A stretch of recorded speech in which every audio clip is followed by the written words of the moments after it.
Hi. I don't have my questions. Where are my questions? Oh, wait, do you want me to find your little thing? We just walked suddenly into this room. we had no idea you were right here. We just suddenly were in this room, and I have none of my questions that I had prepared. If someone could get my questions. Do you want me to find them for you? Hold on. Where are they? No, all right. Hi. What's up, guys? You just watched my favorite. It's okay. Here we go. Okay, here we go. You guys just watched my favorite movie. Thank you, Dean. Ladies and gentlemen, Billie Eilish, thank you for doing this. It means so much to me, thank you. I love you so much. I love you so much. My team was like, who would be a cool person to do this? Who's your dream person? I was like, Billie Eilish. She's not going to say yes. She's too busy. She's too fabulous. It's too much.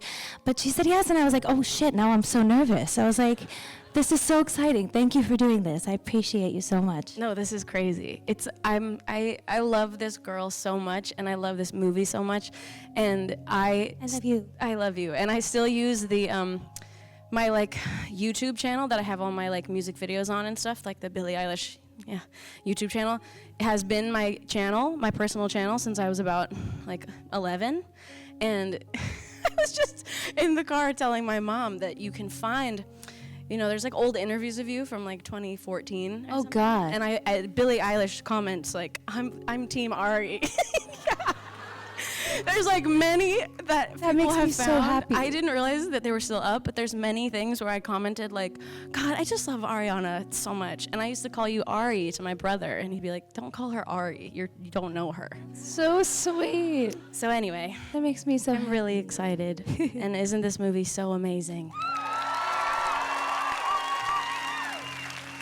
So anyway, I'm going to ask a few questions, which is not normal for me. I'm not usually on this side of it.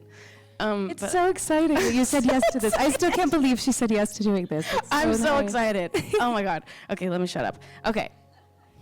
Where do I start? Okay, well, first of all, this movie's amazing. You're so amazing. I've seen it 3 times. I listened to it before my shows, and it is awesome, and I love it so much. My first question would be, you're a diehard Wicked fan, and I've known this about you as a fan for years, and you've been talking about this for years. Sorry, I know too much about you. But, and that's my dad, by the way. Oh my God, hi. I heard you were seeing the movie, and I got so emotional. Sorry, I'm so excited. I'm nervous. Okay.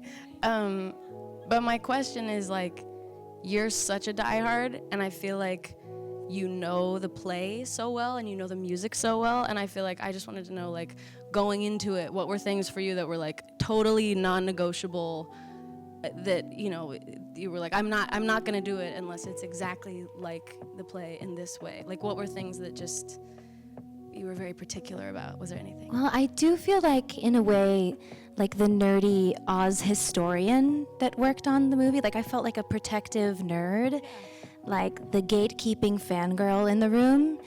And I'm somewhat of a purist when it comes to making musical changes, especially. It has to have an emotional attachment or some sort of, believable intention behind it. So there was this is just one example, I wanted to protect it as much as possible and protect Glinda as much as possible. It felt like my job. And in the very beginning, and he told the story first, so I feel it's okay to share it, but Steven Schwartz shared that there was a version of Popular in the very beginning that had hip-hop drums in it. Hip-hop drums. Uh-huh. And oh my God, I was how do I have this conversation in the most loving, respectful way? I was this cannot happen. How different would life be today if Popular had trap drums in it, everyone? It's just there's a time and place, and it's not with Glinda because she claps on 1 and 3, and that's okay. And that's okay, but we have to be in character, and she doesn't have that kind of rhythm. And I just kind of mustered up the courage to say, respectfully, I think maybe she doesn't have that in her, and we have to lead through the honesty of the story, and little things like that, because we had this incredible responsibility of honoring this source material that has been so loved and iconic for 22 years now, and also breathing our new truths into it and finding new meaning for these lines that we've sung in the shower for this whole time, and actually getting into in between the lines and getting to know these women and who they are to us, so that version can live perfectly and be what it is forever, and we can also create ours just through honesty. But yeah, the trap drums are just an example of the finding that balance. Yeah. They didn't happen, obviously. I'm Thank so you. glad you pushed for that. Oh, me too. Really. Life would be so different, I think. It would have really ruined everything. Yeah. What? So you're welcome. Just kidding. I'm kidding. I'm kidding. I know that you did a lot of training for this, like vocally. I mean, I'm sure in every way, but I feel like I've always thought of you as, I'm sure everyone agrees, one of the greatest singers of our generation. And Thank you. Coming like from you. Can't. this is not about me, ma'am. But it's funny, like, I know that you did all this training, and it's funny because I feel like it feels like you've been training for this your whole life. Like, you wouldn't think you would need to do any of that, and I really appreciated that you did, and like as a singer also. And I think that you had to sing all these operatic, beautiful, like iconic songs, and like do them in the way that you felt paid tribute to them and also was your own. And like, how many singing lessons, like how long were they, how much times a week, like, and how was that process? Well, thank you, first of all. I started training my voice 3 months before my first audition, just because I wanted to have the muscles in my voice get used to singing in a very different way. I've always had a high voice, but it's very different than the register that I used to sing pop music, which is what I was mainly doing. And just like any other muscles in your body, your vocal cords just get used to what they're trained slowly and surely and taught to do. And when I'm singing pop, I'm usually using my mix and my belt or whistles, but like a little bit of falsetto in between, but Glinda lives in that falsetto. Yeah. So it's just kind of spending a lot more time there, and then training your vowels and your consonants and your vibrato to act differently. And that's such a pivotal piece of the puzzle when it comes to Glinda, is that like coloratura, authentic, operatic, soprano style of singing. So it was very important to have it be healthy and warm, and it took a lot of work. It's really interesting. I was on a long flight the other day, and my vocal coach, Eric Vitro, who's amazing. Yes, Eric Vitro. He texted me, and we were reminiscing together, and I went all the way back in my voice notes to our early lessons in like 2021 or whatever. And you can hear, like week by week, sort of the airiness become fuller, like it goes away and it sounds fuller and fuller as the weeks go by. So just repetition and muscle training and being careful and cautious, and then by the time you get to set, you don't have to think about that anymore because the muscles have developed a new thing, a new memory. So sick. Thank you. Mm-hmm. What was that audition process like? Oh my God. What the hell was that? It was crazy. It was very long. It was a 3-month process, and I just was so excited that they were going to take a chance to see me, because I didn't know if they would be able to trust that I, should even be in the room for something like that, because I knew it was required of Glinda. So I was excited to have the chance to audition. So like I said, I was working towards my first audition for 3 months. I was training with Eric Vitro and Nancy Banks, my acting coach, every day, and she's amazing. I love her so much. But, I went in for my first audition, and I think at the time they weren't sure what, part I would sing or be right for, so they did have me sing 4 songs. They had me sing No One Mourns the Wicked, Popular, The Wizard and I, and Defying Gravity. But I was in all pink. It was obvious. No one was hiding anything. I just think that, they were very thorough, so they had me do all of those multiple times.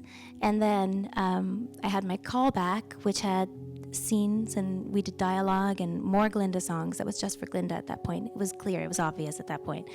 So we did No One Mourns the Wicked again, and Popular, and Thank Goodness, and the scenes that lead up to Thank Goodness and that, are after. And it was really exciting because, I remember Tiffany from Bernie Telsey Casting had her, yay, Bernie, had her little COVID mask on. But I could tell when we were doing the scene before Popular, and she was my Elfie in the audition. She was in the chair. And that just her eyes were smiling, I could tell, under her mask. And it just made me feel that feeling like I had such butterflies in that moment. And then a few more weeks went by, and then I had my final screen test, my chemistry test, with 2 different Elphabas. Miraculously, neither of them were Cynthia. We never screen tested together. Crazy. Thank goodness, We got, can you imagine if we met and it just went horribly wrong? No. But, and my final chemistry test was 3 hours, and I was a basket case by the end. And I remember I was like, I've left everything else in this room. You know what? I'm going to stick my lashes on the mirror. And I left them because they were poking up because I'd been crying so much. And so I just left them there, and I said, well, that's awesome. That's it. So yeah, it was long and thorough, as it should have been, because these roles, they have to be earned. And we worked really hard, and it was the most gratifying work ever. And it's like the right thing won't pass you by, Yeah, you earned it, dude. Thank you. Seriously. Sorry that was so long. We want it. I was went all the way back to my date of birth, just from, sorry, so sorry. I was wondering about continuity, because I know you sang live, which by the way is fucking crazy. And I didn't know that, and I got into an argument before I'd seen the movie, before anything, because I saw the trailer, and I was like, how can they, somebody said they're singing live, and I was like, what are you talking about? There's just absolutely no way that they're singing live. And I got scolded, and it was my friend was like, no, dude, they are singing live, and it's amazing. And then you talked about it, and I was blown away and so just impressed, and it's just the most amazing thing. And I know that, it took a year and a half to shoot everything, and I'm sure many days to shoot one scene. And I'm wondering about the continuity of it all, and how you manage to keep that up in terms of singing, but also just being Glinda and keeping her exact state of mind for the same scene for multiple days or whatever, Yeah, I think, when it comes to the singing side, I mean, you know what it's like to do a tour. We're doing so many shows in a row, and, Cynthia and I are both Broadway girls. We know what it's like to do 8 shows a week. So it's imperative, I think, for the emotional integrity of what happens in the scenes, and also for Glinda particularly, the ability to improv. You can't be married to a track. You can't be sort of married to certain choices. You have to be able to have the freedom to surprise each other and play and make things up on the spot. Or if it's an emotional scene, you're not going to sound perfect. Your voice is going to crack, and that's really special to preserve that and to have that option available. So I think it's just sort of what we love to do. We love to sing, and we're Broadway girls. And also, there are so many amazing Glindas and Elphabas who do it 8 shows a week. So if we have to do it 27 takes in a row, we're going to do it in solidarity with our sister witches. We have to. Yeah. Yeah. But we enjoyed it. And also Simon Hayes, our incredible sound team, they turned the whole set into a recording studio. So it's like no matter what happened, if a gust of wind came and hit this mic, there was a mic in Elfie's hat, so we're covered. And then there was a boom over us, and then there were two on each one of my things here. And and it was very, it was beautiful. They turned everything into a recording studio. It was cool. Insane. Yeah. I was wondering about that. That's so cool. Yeah. God, you guys worked so hard on this. I mean, I feel like you need so much. I need you just to know how hard. I mean, you obviously know, but I don't know. I mean, this is a lot of work and like a long period of time, and they're doing so much. I mean, I've never seen anything. I don't know. It's just so beautiful, and you're so Thank you. Amazing. Thank you. I love you. So are you. How did you prepare for Glinda's like emotional transformation of being this version of herself and then changing? And was there anything that you kind of, I don't know. Yeah, I guess I just said it. Okay. There's the question.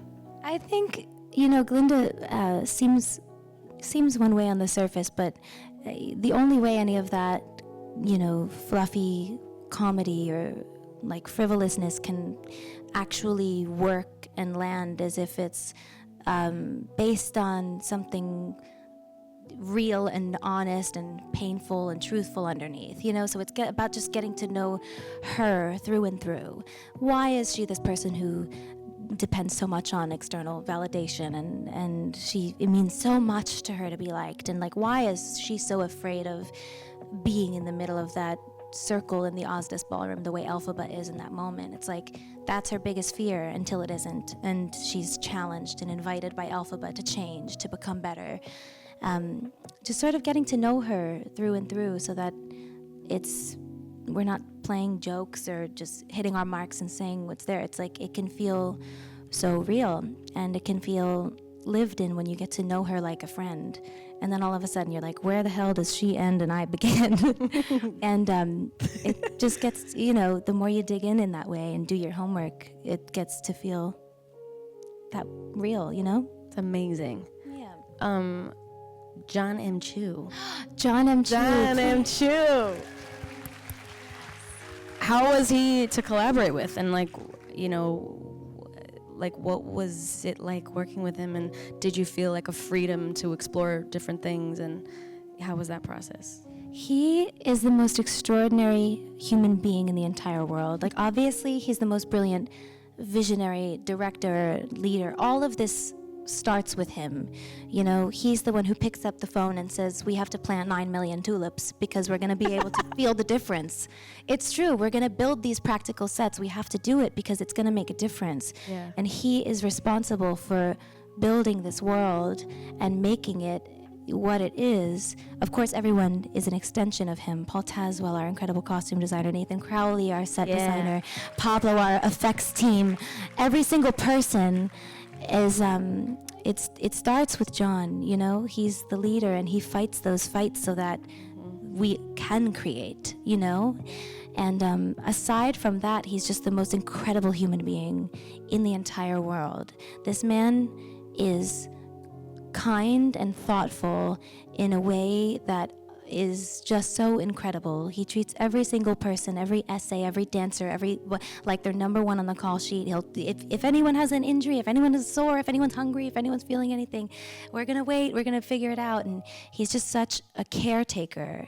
And I think the way he sets the tone and leads a set and creates this environment allows for people to perform their best and their most vulnerable and feel playful and feel free to take risks and do crazy shit from the chandelier. It's really palpable the way that he cares, and it's woven throughout every single piece of this film and every second of the experience. And he's also so funny because he's so meticulous. He'll plan, like he'll have a whole second by second storyboarded thing of what exactly the scene's going to be, and we'll film that version, we'll get that version, but then he'll also completely throw it away and be like, great, what would Glinda do? Just do whatever. So it's that kindness and that curiosity and that eagerness, like he's still a student, you know, that I think makes him so special, but like mostly just his warmth and his heart. It's incredible. It was 160 plus day shoot, not even including rehearsals, and I never saw this man fazed by any issue that came up. So cool. It's true. Jon M. He's amazing. He also made such an amazing film. He's beyond. It's so hard to, it's hard to make something good, and it's also hard to make something that wasn't even yours good. Do you know what I'm saying? Like, right. Something that was is so amazing, and it's this franchise that everybody loves, and you know, to make I feel like movies that were something else, it's so hard to make them good, and he absolutely terrifying. Yeah, killed it. He murdered it. Yes, he did. Jon he's Chu, amazing. ladies and gentlemen. He really did. But also you and Cynthia murdered it too, and it wouldn't be anything without you guys. Well, okay, that's mean, but you guys really, it's so special, and you both are just perfect, just completely perfect. Thank you so much. Again, for years, I've like known, I feel like the world has known about you, that you love Wicked so much and that you love Glinda, and it's like been your dream from what I've heard. And I remember like, my mom is laughing at me because I'm such a fan, but I remember like finding out that you got the job through the internet, and like, I was like, I was like, that's so sick. She's wanted that for so long. I didn't even know you then at all. Thank you. I was so excited. Oh my God. Oh my God, that makes me so happy to know. Yeah. Oh my God, that makes me so happy. And then I saw like all the like the paparazzi photos of you doing it, and I was like, oh my God. So sick. I'm so happy. Thank you so much, man. I can't believe that. I've been rooting for you. I can't believe that.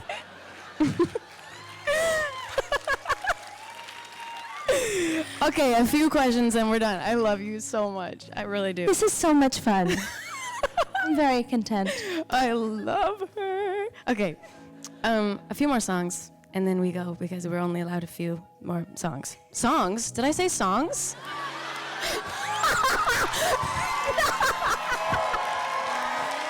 No.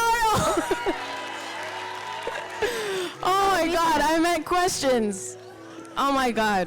I'm on tour, you guys. I'm used to saying that. Sorry. Whoa. Okay. Okay. 2 questions. We do need to do that, though. We do need to do that. We do need to do that. Yes. But she has shows. She's saving. We're good. We're vocal resting for now. That's true. Oh, God. I would love to do that. Me too. Anyway. Do it now. Do it now. Guys. Okay, sing. No. But in terms of songs, or in addition, I don't know. So flustered.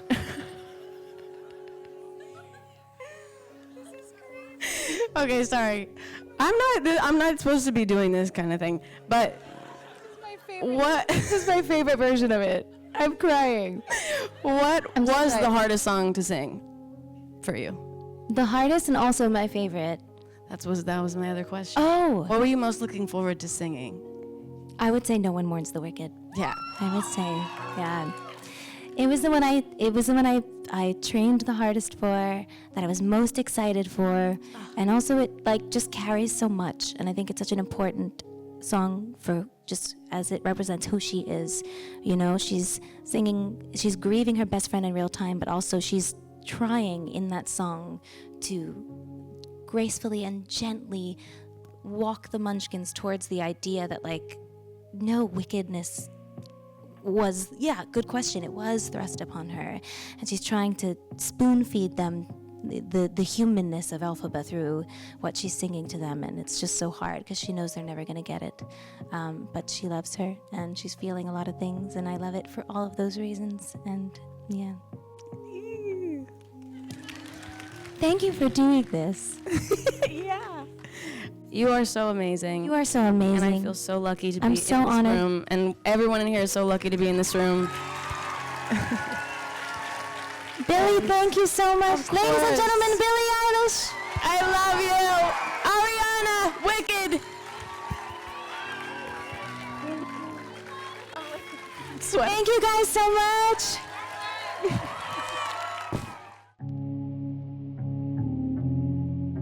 I want to start with, as theater nerds, I'm sure there's a lot of us in here. I certainly am myself. Yes, indeed. Yes, yes. If anyone wants to talk about the experience of first seeing Wicked on stage, if anybody has a story or a memory. First, about seeing Wicked on stage. About seeing Wicked on Broadway. On Broadway. Seeing Wicked on Broadway. Yes. If anybody has any memories. I do, but should I go first? Yes. Yes. Oh, yeah. When it was very, I didn't know what it was going to be, but I heard about this hot ticket 20 years ago. Idina Menzel and Kristen Chenoweth were in it. I went. When I saw that they had painted the lobby with, Wizard of Oz story thing, which I don't. Oh, this is about that? Uh-oh. Because I was already mushy, all mushed up. And then, anyway, by the end of the show, I was in a medical emergency, emotional, psychic state of I was wailing embarrassingly and blubbering out. I didn't know they were going to be best friends. It just killed me. And then I knew them a little bit, and I went and saw Kristen afterwards, met Idina. It was fantastic, and it's lived with me these couple of decades, as it has this group. We've been religiously, fervently in love with it and devoted to it. Anyway, yeah. Cynthia. Cynthia. Yes. Your transformation, both physically and obviously emotionally, but also tonally, is so quiet and subtle that all of a sudden when you see your fingers grab that broom, you get goosebumps because you then realize how carefully you constructed her up to that point. I'm wondering if you want to talk about the process, just the process of getting there. Thank you for asking. Oh, of course. I when I got the role, I knew that I wanted to make sure that she sort of started in a place of joy, because you can't get to the end without the peaks and troughs that she has to vacillate and navigate. And I knew that if you start her somewhere that's hopeful and joyful, whenever the rug is pulled out from underneath her, it takes one step away from where she is, and so it moves her closer to where you end up at the end. So I was trying to use each song as like an emotional train to get her to the next spot. And whenever she would believe in something, it's because what happens to her is she believes, and then that belief is taken away, and then she has to make a decision, and then she believes something, and that belief is taken away, and she has to believe until she's on her own. So she starts out with Madame Morrible, and then that person lets her down, and then what is she to do at that point? And then she believes at some point that the gift that she gets from Glinda is a gift, a real gift, and that gets taken away. So she has to then redefine what that thing is, and that's when the relationship opens up. And then she believes that the wizard is going to grant her a wish, and when she gets there, that shifts and changes until she has to figure it out for herself, that she is the one that has to save herself. The tools that she is using to, I guess, steadily construct her life keep getting taken from her. But if you already start her in a place of hopelessness and sadness, you can't get to defying gravity. And so what I try to do also is just shift the voice tonally as she goes along. So when you hear her the first time, it's really childlike. Yes. Did that really just happen? Have I actually understood? Flat, easy, fun, playful. But as you...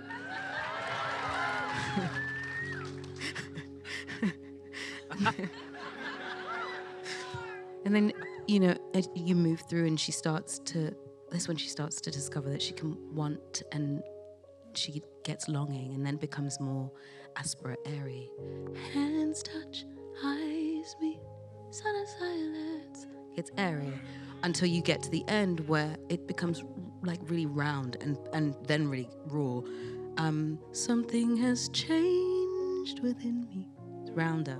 And by the end, it's like a roar. You can't have that at the beginning. You just to earn it. She has to find her way to making that sound. And you can't get there without losing some of the hope and the innocence that she has at the beginning and gaining a little bit of growth towards the end. Yeah. Oh.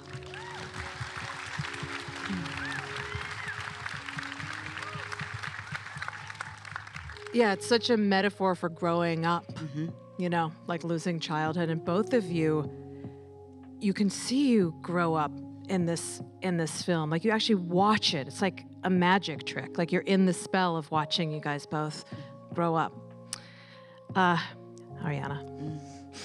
I love you. Oh my goodness. Yeah, it's too much. It is too much. Okay. Too much. Dear Diary,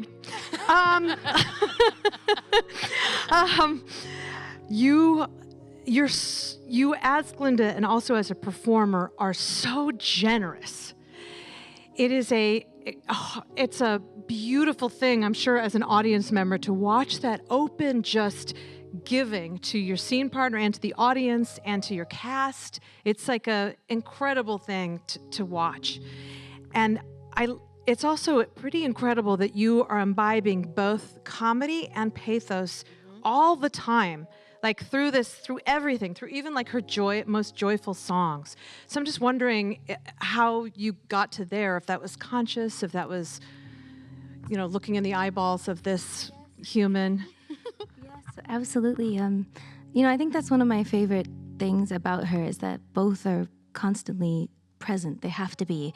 In order for the comedy to feel honest, there has to be a person underneath the surface who has insecurities and traumas and, trying to think about where did that desperate need for external validation, for popularity, why is that so important to her? It kind of has to come from a real place. In order for the comedy to land, it has to be honest.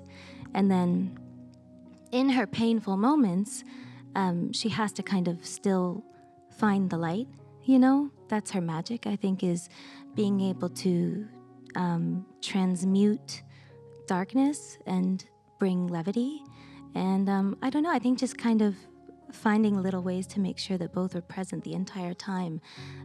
This way the jokes could play and then a real person with a human heartbeat could still be there. That was some of my favorite work, was to find that balance, yeah. Can I say something? I have to. And I haven't said this at all, and I realize I haven't said it, but it's really, really very, very true. It's so fucking fun to work with this person. It's so fun. It's so much fun, and it's so easy. So, I realize I haven't said it. It's really fun to work with you, loved every second of it. Well, me too. You know what I mean? Same. It was the best, the privilege of my life. She's a fucking genius. I just have to say, that's it. This one, this whole cast. It's all about our scene partners as actors, right? We can't do it in a vacuum.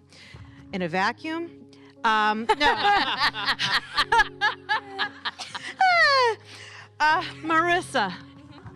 Yes. It is such a pleasure meeting you. You are so extraordinary in this movie. Thank you. I know I want to ask about the choreography and how long you guys rehearsed for the choreography and how much maybe input that you had and just the demands of it as a performer. Totally. We rehearsed a little over a month, I want to say. That was one of the first things I really worked on when landing in London. And I had never danced that much in my life, and it was some of the most fun I've ever had. And I really want to take the skills and what I learned dancing with me post-Wicked also. And we it was, the whole dance itself was a communication, and I think when working with Chris Scott and Emilio and Hannah Rayner, who was the incredible wheelchair choreographer, I think that helped a ton, because, especially with Hannah, because her being in a wheelchair helped a lot, and her disability is a little bit different from mine, but we were able to communicate with one another, like what works better for my body that doesn't work for her body, or she would start out and do something, I'm like, wait, but that doesn't necessarily, my body works and moves a little bit differently, and making those adjustments while also staying true to the characters and getting across the communication and what we were trying to say as Nessa and as Bach, and just having fun in our youth at this dance. And this is really like the first time Nessa's had that experience with a boy before, and really getting that across and really showing her love and the change within her within just a few moments of that scene. And it was almost hard to say goodbye after we were done filming that, because we had worked on it for so long, and it was such a crucial part to her character as well. But I loved every part of it.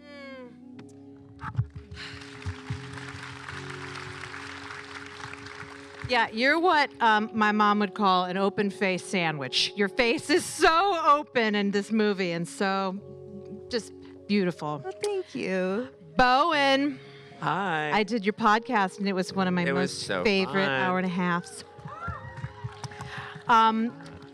You've spoken a lot about how much you have loved this experience, and the love that you felt while making this movie. What are some positive takeaways as an actor that you wish other productions would make, that you wish for anything else that you do in your future in front of the camera? Easy. Wow. The question is, what are my takeaways from this production? Yes, that you would love, that as an actor, that maybe you would love other productions to perhaps do more of. Okay. Great question, because I came into this thinking I'm so out of my depth with every single aspect of this, and yet, what I did not expect was every single department treating every single person on that set with such care, for lack of a better word. I know that's such a meh word, care, sure, whatever, but care. It was we were being handled in this way that was individual to us, that was really, really, really setting us up for success in our own specific ways. I would go to Jon M every single day after every single take or whatever and be like, so that thing you made me ad-lib and improvise makes no sense in this world. Why would you ever, please don't use this in the film. and then huge prank, every single, almost every line I say is kind of improvised. And I don't wear that as a badge of honor, but but then afterwards, Dana Fox and Winnie Holzman approached me and they were like, yes, give it up for Dana Fox and Winnie Holzman, writers, yes. They were just like, you did something very specific and important to this film, even though you might feel like it's trivial, because this is such an emotionally earnest, beautiful film. And it ends on this huge flourish of, where all, the whole pipeline of emotions is opened up, right? It needs something, it needs not only levity, but stupidity, and what you're doing. And it's so important to underpin that. No, and that's the biggest compliment to me. I love stupidity. You know what I mean? So yeah, I mean, what I wish that other productions would sort of extrapolate from this going forward for me is just that it's, that everything gets the attention to detail. Nothing gets missed. Truly nothing gets missed. And we're all very privileged as actors to sort of carry that and be the vessel or whatever. Yeah. I mean, yeah, it's if this was a little chamber orchestra, you each played your notes so perfectly. You're perfect sound coming in exactly when it was perfect timing. He's a comedian. Ethan. Woo! Ethan. It has been, everybody knows now that everybody sang live during filming of this film, which is bananas to me.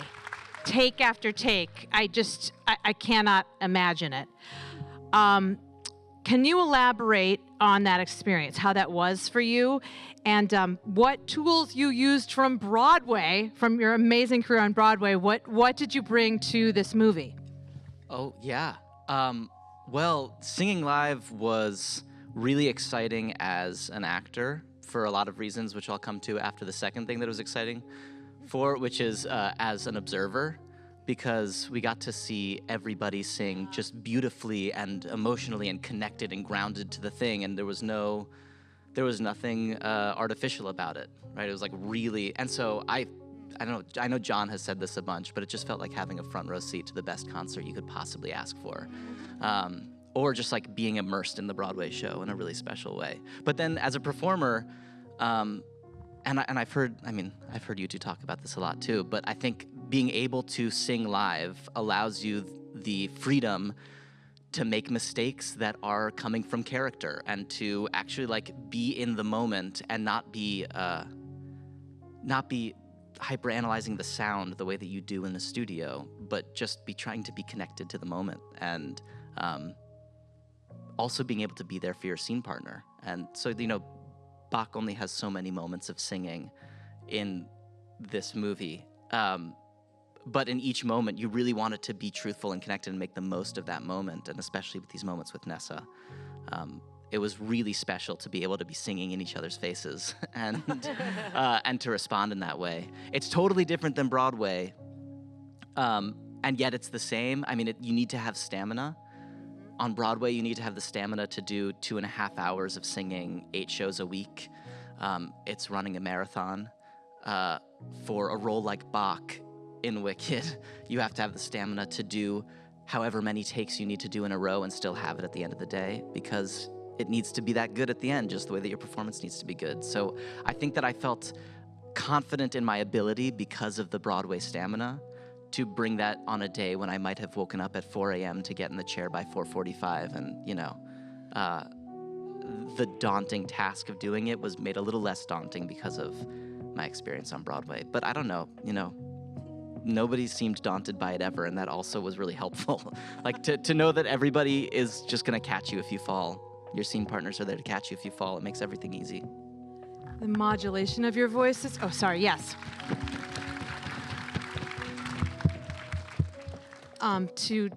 To work within the scale of making a film, you really did feel like those songs were conversations and scenes, which were, I can only imagine how that's so difficult, because that is also a magic trick. Jeff Goldblum. Speaking of magic. When I saw this amazing film for the first time, my husband and I turned to each other and were like, not at the same time, but we turned to each other and said, that is the part that Jeff Goldblum was born to play. Like, you're so incredible as the Wizard of Oz. You're just magic. You're such a gorgeous showman in all ways, and so it was so perfect. Perfect. There has been so many Wizards of Oz's. How did you approach this particular wizard in your own magical way? You're so sweet. Let's see. Well, it's a group effort. The ensemble gives you everything. I've said it before, but my teacher, I was lucky to study with Sanford Meisner when I was 17, just before I turned 18. And one of his, I'll bet one of his cornerstones of his foundational approach and technique is, hey, what you do doesn't depend on you. It depends on what the other person in the scene or people in the scene make you do. So that spirit, as you know, of interdependence. I've been lucky, with Robert Altman in Nashville to have a kind of a group, even if you're in a movie with 1 or 2 other people, it's an ensemble. But I've been in real ensembles like that and The Big Chill and Wes Anderson's Life Aquatic with Steve Zissou and Grand Budapest Hotel, but never as special an ensemble as this one. Because there have been, this is the most special experience of my life. There have been great actors before, but Cynthia and Ariana and Jonathan Bailey and everybody, but all of you cannot reach the heights of acting mastery that have taken them a lifetime of work and devotion, and the incredible gifts mysteriously that they have within them. And to achieve that mastery is just unbelievable. And of course, it brings in, that's what I'm talking about, that brings things out in you that you couldn't have expected. And then these artists, to be able to sing, and I'm a humble student of and lover of music, to be able to achieve musically what they do while giving nuanced, complicated, the height of acting is an achievement. It's out of this world. It's a miracle. It's an absolute miracle.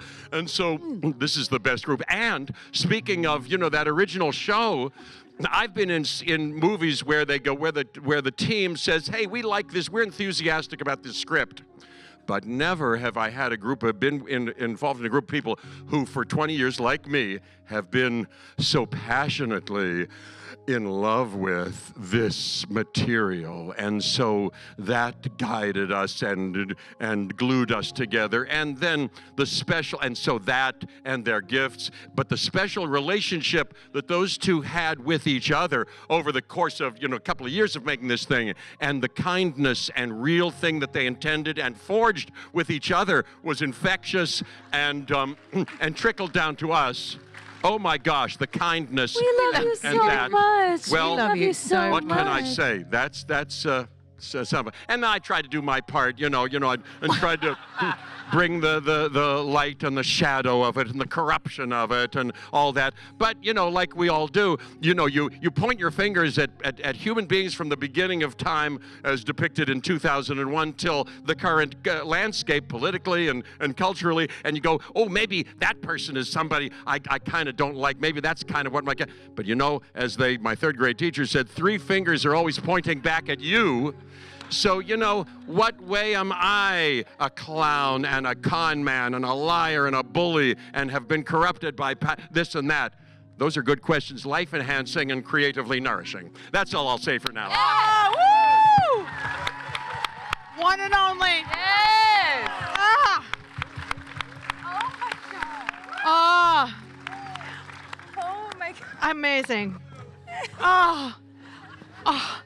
Oh man. I think I want to wrap this up in the eye of the tornado that touched. I'm ready. Let's do this again. Your relationship.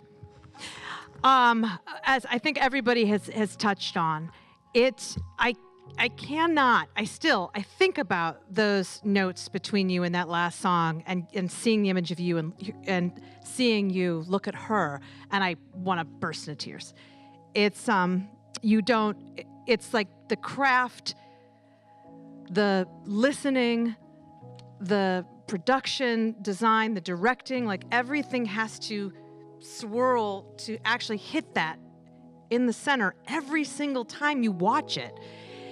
I wonder with that last song, Defying Gravity, of this first chapter of Wicked, how long after you first started working together did you get to sing that together or perform it? Actually, that was towards the end, no? towards the end. That was late. Mm-hmm. Yeah, we had filmed, which was actually really helpful for us because we had lived with these characters for a long time at this point together, and we had been through all of the emotional cruxes together, and we had been through the ups and downs as our characters, and we'd gotten to know each other as Cynthia and Ari together, so that when we got to that final moment, which really actually was towards the end, if not the end, it was like one of our last days, I think. It was kind of divided in little chunks, but yeah. But the very ending was the very end. The very end, Yeah. That was like our last moment together on set. Whoa. Yeah, Last quite moment on interesting. set, man. Mm-hmm. It was the shot where my last shot was when you fly over my head and That's I right. look up at you. Yeah. That was my last shot in both films. But we both did our homework quietly, separately. You know what I mean? We both found our own ways to learn these women and become them and sort of really dive in. And then by the time we got to set, they were just there for us. Ready, yeah. So we could just listen to each other and respond. You know, there was never a time when we were singing at one another. We were listening and hearing and singing together. It was just the most beautiful cosmic thing. It was very strange. Just happened, you know? I love the scene that we have in the attic where she goes to grab the cape, the sheet that becomes the cape. We didn't rehearse that. So Jon said, go find something to put on her. Go find it's that. Find it. Find a way to it.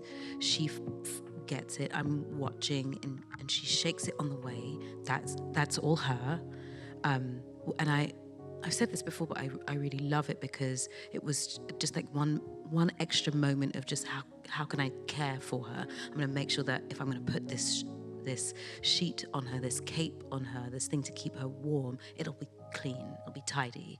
So she shakes it out and puts it on me. It was her way of saying, I love you and I accept this. Yeah. I don't know how to say goodbye in this moment, but I love you and I don't agree. Yeah. But I love you unconditionally, so I support this. Yeah. I can't go. Yeah. And I can't say goodbye either. And neither of us could say goodbye, and we didn't have any words. So I gave you a cape. Yeah. You winked at me. And I winked at her because Jon had said, just tell her it's okay. Let her know that it's okay, and let her know that you'll be okay as well. And the only thing that came to my mind is to smile and wink. It's gonna be okay, you know. And that sort of wonderful wordless dance that we get to do again after the Ozstars is the culmination of who they become as friends, and we just sort of find our way in that space because we had the time to really get to know and learn each other. It's one of my favorite moments to watch. I can watch that over and over again just because I love how we communicate in that. Neither of us knew that was what was going to happen that day. It just sort of happened. Yeah. Sort of like, yeah.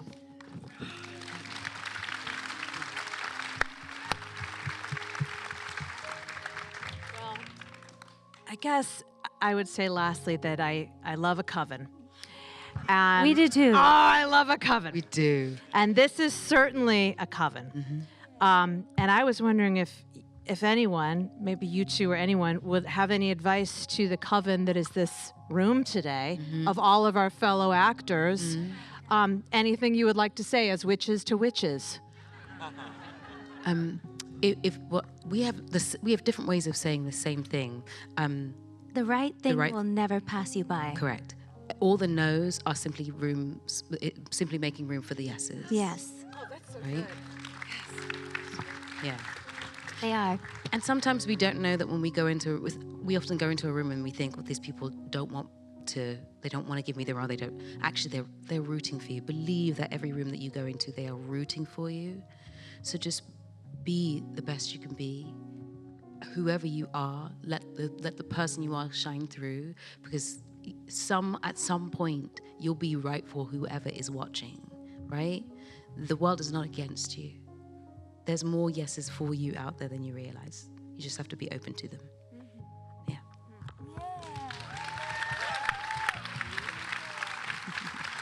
This, I'm going to be just pinching myself the entire way home. I know I'm with all of you guys that this is so special. This is like a really special evening to be able to be here with all of you guys.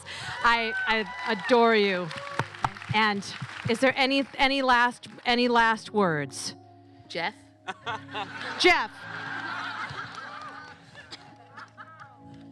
We love you. We do. And I'll see you on the set. Also, let's work together soon. You're all extraordinary.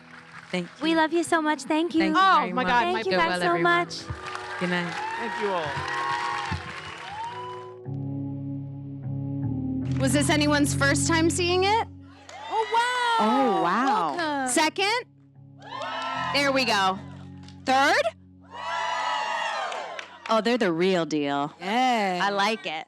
4th, 5th, 8th.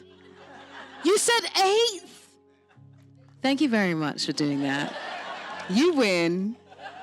Perfect. Thank you very much. But thank you for number 1 as well. We're going to give props to everyone who's just been here. Thank you so much for this today. My goodness. I'll say it for all of us. Thank you, Cynthia, because it's your gift to us. So thank you. Unfortunately, Ariana could not be here tonight, which is a real big bummer. That's why there's only 2 chairs. And she's not feeling very well. And I spoke to her and she's gutted to not be here. So I'm sending her love, your love to her. So yeah. Okay, I'm running this show. You guys Let's are go. in for a treat because I can't see anymore. Okay, Cynthia, my first question for you is a picture. Okay. And I'm wondering if someone up there can throw up the picture. We might need to wait a second because the credits are rolling. Oh God, this is adding so much suspense. Oh, we're just running them. This is how you build. This is how you build scenes. You say something and then you make them wait. It's so cool. For a bit. I don't know if we've. Do you know what? It's probably not going to come up. So I'll start with my second question. Yes. It's a gift. Okay. Okay. So I hope that you'll accept that this is not really going to be like an actor on actor. It's more going to be like a fangirl to idol, and I hope you'll accept that part of me. Because I'm here to bring some authenticity. So we're going to wait for the picture, but, and I sort of already ruined this for you, but I think you already know what it is. But in my household, we live for a theme. And originally I had gone with Candy Christmas, which is super cute, lots of peppermint stuff. And then I saw Wicked and I said, well, we got to rip it all down. And we got to box it back up because we got to do a Wicked Christmas this year. So my girls and I made these tree toppers, which, by the way, to the items department, you missed the boat on Christmas decorations because I could not find them anywhere. And we made tree toppers.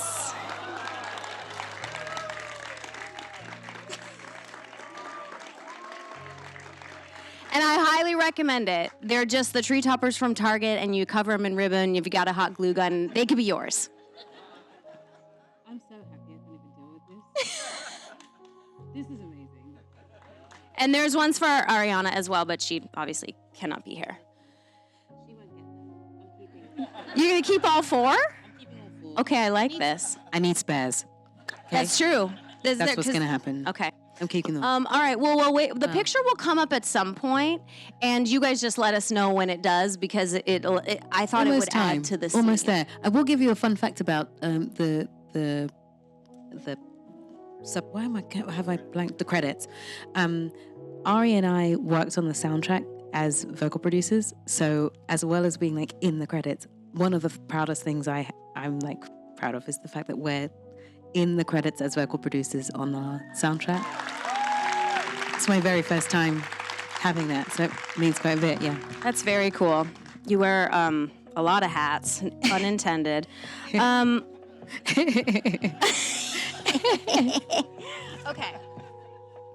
Okay. I was thinking about this because this is such a role. This is such a It's my Christmas tree, guys. It's my Christmas tree. So if you want to recreate this at home, you just do some pink and green ribbon, you make your tree toppers, you grab some feet, you get a yellow brick road, you can see the rest. And then caution flying monkeys ahead. Come on. Anyways, I thought it would add nice ambiance. Let's keep it up. That is a good ambiance. I accept and thank you.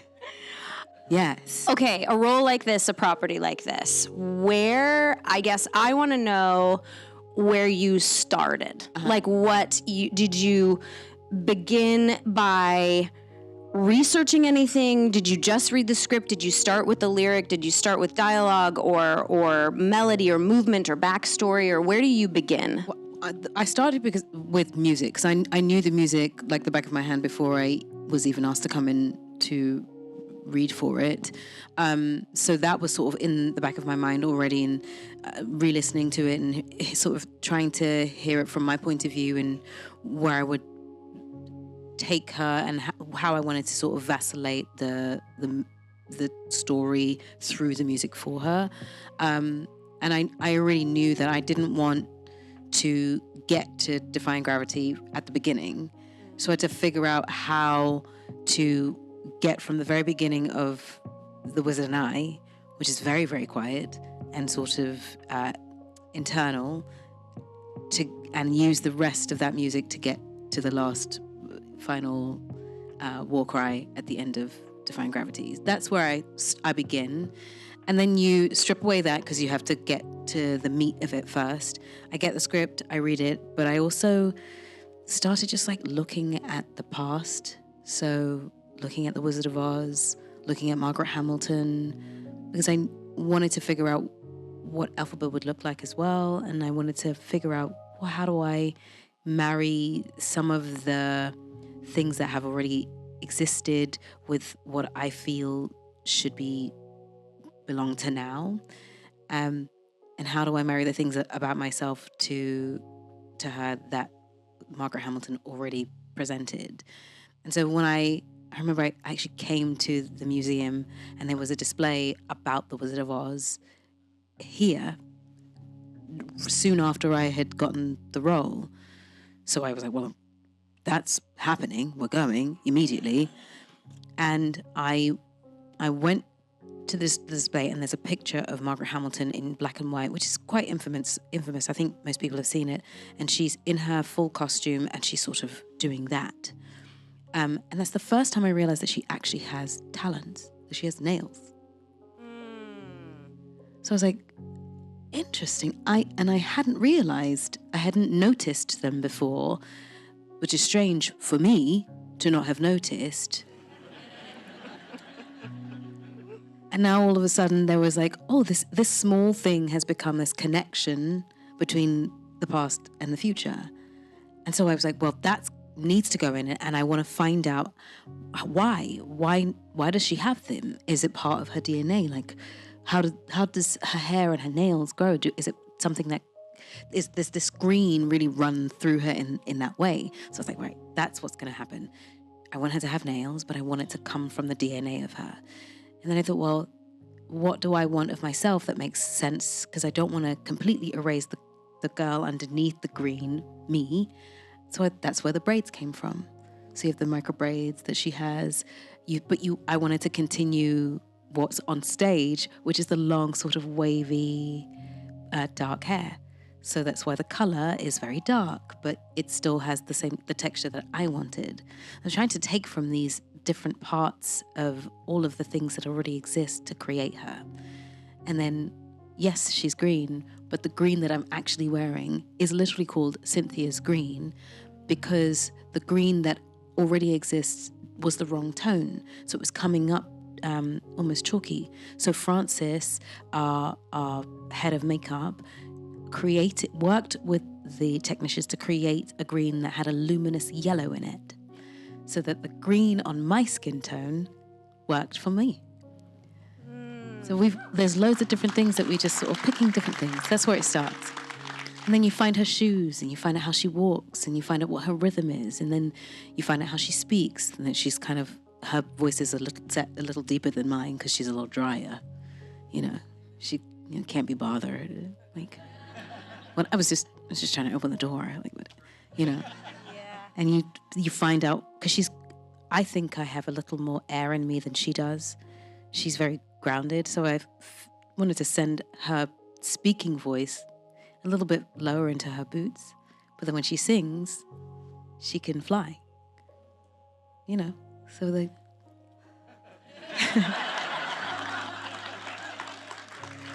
Stuff like that. I got lost. I forgot I was moderating. I got lost. I'm gonna admit it, guys. Oh my gosh, you're just effervescent. Okay. What songs did you sing for your audition? Just one? No, 3 of them. The Wizard and I, Defying Gravity, and we did For Good. And I did a 3-hour sort of camera test with 2 different actresses, and we sang all of that. Yeah. I keep thinking that I did No Good Deed, but I don't think I did. I think that's just because that particular song had a an impact on me. It's coming in the second movie. It's not right now, but that's probably why it's in my brain. Yeah. Right. It'll come in 529,600 minutes. If you know, you know, okay? And you should know. Okay, bringing an icon to life, it's not a small feat, and clearly you gave the fans what they were hoping for. While honoring and delivering on the expectations, is there any other thing you can share with us? But you did kind of cover it in this, which is the link and the connection of the nails. Was there anything else that you held on to that's uniquely the girl underneath the green that you wanted to maintain as Elphaba? And then what I had garnered from everyone else that I wanted to keep. What were your specifics that you were like, this didn't come from anyone else, here's what I'm gonna add? Well, the war cry was definitely mine. That didn't come from anyone else. That was a me thing. But I think just in general how I wanted to approach the songs. And I felt like Elphaba was owed some humanity. I think sometimes we assume that she's the angry girl who, has no joy. And the thing I really wanted to give her was some joy and some hope. Because I think that when someone has hope and joy, it becomes more heartbreaking when those dreams are dashed. When you have to refocus and rethink what your dreams and your hopes were. So I knew immediately that I didn't want to approach it as though she was angry at the world. I wanted to approach it as though she accepted the world for what it was. She's lived in that skin her whole entire life. If you start in a place where you're angry at the world, there's nowhere else to go. If she believes that there's still goodness, then she can fight for animals, and she can fight for what's good, and she can fight for what's right because she believes it exists, which means she believes it exists for her. So when she walks into the Ozdust, hopefully people will accept her because she's been given this gift. So that if she's not angry at the world, when she receives that hat, she does believe it's a gift. She does believe it's a good thing, and she does believe there's some acceptance. Yeah. Yes, I'm like seeing you do it in my head. Yeah. And it's so, you see the little girl. Yeah. She comes in and she's like excited. I did it. I was invited to a party. Ooh. They saw me. They get me. I can come. I can join. Yeah. Yeah.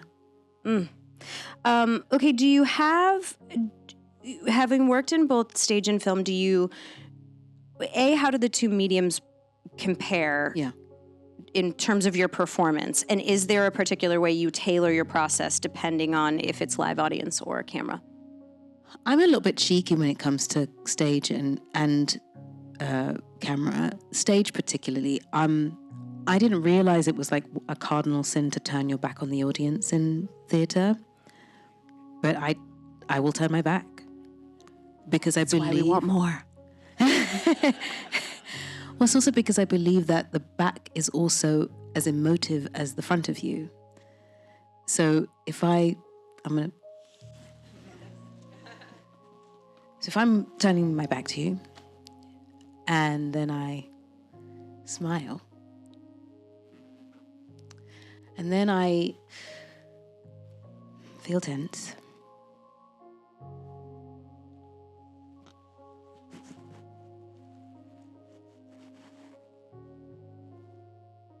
it's just as emotive as if I'm looking at you. You see what I'm saying? So when I was on stage, I never felt like there was this boundary that I couldn't cross. I just thought whatever is going to tell the story truthfully is what I'm going to do. So if I had to be this close to a person and I had to touch your nose, then I would. But I can be that close to a person on film and touch your nose and you'd still catch it. The difference between film and stage is that you can be this close and see my eyes, whereas if you're at the back and I'm on stage, you can't see this close. And so I guess you have to, when you're on stage, you have to send that further out. And that doesn't mean make it huge. That just means the intention has to be up and out. Whereas when you're on film, I have to find a way to like keep it, let the internal life be loud enough to be read on camera. That's a great way to look at it too, because sometimes I feel like I've also done both. It's not. She has. It's not. No, it's true. You have done both. But like, yeah. But like, it's not about making it bigger. Yes, it's not about that's making it bigger. It's about making the authenticity a little bit different. Correct. When you're on stage, because the back seats are just as important. Yeah. That's right. Yeah. I'm all scattywampus here. Thank you. A little nod. You know. She's the best. Wait, will you also mention what you said to me the other day about when we were talking about when you had done Petra in Little Night Music, which is one of the it's a very, very, very hard song. It's like if you were to take the Micro Machines commercial and put it into song and make it 3.5 minutes long, that's what it is. It's such a hard song. And I said, what's your game plan if you go up? And you said... I did. So basically, we did this production of A Little Night Music, and I was playing Petra, and you need rhythm. The thing about that song is if the rhythm is too slow, your brain turns on. That cannot happen. It needs to be an automatic pilot, so you're not necessarily thinking about the lyrics. The lyrics can flow. If it slows down, everything comes to a screeching halt. And I could feel it coming to a screeching halt. My brain was turning on, the lyrics were leaving me. So I just said, John, we have to start again. And I felt everyone in the audience take a breath. The reason you do that is because it tells everyone, I have control. I understand what's going on. You can feel it too. So can I. I'm going to stop this. You deserve better. Can we start again, please? We'll go from the top.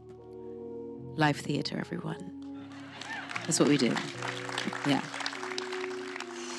That is like, when you said that to me, I was like, that's the sexiest thing I've ever heard in my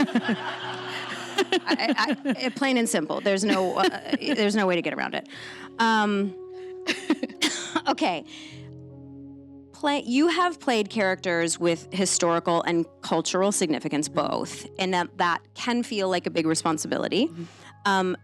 Do you like that more than creating something from the ground up on your own? And does it feel any different to take on a role like Elphaba, who comes with a story everyone has about her and is a sort of emotional weight? I think both types of roles are equally important. They just carry different weights to them. I think the roles that are historically significant and people know them and they lived and they existed, the responsibility is to take care of the story that they left behind, and to try and tell their story as truthfully as you possibly can. And so I then, when I've played those roles, when I've played Harriet or Aretha, Celie even though she's a fictional character, but she's a fictional character based on something true, I have to find out as much as I can about those people so that I don't put words into their mouth that didn't happen. You know, if it's one thing to say to do a scene that is still very much still around what happened, but it's another thing to make something up completely. I can't allow that. So I end up being sort of the quality check for those characters. And I try to bring them to life and make sure that people don't see them just as emblems, but as human beating hearts. Yeah, dimensional. That's right. Yeah. And then for a character like Elphaba, again, the responsibility is different because so many people love this character. So you want to make sure that, yes, you're trying to make it your own, but you're also trying to allow people to understand that you care too. That it isn't just I want to play this character. For me, you're playing the character for the millions of people who understand and know this person and also feel like they know the person inside out. And so instead of going, look at my version, you go, can you see some new things about her? This is ours. This is ours, and I'd like to introduce you to some other aspects that you might not have seen of her, and some other qualities that I think she has that you might not have seen of her, and maybe you can add to what you already know. Yeah. You know, that's kind of what it is. And new characters, and I love creating new characters because they basically are introduced to the world once, and now you can own them and see them, and the next time they come up, maybe somewhere else, you're like, oh, I knew something about them, and now there might be something else I'm learning. I think they're different responsibilities. When they're new, you really need to, you have to create them, every little inch of them, from the ground up. When I had to play Holly from the outsider, she was new for me. Like that was a creation from the ground up, and I wanted to know every little quirk about her, how her heart beats, what she listens to, how she listens, if she listens to music, why she doesn't like music, how she counts, all of those things, why she wears her hair the way she wears it, who she loves, which family member. I know that about all of these characters already, and I try to make sure that what you don't see, I know, so that when you see the character, it's already in the fabric of their being, and that goes for all of them. I love this stuff. I'm so sorry. I really do. I love it. Do not apologize. I'm a work We're all just like slack-jawed listening to you talk so elegantly about it. Whew, or at least I am. I'm like, I can't even read these notes anymore. I just want to look at you. Okay. Okay, this one might stump you. Go on. In the world of a wicked crossover with Harry Potter, Hit me. which house would Elphaba be? And why? I actually think she might be Slytherin. Not Ravenclaw? No, not Ravenclaw. She's because of what she can do. You see what I'm saying? Except she'd be the Slytherin that gets on everybody's nerves. Because she's not really willing to do terrible things. She's just very good at her work. You know? Like, she's a mastery over magic that most others don't. And can be deeply misunderstood. I think Gryffindor's too goody two shoes for her. She has more rebel in her. I got two Gryffindors you know what I mean? in the house, and I'm like, Do you know what I mean? that's enough. It's enough. I think she's she's the spirit of Slytherin in her, you know? Yeah. I've got one Slytherin daughter, and when I saw it when she took the test, I was like, oh, okay. They've got a little danger in them. Have you ever taken the test? I have, and I end up being a Gryffindor. Really? Yeah. I think I that's right for me. Okay. I'm Hufflepuff. That shocker. Love. Love. I always thought I'm either going to be a Slytherin or Gryffindor, and Gryffindor is the one that keeps coming up. So I'll go with it. Okay. Yeah. Okay. This is a question, actually, speaking of my 9-year-old, from my 9-year-old. Please. Okay. She would like to know, Yes. what inspired you to be a singer, and what's your favorite color, and animal, and food? All really good questions. I can remind you of those tags if you need. So Yes. what inspired you to be a singer? What inspired me to be a singer was when I was 5 years old. I did, and I've told a story a million times, but I was doing a nativity play. They asked me to play a shepherd, and for some reason, they asked me to also sing Silent Night by myself. So 5-year-old Cynthia sings Silent Night very happily, mind you. I don't remember being, and I'm only 5'1" now. I didn't do very much growing. I don't remember being nervous. I remember really being excited about it. And when I finished singing, I remember the audience being really happy. They were all clapping, but they were really happy. And something about being able to make people smile and give people joy stuck with me. That's what made me want to be a singer. And it's still the thing that's true today, only it's become more complex in that it's not just joy. I want people to connect with their hurt, their pain, their loss, their joy, all of those things that you can get from a song. But I want it to be a two-way connection. So I can give you what I've experienced so that you can give me what you've experienced, and it becomes a cyclical connection in music. So that it started there, but it's become this. Yes. Favorite color is actually green. She's going to be so excited to hear that. Which is really weird. But it's also interesting, and again, I'm a geek. I had synesthesia. So synesthesia is when you see color and in music. So a note can play or a song can play, and I will see a color. So I didn't think I had a favorite color until I had a favorite color, because I experience color very differently. Food, potato chips. Any particular flavor? Ruffles, just good old plain. Okay. And it has to be a good batch. Yeah. You know what I mean? Do you know what I mean? Like, sometimes it's not good. The batch is not good. There's not enough salt to potato ratio. And then other times it's just right. You know what I mean? That's a favorite food. Or pho. I love broths and noodles and veg.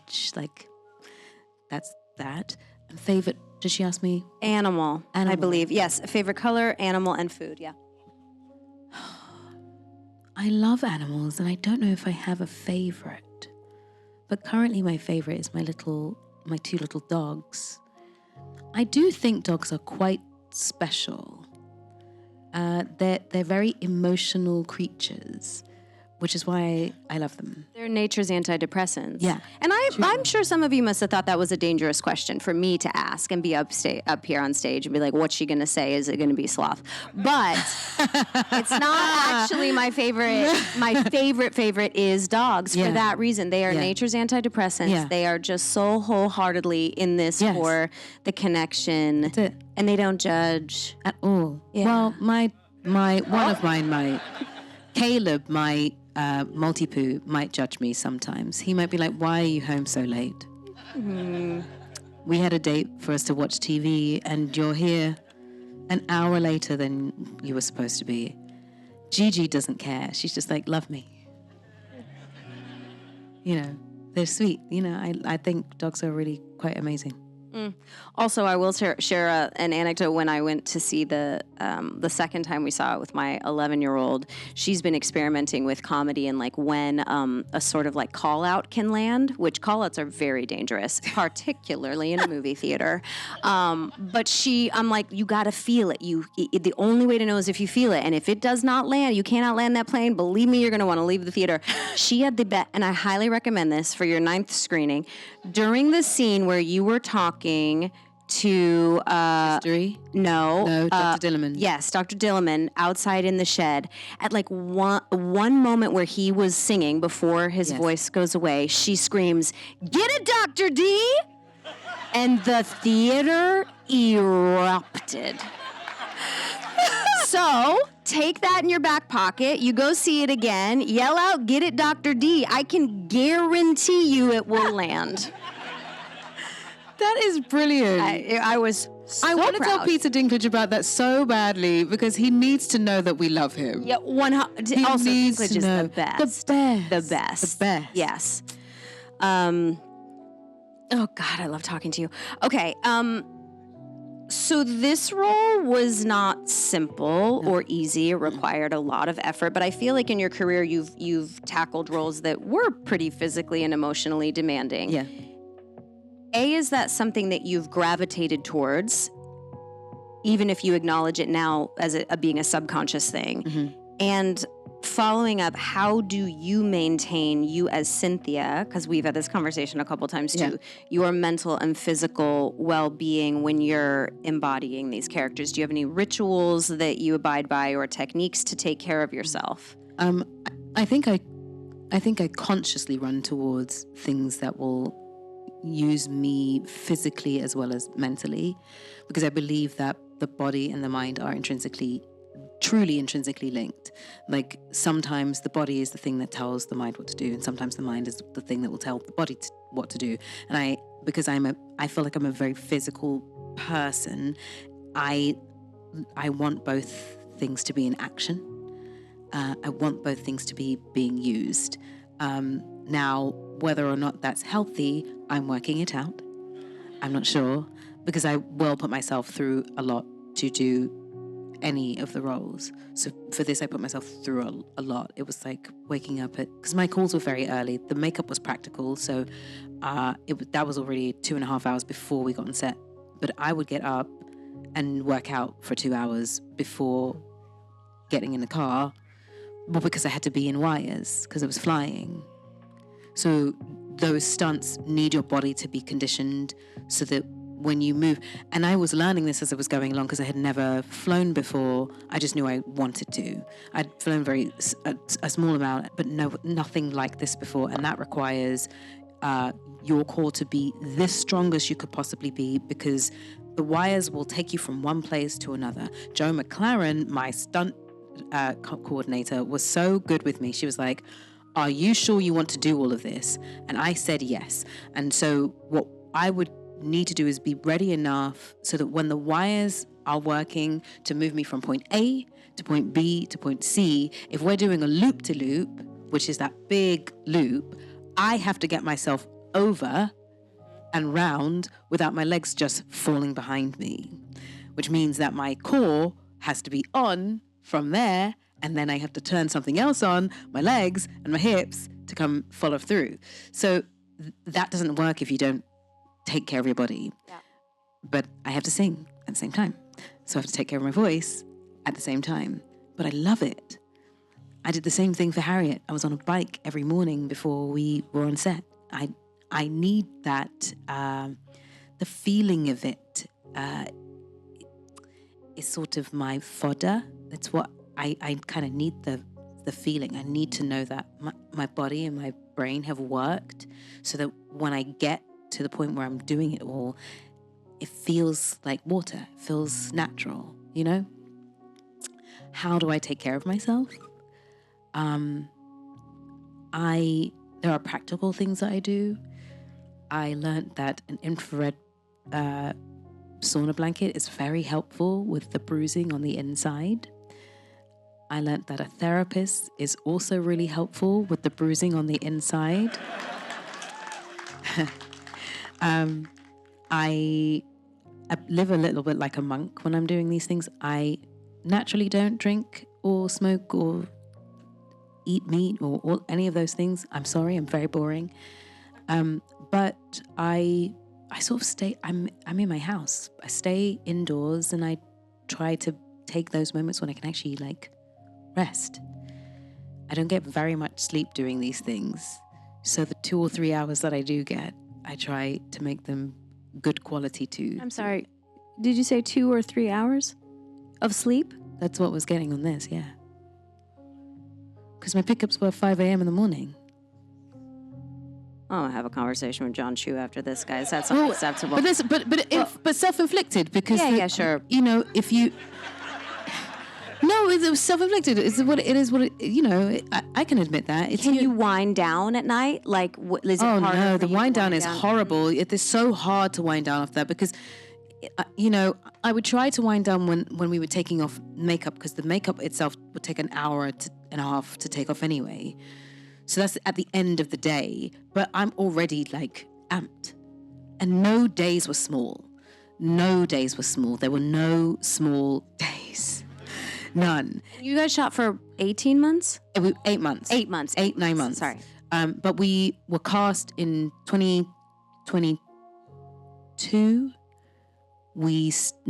Cast in 2021. We started shooting in December 2022. We were rehearsing from August to December of 2022, December through to June or July. Then a strike hit, so there was 6 months of waiting. Then we went back at the top of this year in January and finished in February. The very last thing I shot was Defying Gravity. So this has been a really long, crazy, wild journey.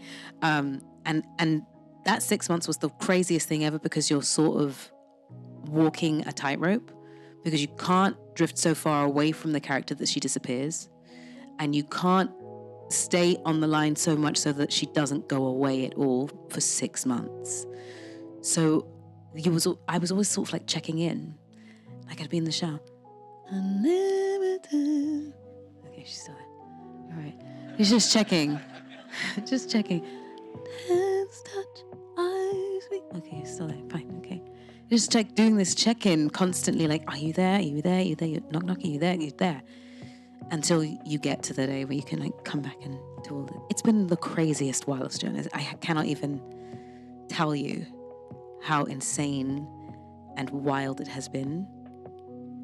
But you can't do that unless you have like wonderful support. And everyone from the wonderful women who did my makeup, Alice Jones and Sim Camps and Carmen Poulton, who is my dresser and my therapist at the same time on set.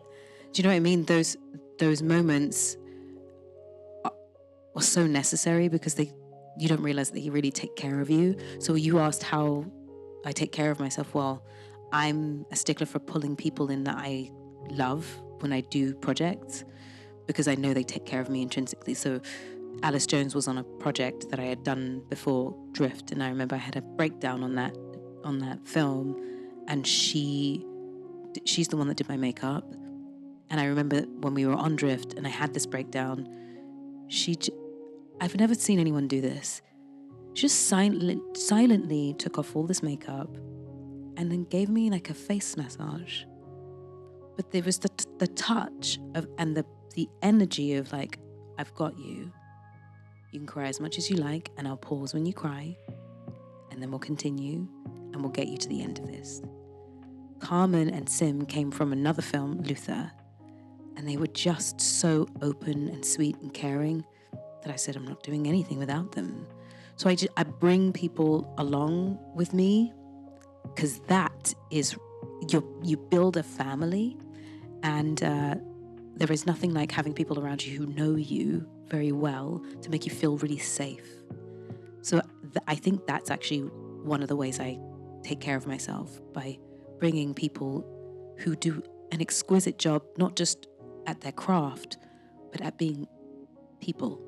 That's actually something nobody really talks about, because the idea of you curate the scaffolding around you, right, when you work, so that you are sort of released to be able to do your best work, which is sometimes wild and uncomfortable and weird. But from a practical sense, it's like when someone requests like a makeup artist, it's like, I'm like, yeah, of course, because I would like to know the person who's going to be putting a Q-tip in my eye at 4:30 in the morning. That is like very intimate, or be able to, because a lot of them do have a very nurturing nature, and to anticipate like, I'm going to grab cough drops because it feels like she might be getting sick, or like there's such a nurturing quality around the team that takes care of the physical needs of the actor on set that is really unsung. Yeah.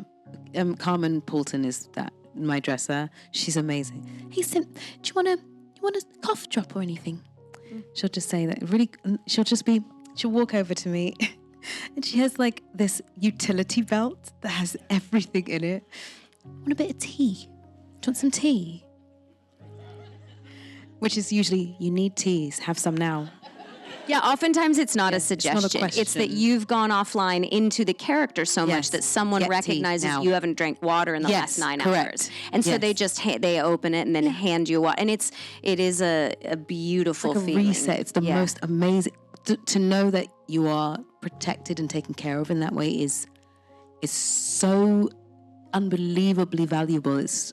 I cannot even... Well, it couldn't exist without that scaffolding. And then that's why I wish there was an award show for the people that are taking care of us. Honestly. Because it's like we have all these award shows, but it's like, where are the people who make what we're doing even possible? Right. Because it's real. Because there you go. Because also, you could get someone new and not to throw I'm not using names, throw anyone under the bus, but you get a weird personality and it's going to ruin your juju. It is going to change your energy, because energy it's very strong, especially when you're committed to a character like this. And if someone can't sort of read the the room. Yeah. Yeah. It's I took Carmen with me on this crazy tour. if I you took need her it, with you me. need it. I was like, I'm gonna take Carmen with me as we're flying around the world. I want this lady around all the time. I need her. She's magnificent. So Love it. yeah. I love that's how I feel about Anna. She's Yeah. standing over there. Hey Anna. Hi, Anna. Is this my red light? Yeah, but Is ask that- another does question. that mean I'm that feeling good. Have I'm 5 really minutes or I'm in comfy. trouble? It's 5 minutes, but if we can we keep chatting just a Do you little want to longer? sleep over? I don't know. I just thought about it. Wait, I don't mind. But, I don't mind. is there- If you need to leave, you can. If you need to want, leave, you can. I'm good. If you're good. I'm gonna maybe we can talk for like 2 more minutes, 2 but more I'm also minutes, gonna yeah. be your scaffolding because I know where you all the countries you've been to this week, and Okay. so I'm gonna also demand that you go home and get a little bit of rest. Okay. I'll be Is here there too. is there anything anyone in the audience is curious about? Right here. Glinda? Oh. So what time, like, in the morning did you wake up? 2 a.m. Oh my God, hard pass. I don't like acting that much. 2 a.m. Yeah. What time did you go to bed? Usually about 10 or 11. Yeah. That's intense. Do we have any? Well, Over here. Right here.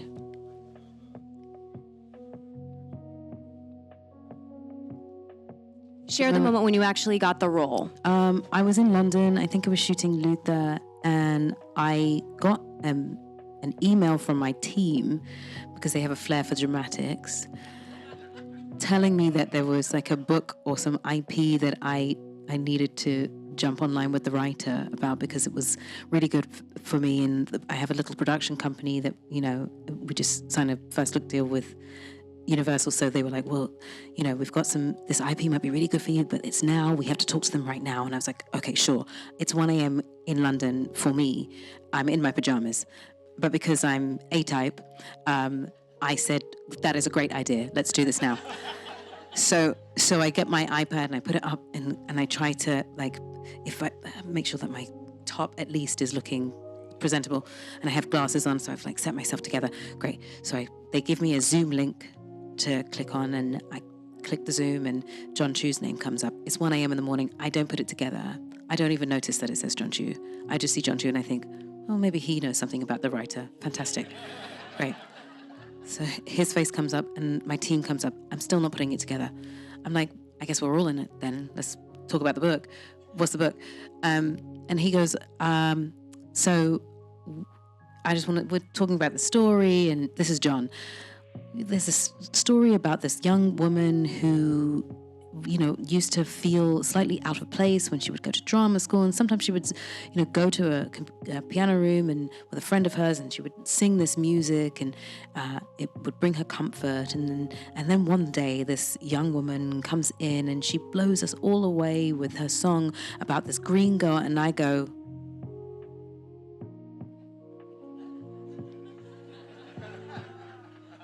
and he goes, and Cynthia, I don't know what fucking planet you came from, but I can't wait for the world to see you do this. And I lost it.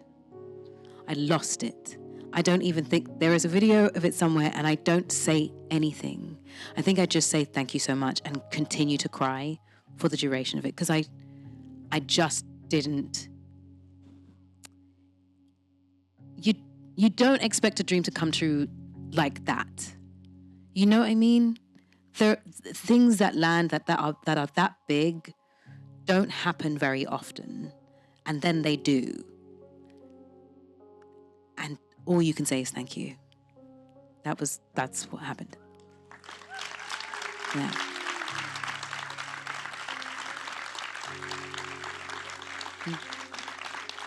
God, I love that. Also, is John Chu not the loveliest? One of human the being most on the incredible planet? human beings I've ever had the privilege of working with.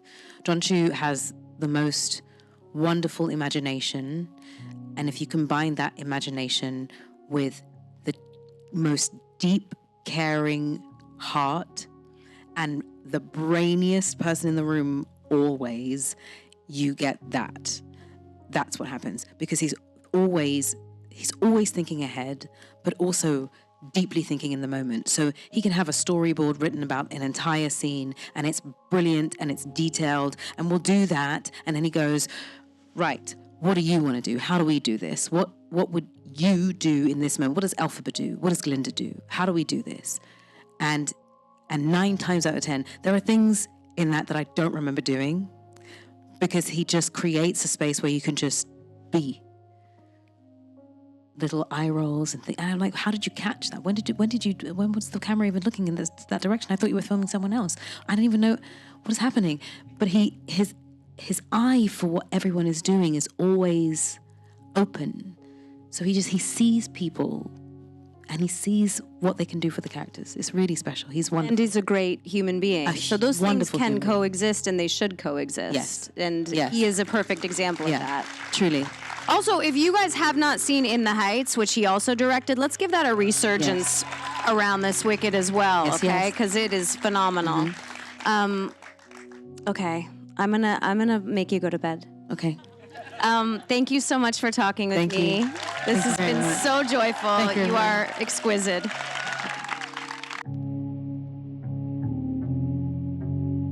What a movie. Thank you so much for being here. Jon, I saw you call this story, Wicked, the original Wicked, the American fairy tale. I thought that would be a good place to start. What do you mean by that?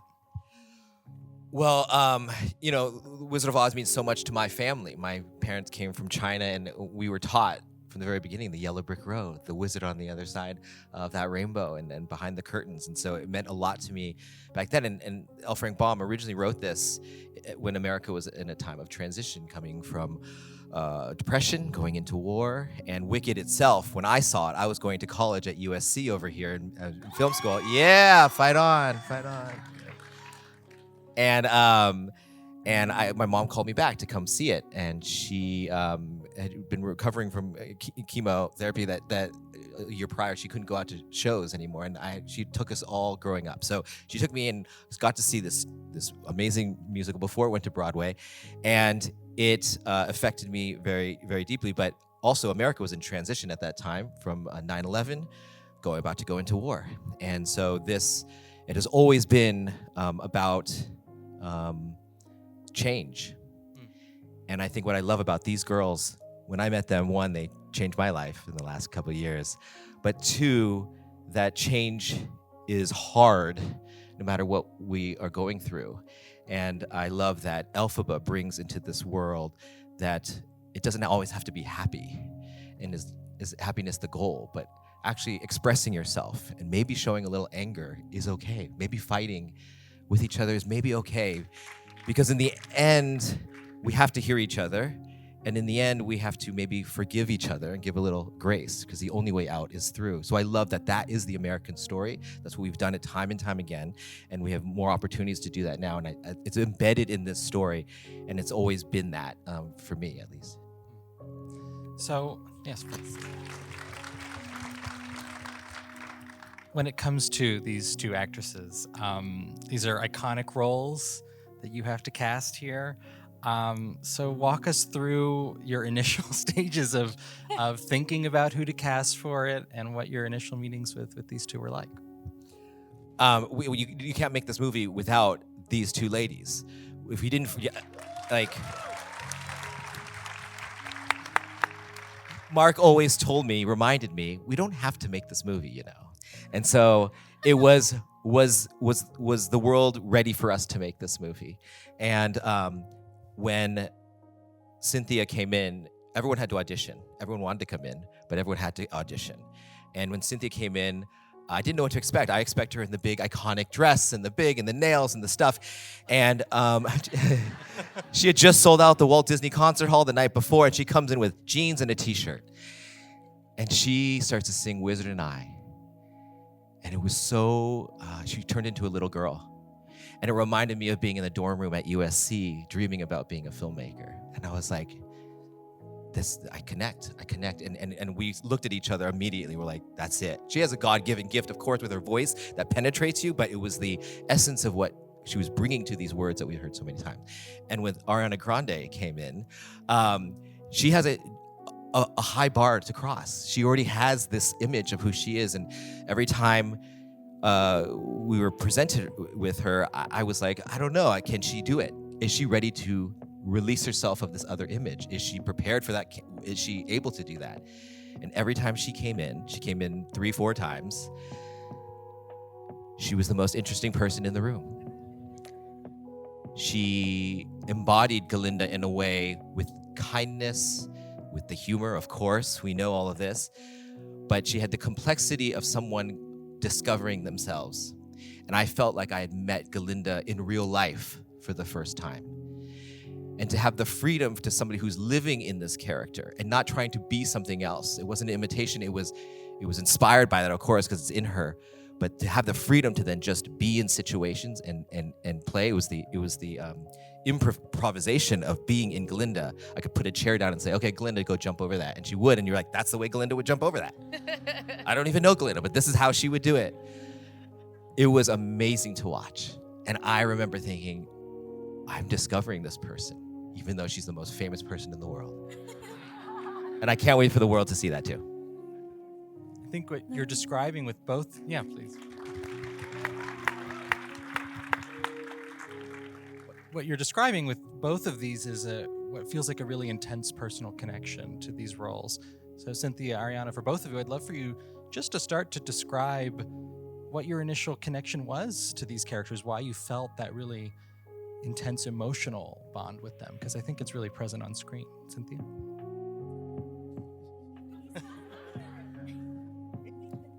Hi. I found that there were really wonderful through lines with Elphaba and myself, sort of initially, and I figured I would just sort of allow myself and the things that I had been through to connect and fuse with them. The very first thing that struck me was that this is a woman who feels like she doesn't belong, is completely misunderstood, and is immediately judged just because of the way she looks. And then you start to dig a little deeper and you find out that there's this strange abandonment that she feels because of her father. And then there's this complicated relationship that she has with her sister. And then, she's having to figure out how she wants to be loved, because she doesn't really know it the way everyone else does.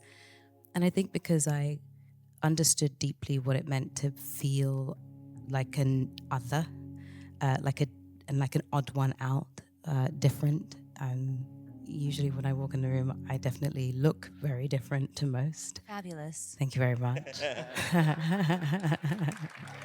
I mean, come on. Sorry, go on. But in my former years, I wasn't as fabulous. I've had to grow into that. So I knew what it felt like to feel alone in that. And I definitely know what it feels like to have a very rocky relationship with a father. And I know what it feels like to be an older sister, trying to give your younger sister a little bit of room to be. But I also know what it feels like to try to connect with people and maybe sometimes fail and have to figure out how to come back around and deal with that. And I also know how it feels to have to figure out how to forgive and connect. So I think I just wanted to find ways through her and root her in all of that pain and that angst, but also to find the bright moments. So when Jon talks about The Wizard and I've always seen it as a moment of joy, like pure joy and excitement and hope and discovery, because it's one of those rare moments where she gets to be young and hopeful and starry-eyed. And I always liken it to The Sound of Music, when she gets to the top of the hill and she starts spinning around. That's what it feels like to me. So it came naturally, that feeling of like vulnerability and joy. That was always how I'd seen that particular number, because I feel like that's in Elphaba. So I think to have the opportunity to explore all of those things as Cynthia was actually really helpful to me. One person said to me that when I wear the green, I want to be green more than I want to be myself. And strangely, I loved the green that Elphaba is in. I love it. But I think it made me love my skin even more. So every time I took my skin, the green off, I could see myself a bit more. Yeah. So that's my little discovery through her. Yeah. It's lovely. Thank you. Ariana? Well, I think with Glinda, you know, some of my favorite things in the whole wide world are comedy and high notes and pink. You know, I mean, it was all really there. But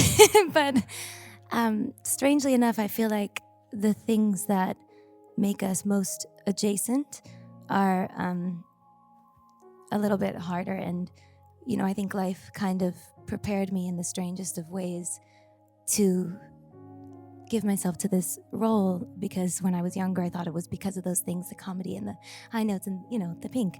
But there's a very specific thing that happens to Glinda that is really strange. And I think, you know, I've seen a fair amount of loss and grief and tragedy, and I've been close to it. And then I've had to be in a similar position to Glinda, where there are the Aussians, let's say, you know, who look to her for hope, you know, and I think she's trying her very best to provide that strength and that goodness for others, when at the same time she's needing that too for herself, to find hope and goodness too. So I think her relationship with the Aussians is a very specific, strange thing. And our lives are strangely adjacent in that way. And yeah, I have loved healing through her and with her. I think I learned so much about myself through her and through this time with Glinda. And yeah, I knew I was meant to kind of find her, but I didn't know why until we got there, you know what I mean? And so it's been a really beautiful journey spending this time with her and with Elphaba and with Cynthia.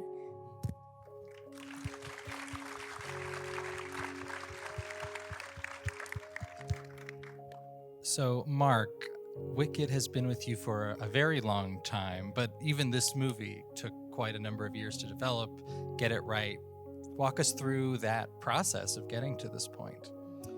Well, I first read Gregory Maguire's novel some 24, 25 years ago, and I was very taken with the idea of how he used Oz, infused it with sort of a notion of fascism, and how this, in the novel, this green girl actually became a warrior of justice against it. And in a similar way that Frank Alban wrote The Wizard of Oz in 1900, which is filled with political allegory of the time, as Jon alluded to. So it was very much in the DNA. And I thought instantly, this is a great movie. And I started to develop it as a film because it was so cinematic. And then one day I got a phone call from Stephen Schwartz, great composer, genius composer, I might add. That's well deserved. And I hadn't been happy with the screenplays because they lacked magic and wistfulness. And Stephen called me and said, I know you're developing Wicked. Did you ever consider turning it into a stage musical? And the moment he said music, the light bulb went off in my head, because I thought, this is a world and these are characters who want to sing, and there's the magic. And particularly I was trying to get to the story of these two women. And they both live in a world where they present themselves to the world around them in one way, but they're feeling something different inside. And in a musical, a character can turn to you, the audience, and sing what he, she, or they are feeling, and not let anybody else in their world know. And so it was a perfect marriage. And I thought, let's do it on stage first. That's what Stephen had suggested. And he brought on Winnie Holzman, or suggested her, and she'd written this wonderful TV series called My So-Called Life. And she understood young girls and their relationships. And so the three of us set out and we put the show up. And as Jon said, he was at one of our previews in San Francisco. We just didn't know it. And then the show was thankfully turned into a big hit. And And it was, you do something well, you have to be emotionally ready to try and do it again in a different medium. And I was lucky enough to be making lots of movies, so I needed some distance, and the show was being successful around the world. And so I waited. I didn't actually develop. There was a lot of headlines all the time about all the directors who were interested, but the truth is I paused. And sometimes you do that because there's a kismet in the world that you don't know, that somehow I didn't know, that I was waiting for this man to appear, to direct it. And for all of these gorgeous actors here to be available and to be there, to be in it. It's something you intuit or you feel. And I had met Jon years ago because he did a short film at USC that was a musical, and he knew I love musicals. So somehow I waited for the right moment, and it brought me to this group. And then Jon and Stephen and Winnie and I developed the screenplays and decided to make it 2 films. And hopefully you saw why film 1 in and of itself is a wonderfully satisfying, exciting adventure and moving piece. And hopefully it makes you want to come back and see what happens in part 2. But and so the time was right, and that's really what it was. You have assembled a pretty incredible cast here, without question. And Jonathan, I wanted to bring you in on that point because Fiyero in this film, this half of the story especially, you get to see the way he interacts with these 2 women come alive in completely different ways, because these are very different characters. I'm wondering if you could talk a little bit about working with these 2 and how that maybe brought out different sides of you as an actor. Yes. It's amazing to hear these 2 put words to what I witnessed really come, on set, and seeing the sheer amount of work that they did, technically as well as emotionally together. Obviously, the invite to play Fiyero is a wild, sexy one, and it was never going to be one not to run at, but particularly because you get to witness and serve and support these 2 sort of knockout performances. And I sort of, my memory, I came in a little bit later, and actually, I've got to say, Marc Platt worked out some incredible schedules to allow me to do this. And I came in about 6 weeks into the shoot, and by that point, it was much like, I think, the character of Fiyero. I sort of share with him the curiosity and the wonder that he sees in these 2 women in very different ways. And of course, in the way that he evolves through the 2 films, he really is a fully changed man by the end of it. And he sort of represents, Elphaba's powers, I think, and Cynthia's powers. But witnessing the 2 of them and Jon Chu together, it's amazing. I'm only hearing now, really, the thoughts and the works and the cogs, because I didn't see that on set. I saw it on screen and I felt it. And it's amazing now to share it, and then to hear these 2 talk about the magic that they conjured. So, we love you. Michelle, I feel like you know a thing or 2 about the genius of Jon M. Chu. You, of course, were in Crazy Rich Asians. Yeah. What was it like coming back onto a Jon M. Chu set, and especially one as spectacular as this? Hey, everyone. Wow. I remember when Jon called and said, Michelle, would you read the script? I would love for you to be Madame Morrible. I had no idea what Wicked was. I hadn't seen the musical, and I was like, you could throw a phone book at me, Jon, I will say yes. And then I read the script and I got like, Jon, do you know I don't sing? This is a musical. And next thing all I know was I get this video from Jon saying, oh, Michelle, 2 lovely ladies want to say hello to you. And that was Cynthia and Ariana, who said, Michelle, it's imperative that you join us in London. And we were right.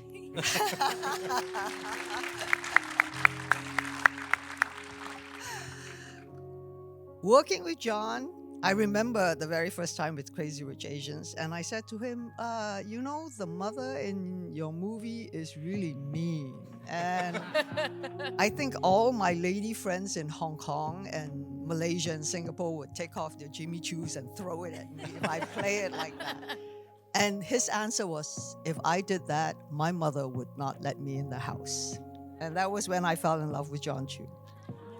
And we've been family since. But tonight, apart from this amazing storyteller, I must thank Marc. Thank you for holding out and waiting until now.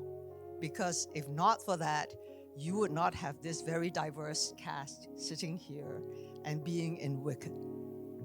Right? So, and it would not be Jon M Chu helming, because he is the most amazing storyteller. I mean, the two girls, they are like my yin and yang. They are so different, but they just come together in the best possible way. And it's so wonderful. I remember at that time, I was going crazy because I was running between LA, New York, I don't know, so many places in America, trying to do the Oscar thing for Everything Everywhere All at Once.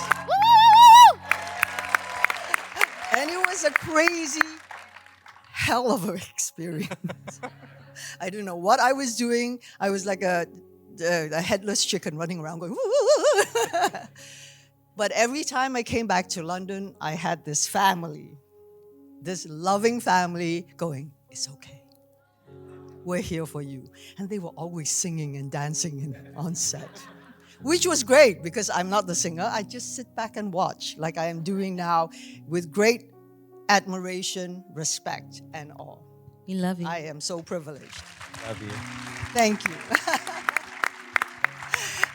And Madame Morrible has been such a great experience as well, because when I watched the musical, I thought, oh wow, she's the villain through and through. It's like she knows what she wants and she's getting it. But then Jon and Marc allowed the Madame Morrible that we have in Wicked to have very different complexities. It's like sometimes, I think we know people who get blinded by their own ambition and their own dreams to forego the people around them, because they want that more than you. So I thought that character had so many levels that it's a good reminder for us not to be blinded by your own selfish needs and your own ambition. So thank you.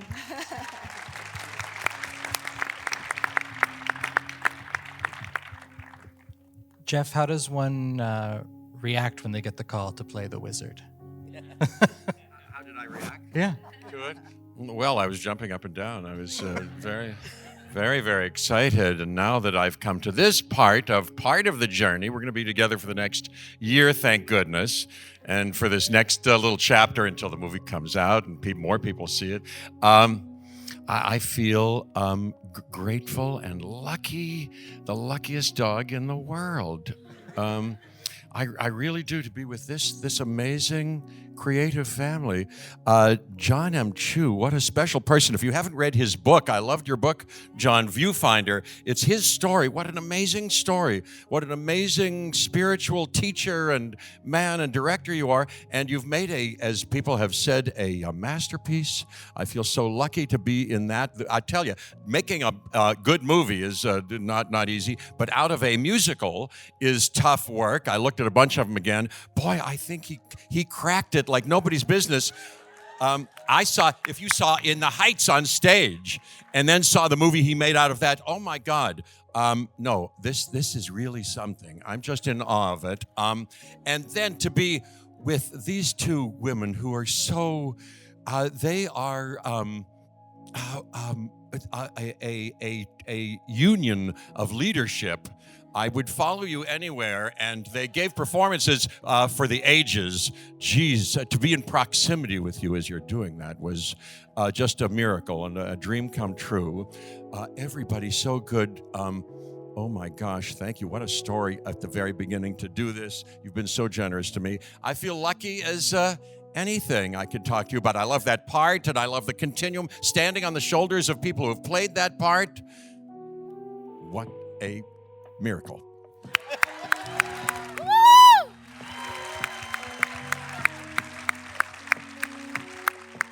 And that's why he got cast as the wizard. Thank you very much.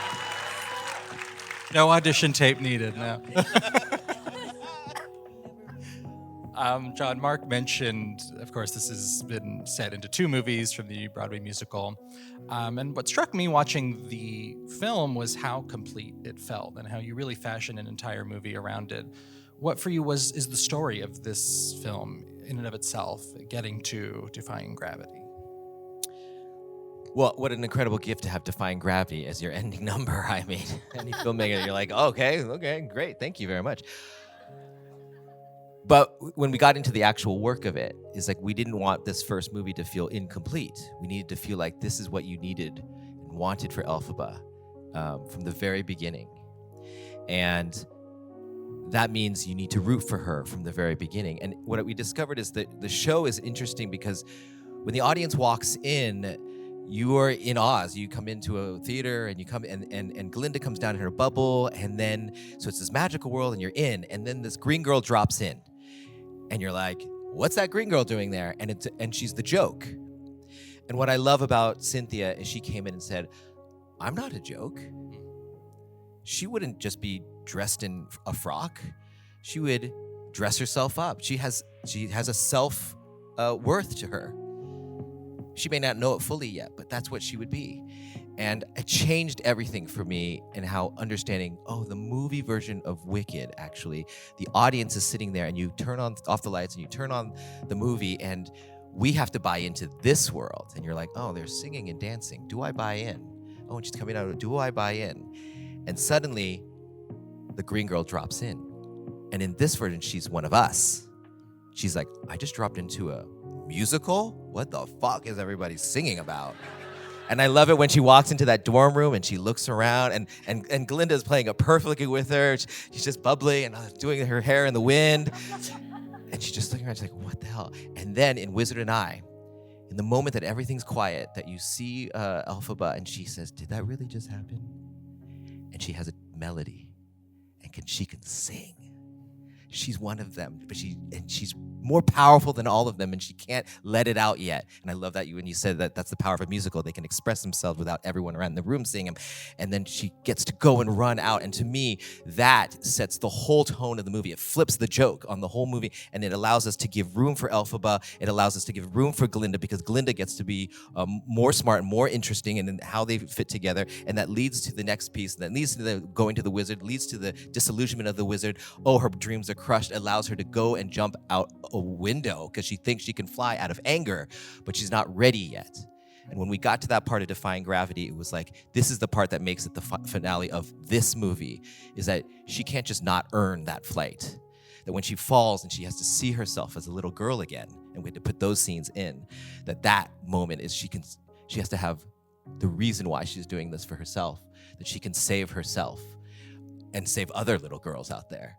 And then when she gets her broomstick and she flies up, that's the moment she can say, it's me. And then you take it home with Defying Gravity, and she does it, and she expresses it in her flight. To me, to track that backwards was the thing that was the trick, I think, to really make this feel a satisfying movie. And so it wasn't just, hey, we're just gonna cut it at this act. It was like, you have to do the plumbing all throughout. And I really do think of Ari and Cynthia as co-authors of this version of this movie, because we had to discover some of these things along the way.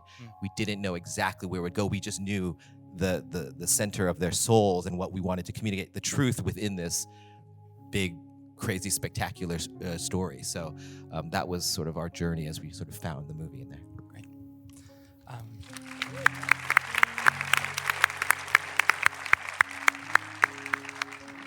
I'd love to close by asking our two leads about these incredible musical performances a little bit. And just given what you were saying, Cynthia, to start, can you talk about building in this performance to Defying Gravity and the actual filming of that really incredible number?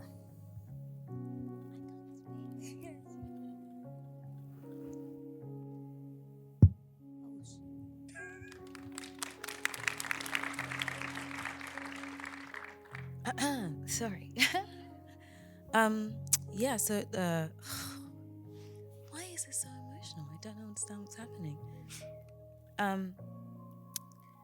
Defying Gravity was like a massive journey for me. I think from the very beginning, I kind of knew that I wanted Elphaba's voice to grow. I like to belt. I like to make a big sound. Cynthia likes to make that sound. We like when you make that sound. But I knew that Elphaba had to earn it. I knew that she didn't know what that sound was yet. And so it takes her a second to get to that point. Takes her a second to get to defying gravity. She has to learn a lot. She has to go through a lot before she can get to singing "It's Me" and telling people, so if you care to find me, look to the western sky. It takes her a second before she can get to that. But the journey to get to the actual song was long and complicated because it was paused by a 6-month wait of a strike, and was the last thing I did. So I felt like it was like double dutch, just like waiting. We'd filmed everything up until that point, and maybe had like a couple of stunts to do and like 1 or 2 more scenes, and then defying gravity, the big bit.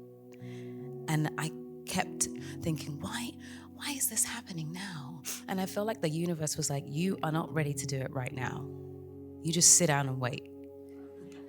Because we'd worked so hard. We were like to the core. We were at our bones at this point, skin rubbed to the bone. And I felt like that 6 months gave me time to process all of the things that had happened so that I could use the things that I had experienced to finally really tell the story of what it is to defy gravity. So when we got there, I was really ready. And then the universe said, no, you're not. Sit down, have a cold, have a fever. And I was out for a week when we came back. I had to wait again. On my birthday, I got sick. That's how the universe works. So that when we finally got there, I really was ready. Everything was like put back together again. And I was so ready to roar those words and mean them, because I was able to put together the things I had experienced in the film and the things I had experienced in my life to be able to say, I'm defying gravity. Because it's a really special thing to be able to proclaim those words. And I was so looking forward to being the conduit to which I could bring that to people and hopefully have a bunch of people able to say, I'm defying gravity, not just through actual flight, but by defying the odds that people might set against you. Because I know what that feels like when people look and go, oh, you can't do that. You know, it's not possible for you to do that. You won't ever do that. It's too hard for you to do that. And time again, I've had to go, no, I think I can. No, I think I can. No, I think I can. And to be able to finally roar, I absolutely can. And there's not one thing that can tell me I cannot. It's really special.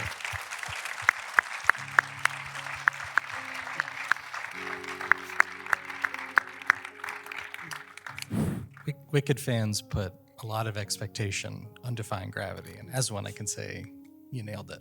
Thank you.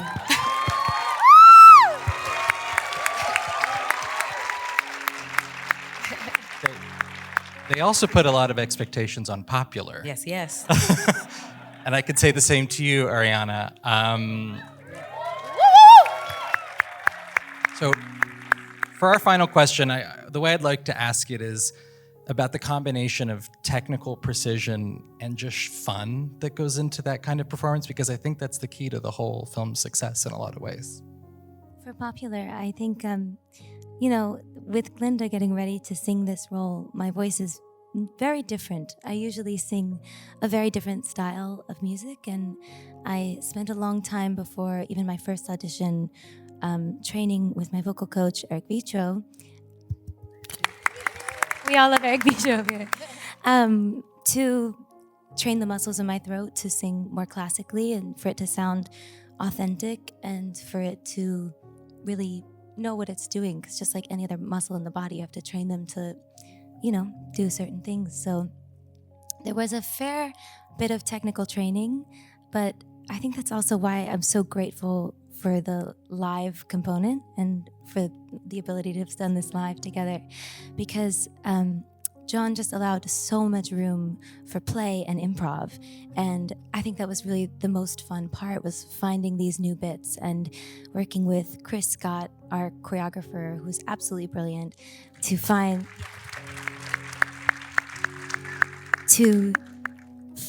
the Glindified version of the choreography or of these bits. You know, it was written that the basketball that the ball that she takes out of the trunk they were like, oh, we have to train you to catch that on your finger. And I was like, oh, no, we don't, please. No. She can think it's there. It's not going to be there. It can't be there. But, you know, there was just so much room for that play. And even like with the wand and not catching the wand, these little bits that kind of came to life in the room. And each take, we got to try different things. And, you know, Jon was under Glinda's bed, giggling and hissing in the corner.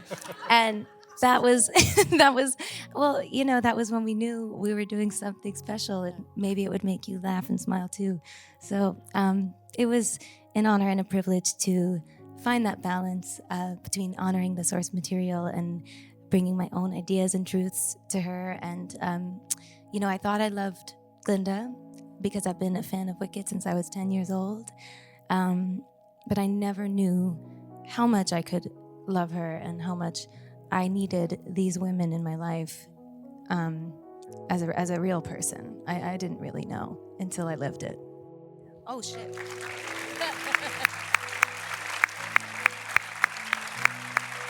Thank you all so very much. And thank you all so much for coming out tonight. Thank you. Thank you all so much. Thank you, guys. Hi, everybody. Thank you so much once again for joining us for this very special screening of Wicked. How do you all find it the second, third, fourth time around? I am so thrilled to be joined on stage now by the BAFTA and Oscar nominated Ariana Grande.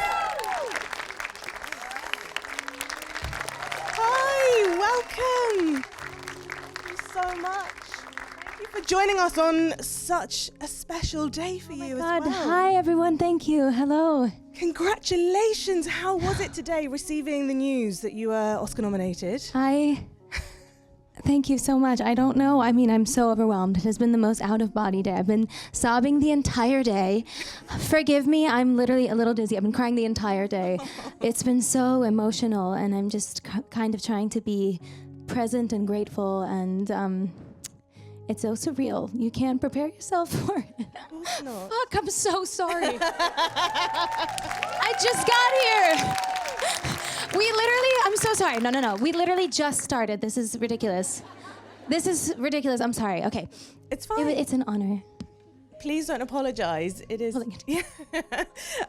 Okay, so let's get into it.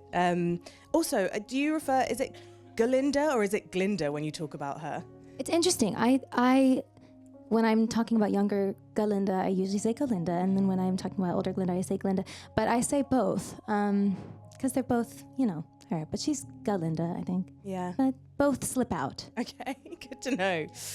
So when Glinda already exists and is already kind of so beloved out in the world, where do you begin in putting your own stamp on it? You know, when you watch the film back, where do you think, oh yeah, that was me?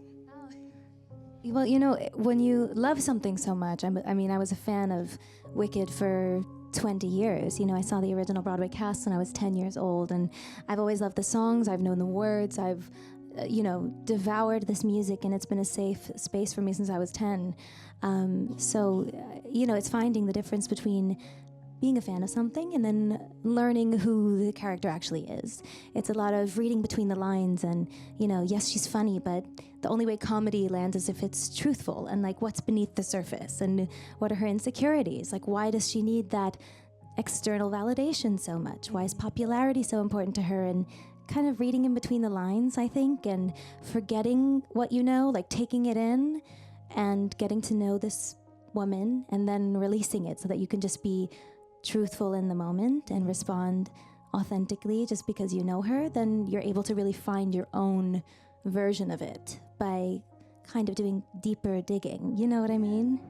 And then you can improv and play, and certain little pieces will just fall out of the sky and find their way into the film. A lot of them I didn't expect to be there. Really? Yeah, I forgot they happened. You have clearly gone on such a journey with this film, and it's still continuing. But kind of thinking back to your audition and what you were expecting from this experience, how does it match up?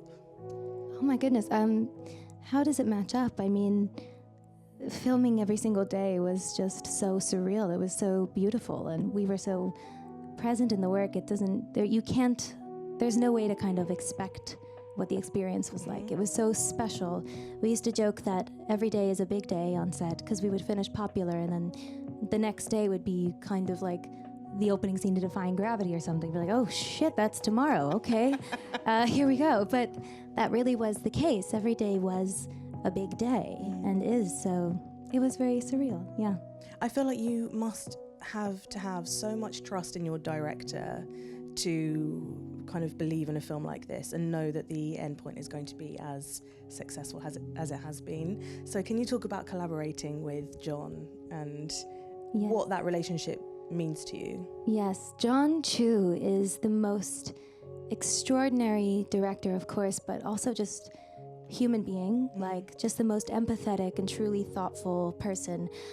He treats every single person like they're number one on the call sheet. You know, every single person, there's hundreds of essays and hundreds of dancers and hundreds of people who work on this behind the scenes, but it all starts with him, and it all comes from him. You know, when we see Wicked be celebrated the way that it is, and, you know, so much of Wicked was celebrated today, Paul Tazewell and everyone, Nathan Crowley and Francis, it's so beautiful to see this happen, but it all starts with him, and I love him so much. He's endlessly curious, he's warm, he is brilliant, he's so particular and so free at the same time. Like, he will come in with a storyboard, second by second by second, perfect, meticulously planned outline of what the scene should be. You know, it's storyboarded, it's there, and we'll get that version, of course, but as soon as he's there in the room, he kind of throws it away and becomes curious and is like, okay, this take, just do whatever Glinda would do, you know? And he calls it catching butterflies. And yeah, I love him so much. He's an extraordinary person, yeah. I know you've spoken about how he sort of encouraged you to make changes, especially with Popular, and you said you were quite sort of nervous about doing that. So can you remember what those changes were and how you relaxed into that over time? Yeah, I think, you know, one of our hardest missions with this was finding the balance between honoring this source material that has been so beloved for 21 years and also breathing our own life into it and finding new truths. And I think, you know, with Popular in particular, that ending with all of the modulations and all of the key changes, I was really scared to do that at first because it wasn't the original Popular. And it was when we got to set and we saw that long, beautiful shiz hallway where we do that choreography down and back. It was 2 days before we filmed, and Alice and Jon saw the hallway and they said, holy shit, we have to do something in this hallway. And we had two versions of Popular. We had the classic ending and we had the ending with all the modulations. And it wasn't until we saw that hallway that we decided to go with the longer version that you have now. Our choreographer, Chris Scott, who's so brilliant, he said, okay, what do you think about this? And he showed me the choreography that he just came up with spontaneously. And I learned it 2 days before we shot it, and I was still recovering from having COVID. The test was negative. It was negative. it was negative, I promise. And yeah, so I learned it, and we just threw it in, and that was when we made the decision. But you know, it's so scary and thrilling to take those risks because then again, that's how you find our version of this story. You mentioned Alice there, Alice Brooks, the cinematographer, and you also have so many incredible heads of department, but also so many female heads of department as well. So can you talk about the impact that had on your performance and having somebody like Alice shooting you? Oh my goodness. I mean, Alice Brooks she's such an extraordinary human being, you know. There's so much divine femininity woven throughout this film, which is about sisterhood, because Jon is so loyal, and he's known Alice since high school or college or whatever. And, you know, he picks these people, and just to be able to work with Alice on this has been so beautiful. You know, the Oz Does Ballroom scene is a 10-minute scene, and we shot it without cutting every single time. So from the moment she comes in at the top of the staircase to the moment the dance begins and we leave and we run up the stairs holding hands, all of that was fully done every single time. And she had to choreograph 700 different lighting cues so that... Yeah. It's insane. But so that we could preserve how it felt to perform it every single time. The reason why it feels that way to watch is because we didn't have to stop in the middle, and it felt that way every single time. And all of the essays that were there and dancers that were there and all of our crew was on the same emotional plane that whole day with us, and it was really special. But it's thanks to that vision that Alice Brooks had for the scene and that collaboration that made it possible. Another scene which really stood out for me was the library scene, because it's normally such a place of reverence, right? A library, and it's so rectangular. It's called a book place. The book place. Yeah. Sorry, is that what you mean? Yes. Oh, yes, the book place, yeah. And, Sorry. And rectangular as well. And this is not. It's so the antithesis of all of that. It's circles, and it's definitely not a place of quiet worship, that's for sure. So can you tell us about filming that and the sort of challenges of kind of hitting all of those beats in terms of the choreography, the dancing, having that huge kind of ensemble constantly moving? Yeah, I mean, I have to just talk about Johnny Bailey in that scene. He's extraordinary. Isn't he just extraordinary? And again, the books, you know, when he's doing all of that choreography up on that level with the books, and he's opening the book with his feet and he's sliding it together, like, yes, we cut into the close-ups and we cut out, but he did it every single take the same way, and those are his feet. And and it's just really incredible. You know, that's what happens when you have a choreographer like Christopher Scott and his associates Will Loftus and Comfort and Emilio, who care so deeply about every single detail. We got to rehearse that for 3 months before we got to do it. It changed many times, that choreography, so we knew many different versions of it. And then on top of that, Galinda is so physically strange and specific. I say with love. So we kind of had to find our own Galindified version of the choreography, because you know, having that relationship with the choreographer is also such a privilege as well, to be able to say, like, that is really cool, but I don't think Galinda can do that. I don't think she has that in her. How can we make it a little more awkward or a little stiffer or weirder? She thinks she's a swan, but she's not. And, you know, so that's part of the beauty of it. But when it comes to dancing through life and that week in the library, we filmed that over the course of like a week and a half, and it was just so joyful every single day. And I remember, sorry, one last thing is a long answer, I feel. There was a schedule change and something happened in the middle of it, and Jon Chu, this is just another testament to his greatness, he just water like off a duck's back. He just was like, great, we'll shoot something else, and just so kind. There was never a moment where I saw the pressure of this zillion-dollar film and the schedule and all of the things he had to get done break him. I never saw him take anything out on anyone or become stressed or short with anyone. He's just the kindest, most amazing man. And those were such happy weeks. Yeah. That was a wonderful answer. Please don't apologize for going too long. We want to hear from you. You just mentioned like the sort of the way that Galinda moves. So learning the way that she would move, what inspired that?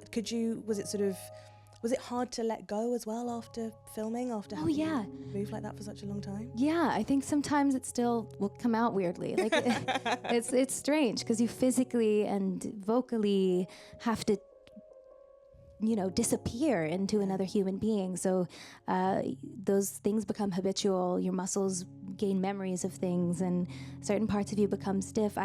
My neck from toss is. I need to get that looked at.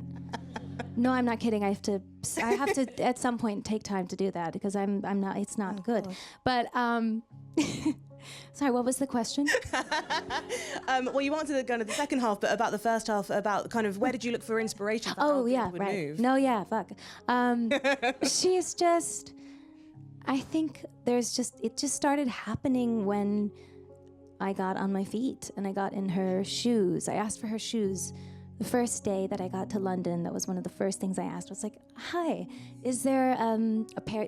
Are her shoes around?" Because I knew that the height of the heel and the cinch of my corset would move my body differently and help me find her posture and what it is to be, Glinda, who thinks she's very smooth and poised. And finding her physicality was such a fun part. But Paul Tazewell, our incredible Oscar-nominated costume designer,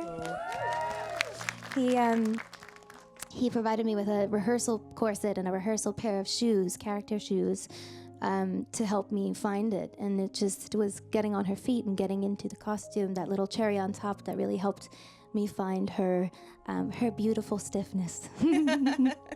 And then, well, as we're speaking about costume, how involved were you able to get with all of the sort of the detail? I feel like you're a details person, so the kind of the smaller details, the better. We'd love to hear about those. Yes, I mean, one of our first days in London, we got to go to the war room, and they had a presentation for Cynthia, and then they had a presentation for me because there was an Elphie one and there was a Glinda one, and they kind of laid out all of these gorgeous sketches and so many and millions of pieces of blonde, chunks of blonde hair. And that's a bit creepy. it was kind of scary but delightful.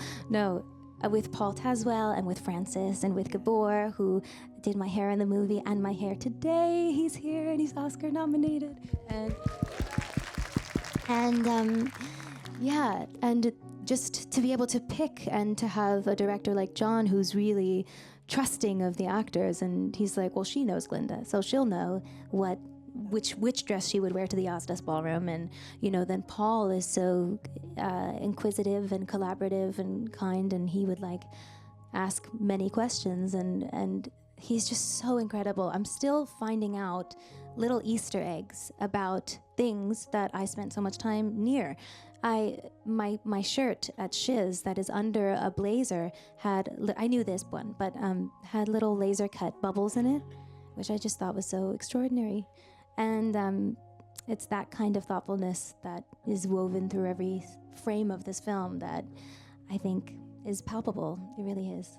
And I suppose costume design, but as well production design, is so vital, isn't it, for you being able to disappear into a role? So can you talk about the fact that it was practical effects so much of the time and how that helped you really kind of live in Glinda's world?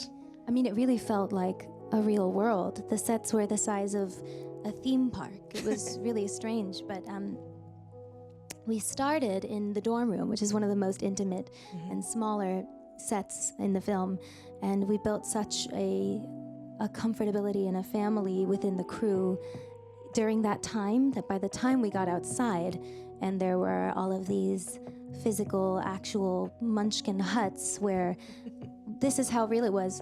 One time I walked into one because I was just going to, sometimes I would put my phone in there because I didn't want to be near my phone or whatever.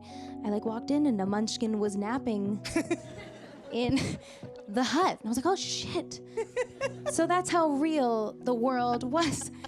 But yeah, it was truly submersive and insane. And that is all Nathan Crowley, and he is a genius. And he said yesterday that Wicked was his favorite movie he's ever done. So I didn't take that lightly. I really was excited to hear that because I'm a fan of all of his work. So yeah. In terms of the little detail, what kind of really stood out that perhaps, we might not see on a first or even second watch, but actually really helped sort of ground you each day in that role? Well, for me, something that was really useful for me was just kind of all of the books were filled with real pictures and messages like Aussie and history, Aussie and lore. Really? And yeah, some of the things I'm thinking of are a little bit too much about movie 2, so I'm going to save them. But yeah, it's very useful when there's kind of like, as an actress, it's like there's propaganda everywhere of your best friend's face. And it's like emotional. Yeah. It's hard to look at. It's like it's submersive, it's real, it's strange, but something that in movie 1 that I just found out about. I just found out about this after 3 years, guys, is the O and the Z in the book place. There's so the spinning this tornado wheel with the books in it, whatever, is an O, and the ladders, when they're perfectly aligned, when things spin at the same time, make a Z. Did any of you spot that? Right? Oh my goodness! Well, now you have to watch it again. I mean, how could you? I didn't even know, and I was there. It's just so many little things, We haven't talked about Cynthia yet. We have to talk about Cynthia, also BAFTA and Oscar nominated. Well, first of all, I mean, you both sang live, so I wanted to know, how does that affect your performance? That, if you were doing it afterwards or before in a studio, that wouldn't have that same impact. Well, it's kind of imperative because the story demands it, the emotional integrity of the context of what we're singing about. Sometimes it's emotional, sometimes it's different, sometimes it's also having the ability to improv and like surprise Cynthia with new things, and it's kind of imperative because the material demands it. So, and also we're singers, we love to sing, and so that was a very easy, short conversation. They were like, how do you guys feel about singing live? We were like, absolutely. But yeah, so it gives so much freedom, and it allows for the performances to be so much more truthful. And that was most important. And also, it was kind of a no-brainer because we share this with so many brilliant women who do it on Broadway and in the West End and on tour 8 times a week. So if we have to do it 30 takes in a row, yes, ma'am. Yes.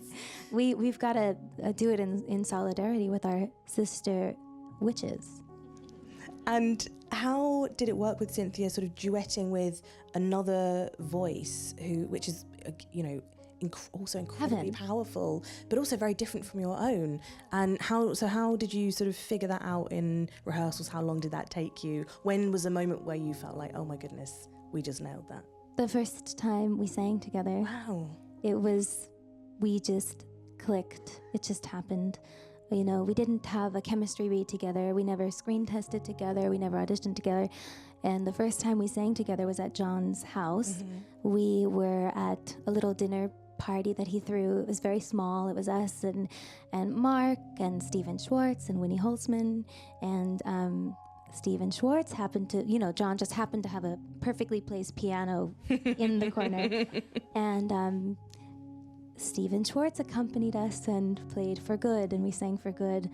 And that was when we realized just how symbiotic it was. And I think it was because we were really, truly listening to each other. Because often people kind of maybe sometimes are singing and worried about their own voice and singing at the person or whatever it's about, whatever it is. But we listen. So it's interesting. It's not just hearing each other, it's listening to each other. And our voices are very different separately, but when we sing together, it was a weird thing where our voices kind of meshed and held hands, like our vibratos were even kind of similar, and it was just the weirdest thing. And thank God for that. Gosh, what a nightmare would that have been if we were like... That'd have been tough. You couldn't really have got around that. No, that would have been good. Yeah. And how did all of the cast are so incredible. How did having all of them on set, being able to work with them every day, how did that help you to sort of elevate your own game as well? I mean, that was what was so extraordinary about it. We have such a brilliant, formidable cast. And we're all theater nerds, and we're all constantly surprising each other. That's what I loved so much about working with every single person, was that, when we were shooting my coverage, my scene partner would give me a surprise performance, or when it was another person's coverage, I would try to surprise them or evoke some sort of different honest response, and it was just sort of playful and inspiring. And Jeff Goldblum and Michelle Yeoh, like I got to learn from the absolute greats, and it was just so special. And they are as kind as they are brilliant, and it was really, really, really, really deeply special. I don't know how you sort of get any work done with Jeff. Because No, we don't. No, we can't. Why? Because he's just so beautiful and so funny, and he's not so funny. like just so quick. And he's singing constantly. He's singing constantly. At all times he's singing. And then Cynthia will join him, and they're both singing the entire time, just every song in the Great American Songbook. I would no, seriously, I would join in sometimes. But I also am like very like, is Jon ready? I'm nervous. Like I want Jon. And I would have to sometimes be like, what was that, Jon? Action? It was just delightful. I can't sort of imagine like every day sort of going in the emotional and also like the physical toll that kind of must have taken on you to kind of perform to the intensity and the depth that you do. So what was your sort of like routine to sort of decompress at the end of the day to know that you could pick up again where you left off the next morning? Well, there wasn't really an end of the day. It was sleeping, and then we were back in the chair the next morning, truly. But I think, I guess my thing that was super helpful is my thing I always talk about, meditation in my car rides over in the mornings. I would put my headphones on, and I would do a nice little medi, and I would sit in the hair and makeup chair, and we would have a beautiful day. It's hard to, I don't know. Everyone was so fulfilling to be around. That kind of helped recharge the battery too. My glam team, the people who you spend the most time with, that you get to know most closely. My dresser, Jess. She's my sister now. She would call me Chickadee, and everyone, our PAs, everyone becomes a big family, and that really helps recharge the battery. Is that time with everyone. How many times did you do an English accent when you were on set? I don't know. I lost count on day 789. You must have been surrounded. It must have been so tempting. Yeah, it was great. My dresser Jess, she would always go, yeah, and I whenever someone would say anything, that's how she says yeah, and it like kind of trickled into my life, and I started responding that way, and I was like, I have to nip that. That was strange, but no. It's addictive. Yeah. You said that you kind of love how Glinda changes, and of course we're going to see so much more of how Glinda changes in film too. But can you talk about what kinds of changes that you really kind of loved following and loved kind of from the beginning to the end of the film, which were really kind of stood out? Yeah, well, in part one, there's an arc of its own, really. We start, and she's I'm going to be very loving with the words that I pick. Hold on. She is lovingly unaware. Mm-hmm. She is desperate for love and validation and being liked. She is a little bit ignorant. She is privileged. And she has a bubble of privilege that kind of blinds her a little bit from seeing certain other things. And it's not something that she even is conscious of until the moment, I think, in the Ozdas ballroom. Mm-hmm. And she gets the invitation from Elphaba to change there for the first time. That's kind of the first layer of the bubble pop, I would say, of the bubble of privilege, where she kind of has this invitation to do better. And, it's not out of pity that she joins her on the dance floor. It's out of genuine empathy. Mm-hmm. It's how can I actually take this person's experience and share it with her and try to transmute this pain into anything else. She's a person who's terrified of being disliked. And I think in that moment, her fear changes to hurting someone else. Mm-hmm. She becomes empathetic. She becomes more good, and, it's beautiful to see that change happen there. And it doesn't end at the end of movie one.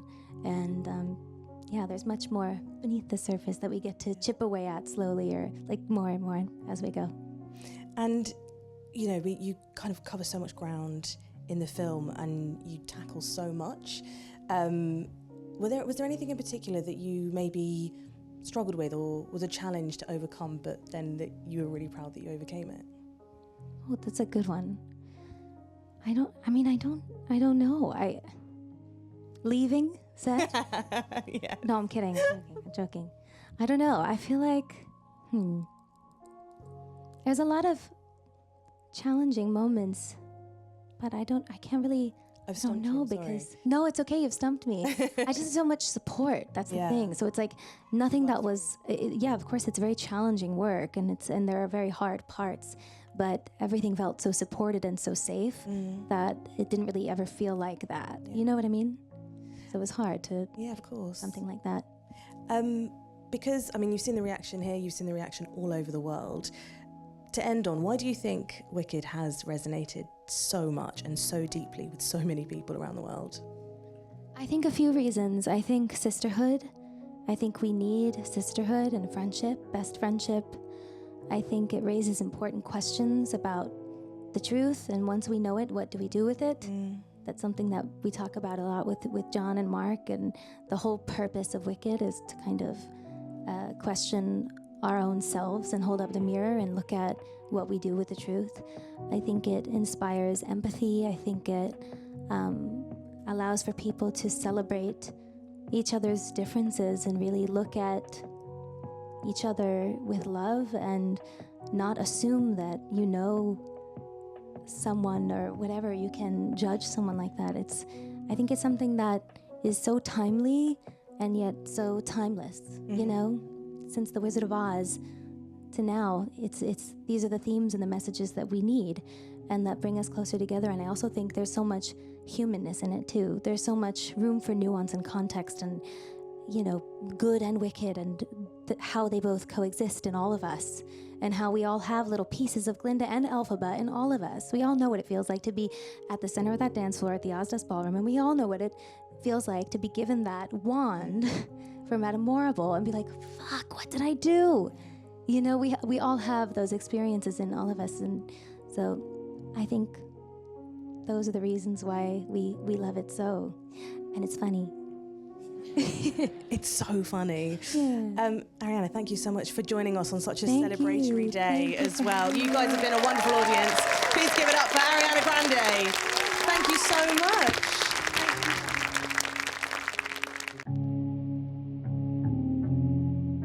Hi, everybody. Y'all could do better than that. Hello, everybody. Y'all just saw Wicked. Y'all ready for this Q&A? Okay. Y'all got y'all tickets to Cabaret yet?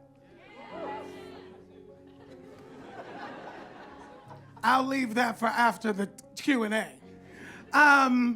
So we have 3 people from the film with us first. The sound designer, Simon Hayes. Give it up.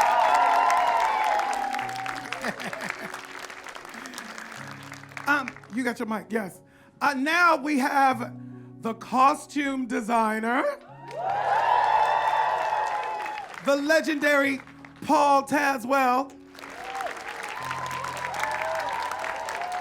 and last but not least, a young lady who needs no introduction. She is also 1 award away from an EGOT as well. She's from right here in your hometown, Elphaba herself, Cynthia Erivo.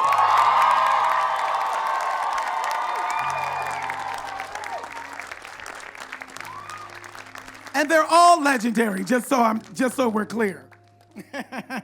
Okay, so ooh, shit. That's harder than I thought. So I want to start with you, Simon. Simon and I just met. One of the things that I am so thrilled about in this production, if I can just say personally and up front, is that unfortunately, sometimes the movie musical suffers inside of the casting necessity. The casting necessity takes precedent, and then the work suffers, right? You cast people who actually aren't musical theater aficionados, who aren't people who do this for a living, and then the musical doesn't work on screen, and then the form is blamed. Musicals don't work. That's not the truth. Because as you can see with this musical, I'm gonna cry. As you can see with this musical, we were lucky to have 2 above the title names who are musical theater people who do this for a living, right? And the musical works, correct? One of the things that I read was that these bitches was singing live. Simon, talk to me about that. Talk to me about how you recorded that, like what that was like. Well, the first thing is you can only go live if you have fantastic singers. And we had the best singers in the world. Yeah. And you do? And you know, what going live enables these actresses to be able to do is to be able to live in the emotion, to be able to live and breathe their character as they're transitioning from dialogue into song. There's nothing technical holding them back. And there's also the ability, I mean, Cynthia a lot went completely off tempo so that she could take a moment, so that her emotions could drive her performance rather than a backing track dictating when she should sing. And I think that you guys will agree, when you see that on the screen, we all connect with it because the emotions are dictating the performance rather than a backing track that has been written before we've set up the shots for the film. And certainly on I'm Not That Girl, I think you almost did the whole thing off tempo. And that it just works. There's just something. The word authentic is wrong because of course it's authentic because it's 100% real. It's what's happening on the movie set.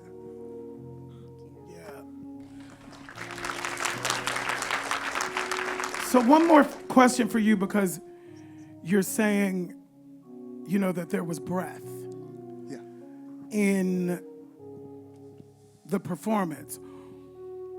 So the orchestra, what were you singing to? So we had our music supervisor and our music director on set with Stephen us. Aremus? Stephen Aremus and Yes. Dominic Amendum. They Dominic would play the piano, so I was listening to live piano in my ears. In the earwig. In the earwig. Yeah. If there was no track, because sometimes I would need to be off tempo to sort of breathe in it. So I would hear that, but what Simon doesn't tell you is that he set the spaces up so that it was like we were always singing in a recording studio, so everything was always alive for us. So if I'm wearing my hat, there's a microphone in my hat. There would be microphones above us so that the sound would be caught. There'd be a microphone on my clothing which you couldn't even see, sense, feel, whatever. We were always given the tools that we needed so we could be free enough to sing the way we wanted to sing. I love Simon so much because he loves the voice just as much as I do. And he would make sure that everybody was quiet when we were singing. It was really important to him that the space we were in was conducive to singing live.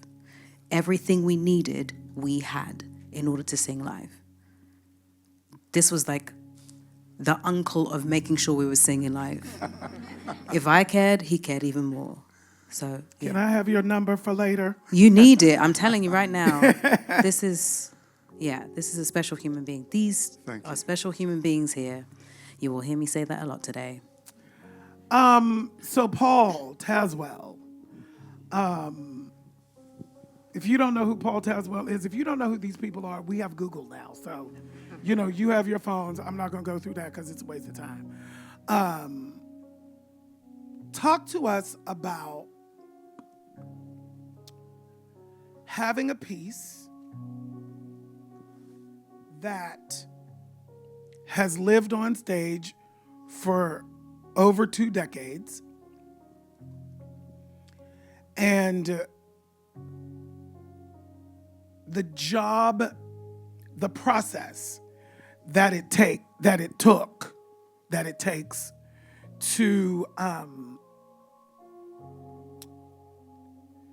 do I say this? Tell it in your way. Design it in your way. Yes, there are going to be similarities because the script dictates what the costumes should be. The character dictates what they should look like. But what was it like? Because that's a task. It's a hit. That's a real, for a creative artist like yourself, I'm sure that challenge was amazing. But talk to us about that. Sure. It was really daunting at first. I mean, one of the because it was multi-leveled as well, and I'm very familiar with the Wizard of Oz movie from 1939. I've done 4 productions. I've designed 4 productions of The Wiz, so I'm very familiar with the characters that are involved in this story. But I knew that Wicked had has a huge fan base, and when tasked with re-envisioning what that beloved piece is, for me, I felt like it was imperative to honor the energy of it while also putting my own handprint on it. Right. I mean, somehow. One of the things that I did, after Jon and I, I was hired and we met for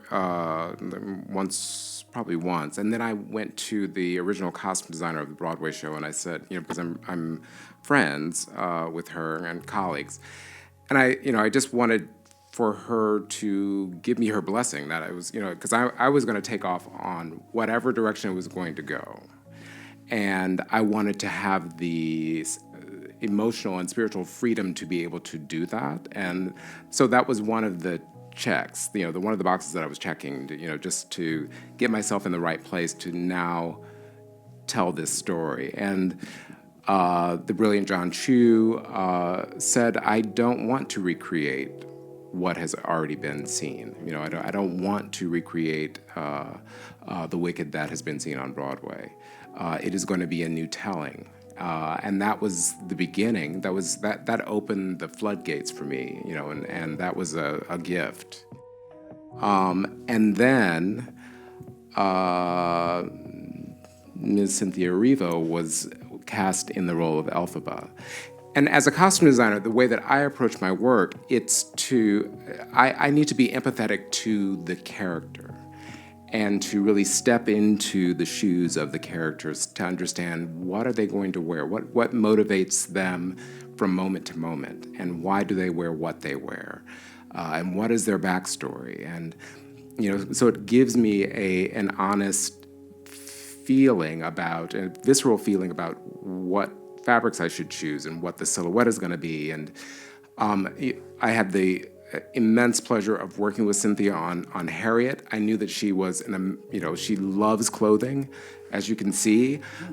She wears clothing very well. She wears a cape like no one else on this planet, and a hat, and manages both, and sings through all of that. So I knew that dressing Cynthia was going to be a party. It was just going to be, and every time that Cynthia came into the fitting room, it was serious work, but we had a lot of fun doing it because she could speak clothing language, and that was brilliant. I mean, that was the best thing for me. But it is. I think that being able to create in a way that, because I wanted to create a world that had never been seen before, at least as we have seen other musicals. And so a lot of my inspiration was both nature, because it's timeless, and also, you know, like elements like the spiral, which I've spoken about in lots of things that I've been interviewed for. But then also there were fashion elements that were pulled into it as well. So I was weaving all of this techniques together that would create a world that the audience, you know, really feels like you haven't seen before, and you haven't seen it on the Broadway stage, and you haven't seen it in film. And because of the producers, because of Universal, because of John Chu, we were able to set up a studio that was a costume studio where we were building all these costumes, and it was all under the same roof, and it became this magical workspace. I mean, it was really, you know, it was a wonderful, for a creative person, just a wonderful experience. As a musical theater geek and a person whose life was saved by this form, you know, musical theater taught me how to dream beyond my circumstance. And I have to say, you know, once again, I don't think I stopped crying from the first frame. Like, I can tell that so much care was taken and so much craft, you know, is in it. And the masters of this form, please understand that. You're watching the masters of this form create this piece. It's so breathtaking. Cynthia, you know, just to tell a little story about Cynthia and I, when she was doing The Color Purple, I was doing Over Here, before anybody knew her name. I was doing Kinky Boots on Broadway. And a friend of mine came over from here and came to me and said, there's a woman named Cynthia Erivo in England that I need you to meet. You must meet her. She is the most brilliant thing you've ever seen, and she reminds me of you. And she just has to know you, and you need to know each other because your journeys are similar. So she came to see the show. Color Purple came over. And I got a chance to sit there and watch history being made. We're about a decade, or maybe even more, apart. And when I came to New York City, Black voices, and I'm talking about people that sing like me, people that sing like her, were not honored in the theater. It was assumed that voices like this were not storytelling voices. We weren't given the opportunities to be in musicals where it wasn't just a musical review, where the Black person came out and stopped the show. We were not human beings. We were archetypes for the entertainment and enjoyment of whoever was there.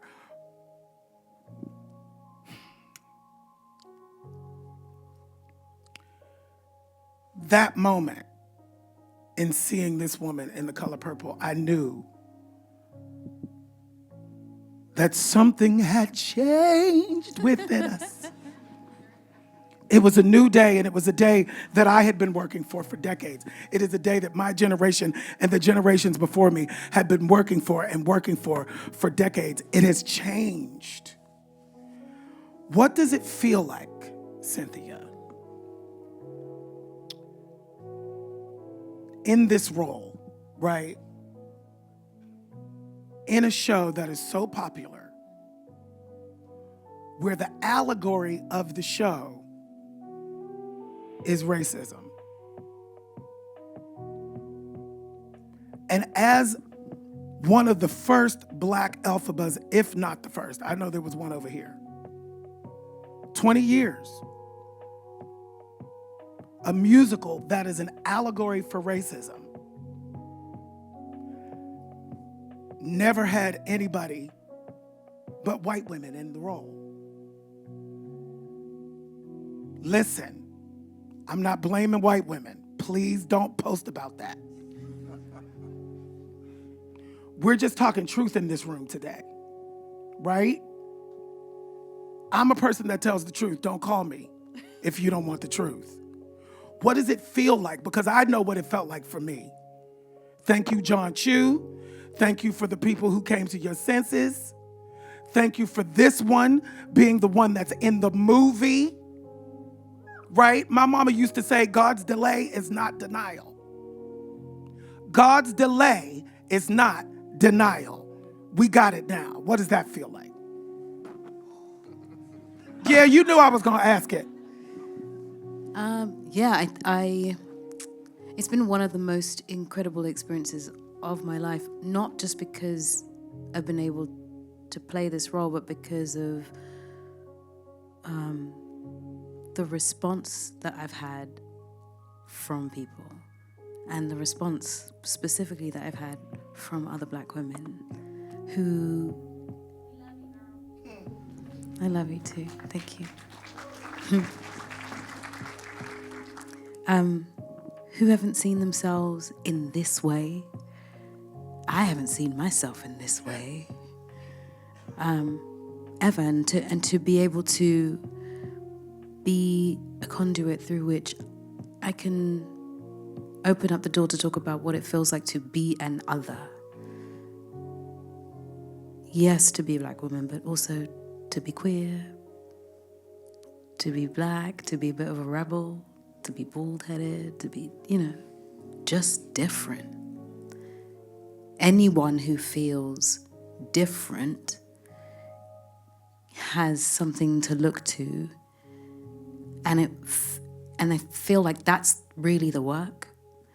It's one thing to do something that's popular. It's one thing to do something that, everyone wants to watch. That's wonderful, but actually the core, the thing that's really important is that if that work speaks to people who don't feel like they belong, don't get to see themselves often, don't get something that connects with them, if I get to be a part of that, if I get to be some connective tissue to anyone who doesn't feel like they can be anything they want to be,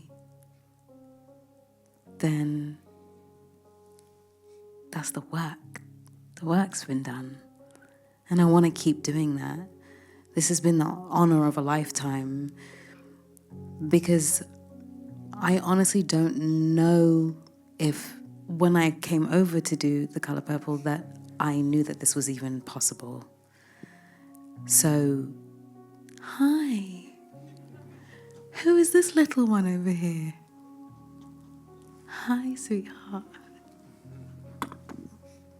That's the work. So that little girl knows that she can fly one day. Yeah. That's really what it's about, I have had, to be able to do this, I have had the most wonderful support.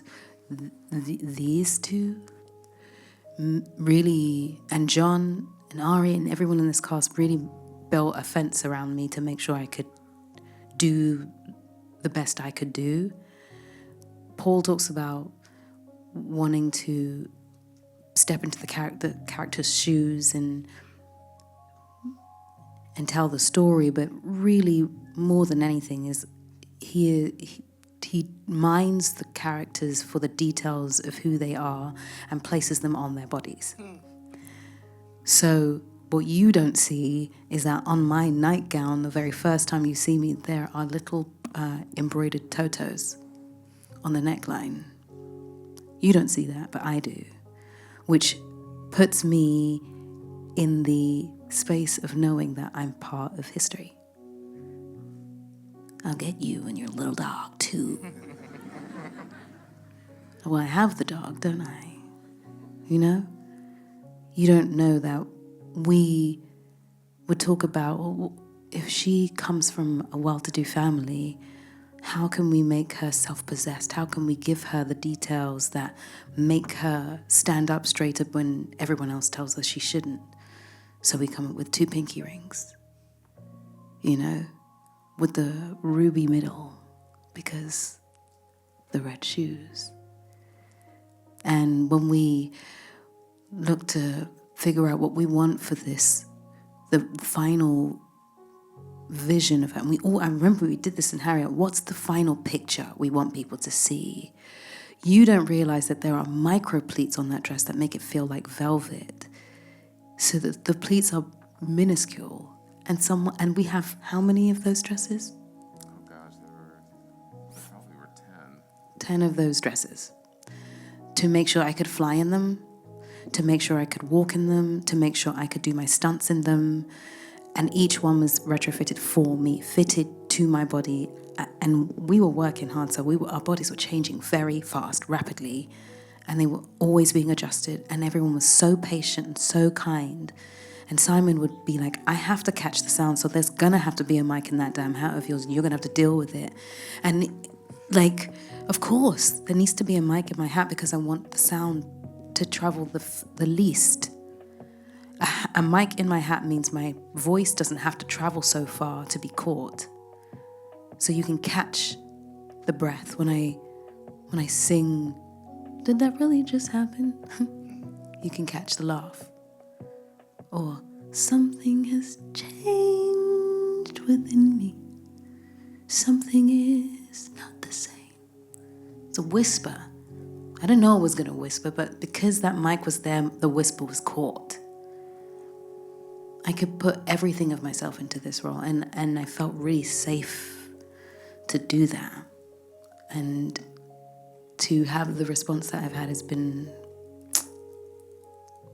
beyond, man, just beyond. Yeah. Just talk about that word support, because that's what we were all there to do. All of us on the crew, but for me and my team, we didn't want you to have to worry or even think for one moment about the technical aspect. Mm-hmm. Because the moment, even if it's just a subconscious, quick thought, that means that you've taken yourself out of Elphaba's moment. And suddenly you're thinking about filmmaking. And what we wanted to do was to make sure that you could just be Elphaba and be in her world without ever having any concerns, any worries, and for us to just be able to take care of that so that what we were able to do was to just capture your original performance and without any re-recording, without any fancy tricks, make sure that that original performance that was Elphaba on the set made its way all the way through the picture editing process, all the way through the sound design process, and onto the screen that you guys saw tonight. And I think Come on, that deserves a round of applause. Come on. Nobody does that, y'all. Nobody can do that. Just so you know, nobody can do that but these people. I just don't, I don't think people understand the magnitude. It's brilliant. It's just, talk about the spiral thing that you were saying, because I have not read, I have not been able to read that, and maybe some people didn't. Can you tell them about the fun guy as well? Yes, of course, yeah. I was talking about the nature, being inspired by nature. And it happened that there was someday I was researching for Wicked, and I tend to keep the television on when I'm designing as well. I do too. And there was a documentary that came on that was about mushrooms and fungus, and it caught my attention, and so I put my pencil down and I started watching, and I learned about the interconnectedness of the network that governs fungus and mushrooms within a forest, and trees as well, and how they all talk together. And there was something that was very magical about that idea. And in that, at that time, I was searching for rules by which the design of Oz would operate, that would govern the world of Oz. And that kind of inspiration, if you look on the underside of a mushroom and you see the gills that are created, well, that was the inspiration for then Elphaba's, Cynthia's Emerald City dress, and many of the other elements, decorative elements on her clothing. If you look at the Ozdust Ballroom dress, there's on her velvet bodice, there are fiddlehead ferns that are embroidered on her bodice, and then it's silk that's been felted into her skirt, to create the decoration, and then also all the ruffles that are on her shoulders, which looks like fungus that grows on the sides of trees. So I was trying to create that organic connection to nature, which felt more authentic and honest, in contrast to Glinda. And also it spoke of her advocacy for animals because of the organicness of it as well. So that was, and knowing that our color palette was going to be very limited because it's, I'm still referencing The Wicked Witch of the West from the 1939 film and trying to give Elphaba a backstory, which is, the idea that she was still in mourning from when her mother passed away, and she held on to that color of black really as her power color because it kept people away. It made her safe. But then design-wise, which Cynthia was talking about, I wanted to make sure that we didn't dismiss her style and sensibility, that she always has, and everything that she wore was very meaningful and was done with great care and had a great sense of style. It just happened to be black. And we worked a lot of purple into her world so that it just looked more interesting. It read, and Alice Brooks, the work that she did to light all of that black was amazing, because you see all of the pleats and the depth of color within the black. And then, along with the nature and fungus, I was looking at a lot of spirals, and that was, because I always thought that design was very whimsical. I mean, that, because I was drawing a lot of spirals and I was looking at a lot of kaleidoscopes, and that kind of imagery kept coming up, and then also looking at the Art Nouveau, the decorative arts of the Art Nouveau period, and how whimsical that feels, and then the fact that Frank Baum wrote The Wizard of Oz towards the turn of the century, and it all started to connect as a world and make sense. And just thinking about the spiral, the Fibonacci spiral, and that formula, just again searching for rules that would help to govern the design eye for the film, but we ended up literally using that in developing Glinda's pink dress, when her big bubble dress, and so we were able to directly apply some of those same concepts directly to the design. So I think that in creating this world, Cynthia was talking about the Toto embroidery.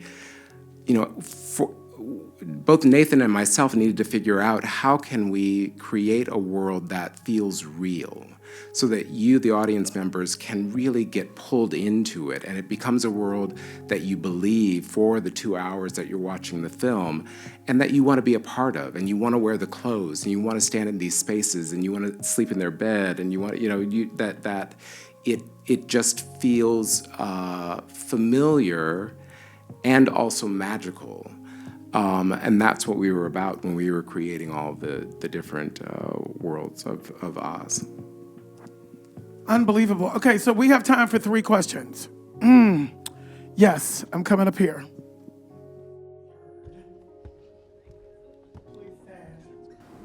What's your name? My name is Treya. Treya, nice to meet you. And what's your question? My question is for Cynthia, and I wanted to ask you as well, actually.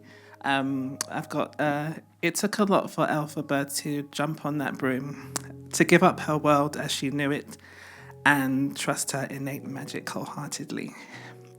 Has there been a time in your lives, both of you, where you jumped on your metaphorical broom? And if so, how did you find the strength to do so? Cynthia? I think I've had to do that several times. But the thing that comes to mind the most is when I got on the plane to go to New York to do the show on Broadway, because I had never thought that would happen. I had to get used to the idea that I was going to leave my home.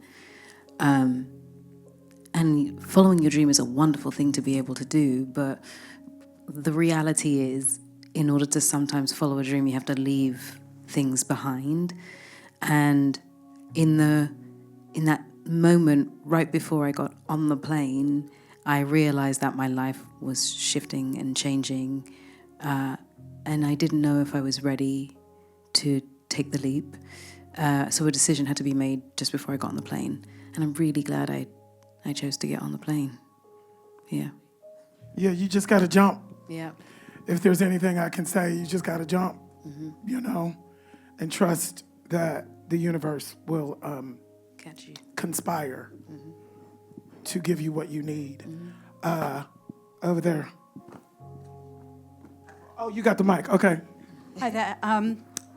I first saw Cynthia on stage I had looked out the other day in 2011 in Umbrellas of Cherbourg. We used to chat after the show. Yeah. I saw the show several times. I love musical theatre. But what I really remember is Cynthia's character. She was playing the nurse to sort of like the elderly aunt. Yeah. And she appeared on stage, and there was sort of about 4 people on stage. And I started weeping. She hadn't sung a note. She hadn't said anything. But I knew that she was really in love with the boy who was in love with the other girl.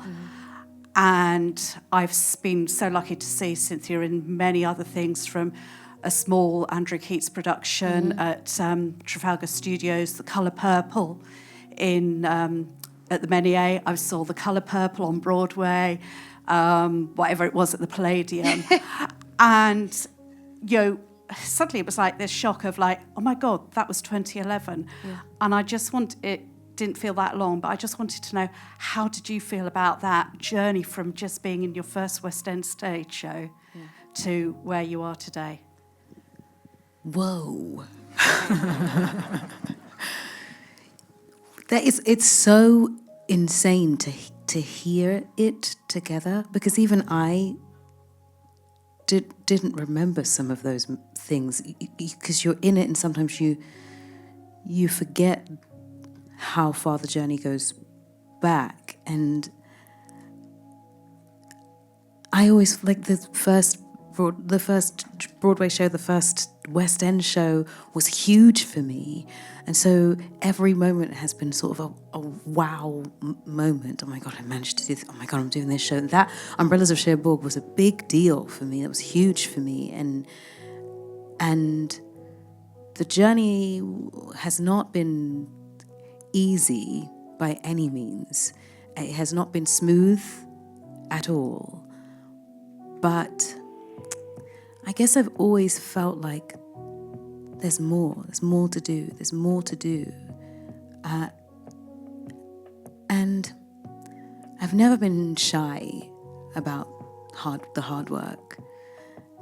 And I'm glad for all of the building blocks, because I think each piece that I've been able to be a part of, each piece that I've had the privilege of doing on stage or off, has been a building block to get to this moment. I don't know that I would be here if I hadn't experienced all of those things. Umbrellas of Cherbourg was the reason I ended up doing Sister Act. Sister Act was the reason that I ended up doing The Colour Purple. The Colour Purple was the reason I ended up doing Harriet. Harriet is the reason that I ended up doing Bad Times at the El Royale. Bad Times at the El Royale is the reason I ended up doing Widows. Widows was the reason I met Steve McQueen, and Steve McQueen talked about me as, he said, I reminded him of Barbra Streisand. Barbra Streisand is one of my favorite people in the world. And so all of these, everything leads to the next. everything is a building block. So I would not change any single building block at all, because I really, truly believe it got me here. And you know that while I was in The Color Purple, this is when the discussion for Wicked started. So when I met Ben Platt. And Ben Platt, I remember we used to, he was doing Dear Evan Hansen literally across the street. And I would go over to his dressing room, or he would come over to mine, and we would just sit there in silence because we were exhausted. And one day he was like, "Hey, do you know that Wicked is happening with the making a film?" I said, yeah, I think I've heard it. And he said, "Well, you're going to be Elphaba." I said, that's what's going to happen. And I was like, come on now. There's no way. There's no way it's going to happen. He was like, "Sure, okay, if you don't believe me, but who else is going to do this? It's going to be you." And I couldn't have believed him less if I tried. Could not have believed him less. And to have to look back at that person who didn't believe that this would happen, while secretly hoping it would, because she was singing it while she was at drama school, singing the music before she even knew what the show was, took herself on a solo date when she was 25. And now to be it like this is wild.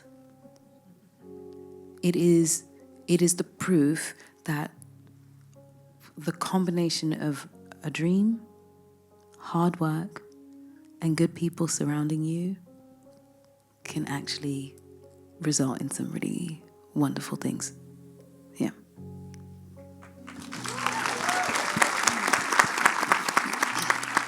One last question from this young lady. Oh, you got the mic already. Tell us your name. Young man. This is for Cynthia. Yes. Cynthia, if Yes. you had a real life broom, where would you go anywhere in the world? Where would I go anywhere in the world if I had a real life broom?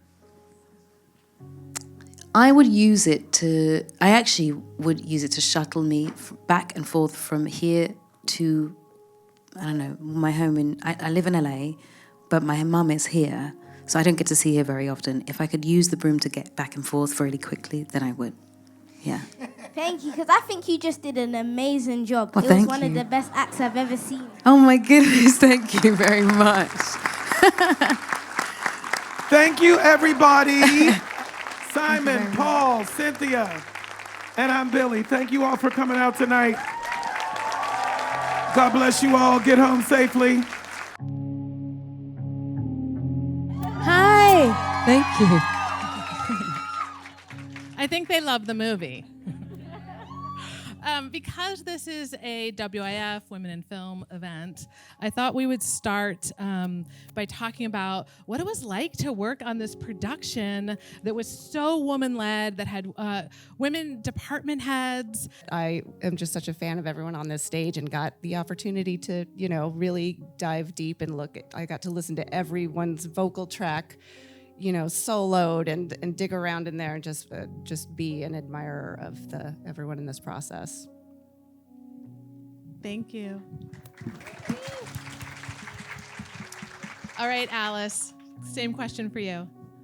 Well, when Jon Chu asked me what my goal for this movie was, I said that it would be the greatest love story between these two women, these two best friends. And in many ways, I didn't realize that goal would actually be realized among the whole crew. It was an incredibly special, amazing movie to be a part of. It was magic. Every day was magic on our set. And that doesn't mean it wasn't incredibly hard. It was 155 days of really, really hard work.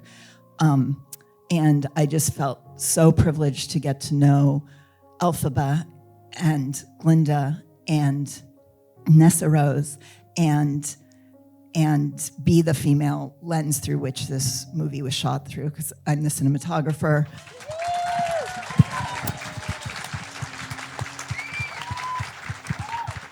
And I got to, Jon Chu also wanted this movie to feel really vast, but he wanted it to be so intimate and personal and raw and real, and getting to be so close with our lenses on all of our wonderful female leads.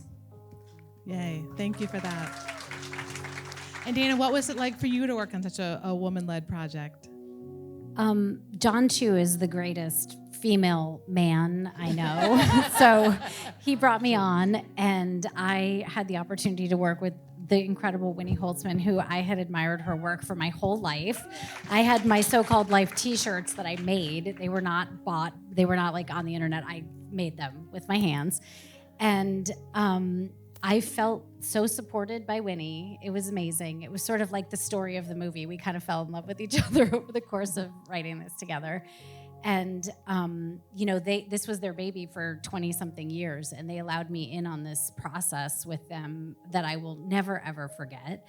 And I've known Alice. I worked with Alice, and she's so extraordinary. And I think for me, the big thing was as a writer who've worked in this business for over 20 years, they don't make movies like this, starring women with this many women behind the camera. That's partly because Jon Chu is going to fight to hire those people. But we don't normally get this size. I mean, this is a superhero movie. It's a love story. It's epic. It's all of those things. And the chance to be able to work on something that's about women, about female friendship. The female friendships I have, they're the loves of my life. So being able to work on that was an incredible gift. And I know that it might not happen again unless, well, this movie made so much money, maybe we'll get to do it again.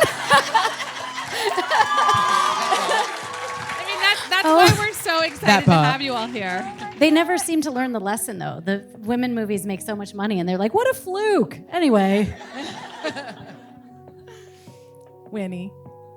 What was the question? The question was... When I hear compliments, I kind of go into a kind of a daze. Yeah, the question is, and I think you have probably experienced this a little bit more in your life in being in writers' rooms with women. But the question was, how was it to be on this production with so many women?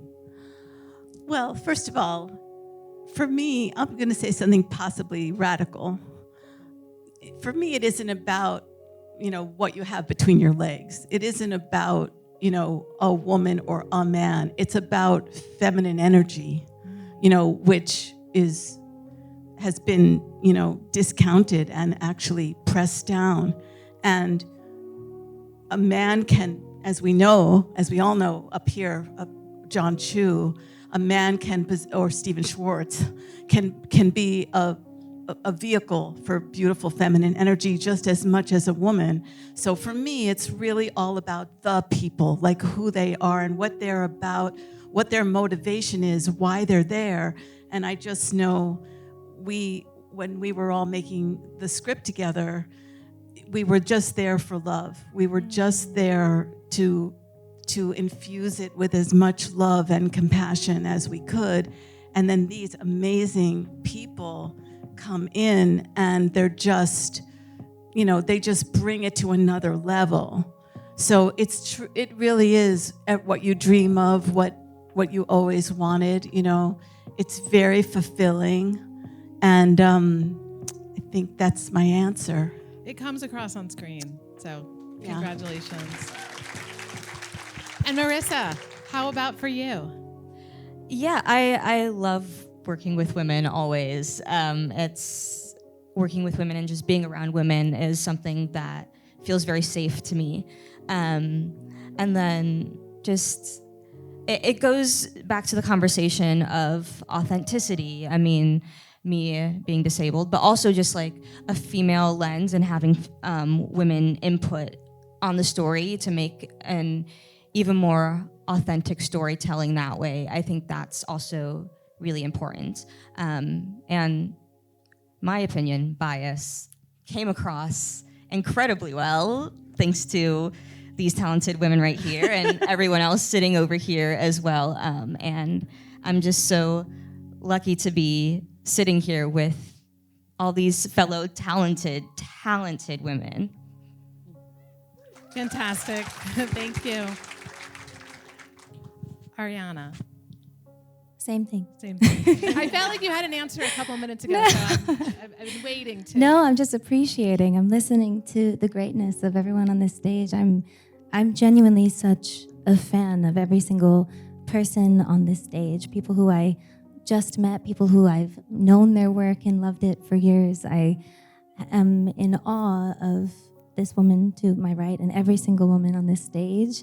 It is the feminine energy that is what has made this film what it is. And like you said, Winnie, it's not necessarily gendered because, Jon Chu has been so loyal to Alice Brooks, the genius over here, since college. And it's just such a beautiful thing. She had to design the Ozdas ballroom scene and figure out how to support and catch the butterflies that happen in that room. And it's a 10-minute scene, and she had to make it so that it never cut. That scene, how it plays in the film is how it went every single time. And, you guys had to figure out 700 lighting cues. Close, 500. Oh. But very good. I can't believe you know that. I thought, no, so many less. True. No, I'm kidding. But, it's that kind of femininity and love and care and sisterhood that is felt and woven throughout this film. And I would be remiss to not talk about the sisterhood that we've built, Cynthia and I. I'm so grateful for every second of this journey with you. I have learned so much from you. I feel like it started so beautifully and so honestly and so respectfully and only grew from there. And I'm so grateful. I'm so grateful for these women on this stage. You're all very stuck with me. I hope that's okay. I'll be stalking you forever. Cynthia did. Oh, that wasn't a clap. I'm kidding. Did this production feel different to you than others? Yes, very, very different. And mainly because of what we're talking about.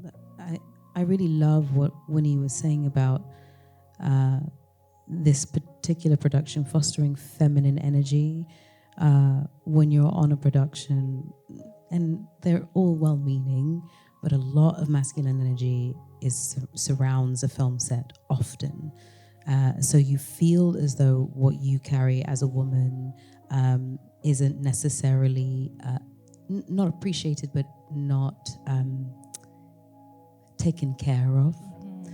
And when you're surrounded by women and men who welcome the energy that you have, not just in your joy and in your laughter, but in your rage and in your pain, it allows you to really feel free.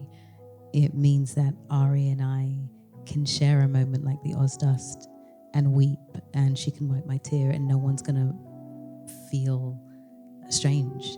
In fact, what's going to be encouraged is that Alice gets to capture it through Karsten's lens, who will dance with me and Ari at the instruction of Alice, which is divine. Or Marissa and I can spend a moment together as sisters and find each other on our own levels. And when we have that one moment right before she goes off into school, it really is a wonderful moment of sisterhood. And Jon will leave us in our rehearsal for us to just get to know each other and be okay with that. Dana will sneak up on a set just before rehearsal, before we start shooting, and we'll have a quick word before she grabs her coffee. But it's welcome for her to just wander around on set and be there. And I can sneak over and say, hey, Dana, what about this? And she'll say, yeah. And then the first time I met Nancy was over Zoom. But I knew that she had the permission to be like, actually, can you try that a different way? When we're doing ADR, it's just as important as the words we say live, because we want to catch the performance. I have to say that's one of my favorite ADR sessions I've had, and we only had a little amount to do, but it was so important that the read and the tonality was succinct and correct, so it still matched the energy that was there when we shot it months ago. That can only come when the space is open enough for us to be who we are as women and to celebrate the pieces of ourselves that sometimes we don't get to share and show. she became Lucille Ball. You can only do that when you feel safe enough to play, but that means that Jon has to be brave enough to let her just be all the woman that she wants to be and run around that set and feel free and be like a bird and a butterfly all at once. And I can be my vulnerable self when usually I have to have a wall up. But it means that if the space is open enough, we can really build that, you know? It sounds like it was both transcendent and transgressive. Yeah. Right? Oh. Yeah. One other thing I think I'm very grateful for all of you for is that, you know, in life it's very difficult, and we've learned this about our country, that there is no version of female power that people seem to be okay with. Right. And every single person on this stage has shown me a different version of female power that doesn't look anything like the male version of female power, and yet is so profound and powerful in its own right. Sometimes you can't even hear what Alice is saying. She's so quiet. And, you know, everybody on the set is like leaning in, and she's in such command because she knows exactly what she's doing. And so you learn, like, I don't have to shout at anybody. I don't have to try to show power over anyone else. I can do it with other people. It's like 20 people tried to give her a microphone before we started. This is power. This is all of our version of power, and it doesn't look the way other power has been supposed to look for us. And so thank you to all of you for showing me versions of power that I look up to and think is amazing. I sincerely hope that the way you all talk about being on this set is something that becomes the norm. Well, we'll make it the norm. You'll make it the norm. We have to. You can't really go backwards once you've experienced something. Once you know that it exists and is possible, right? You take the excuses out of everybody else's mouths for not making it exactly what you've experienced. Now, is it going to be exactly the same? Probably not, but that is no excuse for it not to feel or to have some semblance of what we've experienced, because it is possible. Right. If it's possible, then you can replicate and you can create something that allows every single one of us to feel safe on a set again. Yeah. I think it's so important, and it's so important for this room to hear, to know that that's possible, so that they all will bring it to all of the productions that they work on. So it's deeply trendsetting. I wanted to shift a little bit and talk a bit about the characters. So Ariana, how did you approach Glinda's evolution from sort of bubbly and more naive to savvy? And were there specific scenes where that transition felt at all challenging? Yeah, well, you know, I think that Glinda's a little bit complicated, you know. I think she starts in the beginning very unaware. I think she's been raised in a little bit of a bubble, you know. And I think there is a lot of goodness deep down. I think she just hasn't been exposed to anyone that is really different than her yet. And when she meets Elphaba, I think she's immediately in awe of her. And I think that moment that you ask, you know, when does that change happen, is in the Ozdas Ballroom. You know, she's a person who's so afraid of that exact moment that's happening to Elphaba. That's her greatest fear, is that disapproval or being in the center of a circle where people are judging her. That's her greatest fear. You know, she has this insecurity deep down, and it's so important to her that she's liked, that people love her, and that she's the popular one, and that she has influence. And in that moment, it kind of changes, and it's a true example of empathy, because I think there's a big difference between pity and empathy, and she wants to take on what's happening in that moment, because in that exact moment, her fear switches from people not liking her to her hurting people. And she realizes that she has to become empathetic, and she has to become actually good, not what it's a performance of good, and not liked, not popular. That there's so much more. And I just really tried to get to know what those insecurities were, so that as the arc happens throughout the film, and as she grows, and as she gets to where she goes, even in the comedic bits, you still feel her heartbeat, and yeah. It's such a beautiful part of the story, and I think, my kids are in the audience. I'm excited for them to see characters evolve in that way. So thank you for that. Thank you. I'm excited for you to see where it goes. Yes, we I love her very much, and I think she's extraordinarily complicated and beautiful, and I love the ways in which Wicked fights for humanness. And a lot of people talk about, oh, which one's the good witch and which one's the wicked witch? Oh, she's actually wicked and she's actually good. And that's kind of nonsense because, humans contain multitudes, and people are so quick to erase context and feelings and hurt and reactivity and emotional maturity, and how that takes time. It takes time for people to become as brave as Elphaba. No one starts as brave as Elphaba. Yeah, truly. So there's beautiful growth, and I can't wait for you to see more of these women and where we go and how we grow. Sorry. Marissa, your character really adds depth to the world of Wicked. And how did you shape your role in a way that felt true to the story, but also offered something fresh? Yeah, totally. I think being somebody that is in a wheelchair and taking some of my own experiences and even some of my own insecurities as someone in a wheelchair, going to college for the first time and being so far away from home and wanting to be independent and really wanting to prove yourself. And then that sometimes takes over how I interact with other characters. And so I think bringing that layer of my own self to this character and my own experiences as a disabled person definitely adds a new and exciting and refreshing layer to the character of Nessa, because as Ari said, like, all of these characters are incredibly complex. They're never just one thing.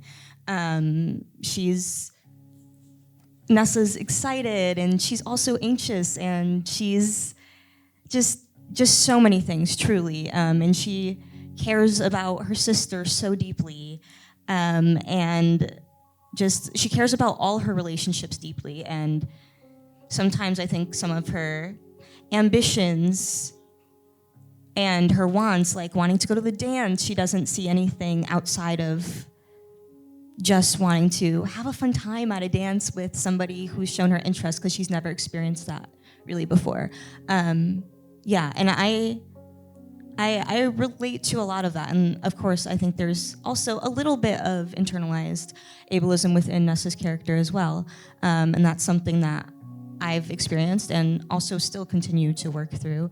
All of my own experiences add a whole nother layer to her character, for sure. One of the things I think is so special about the film is how multi-layered all of the characters are, and certainly yours. How did you balance that kind of vulnerability and strength, especially in those scenes that are emotionally intense and also sometimes physically intense? I think the very first thing I wanted to do is find out all the pockets of joy and hope that she has. Because I think the assumption is that she is only strong, or she's only guarded, and she's only annoyed, or but actually I see so much hope in her. That moment when when Madame Morrible sees her, and for her it's like finally a moment when someone sees all of me. It's this wonderful spark that happens. It's when The Wizard and I happens, it's all joy, it's all hope, it's all possibility, which is why when you move further in to the film and to her and through her arc, that moment in the Ozdas is really heartbreaking, because you see her come in and she's open. She believes she's been welcomed. And then she has to discover that actually that's not the truth. And for someone to learn what that is, to watch someone realize that actually what she thought was happening is not happening. That happens a lot for her. She's like on a wave of believing something and discovering the truth, believing something and discovering the truth, believing something and discovering the truth, right till the very end of Defying Gravity. She believes something. She thinks that she might not be able to fly. She jumps out that window. She doesn't believe she can fly yet, until she sees her younger self and realizes that the only person that can save her at this moment is her. That's the truth. Then she has to believe. Then you see her believe a truth. And for me, I wanted to figure out how that emotional arc would vacillate throughout. Up until the Oz does, she doesn't cry ever. It comes across, she might be annoyed, or she shows that her eyes will roll, or she's irritated, but the sadness doesn't come through until the walls have come down. So I had to figure out, well, how do you make the walls come down? How do you allow her to become completely exposed and vulnerable?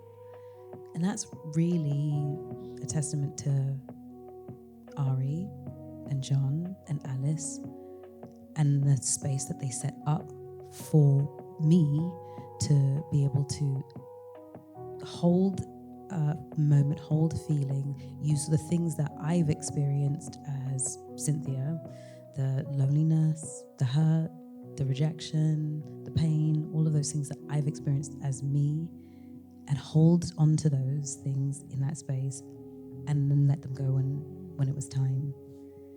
And to use that moment to carry through. The songs are an internal conversation. Often you'll notice that she's by herself often when she's singing, and except for Popular and What Is This Feeling. Whenever she's singing, she's usually on her own because she's allowing herself to be honest.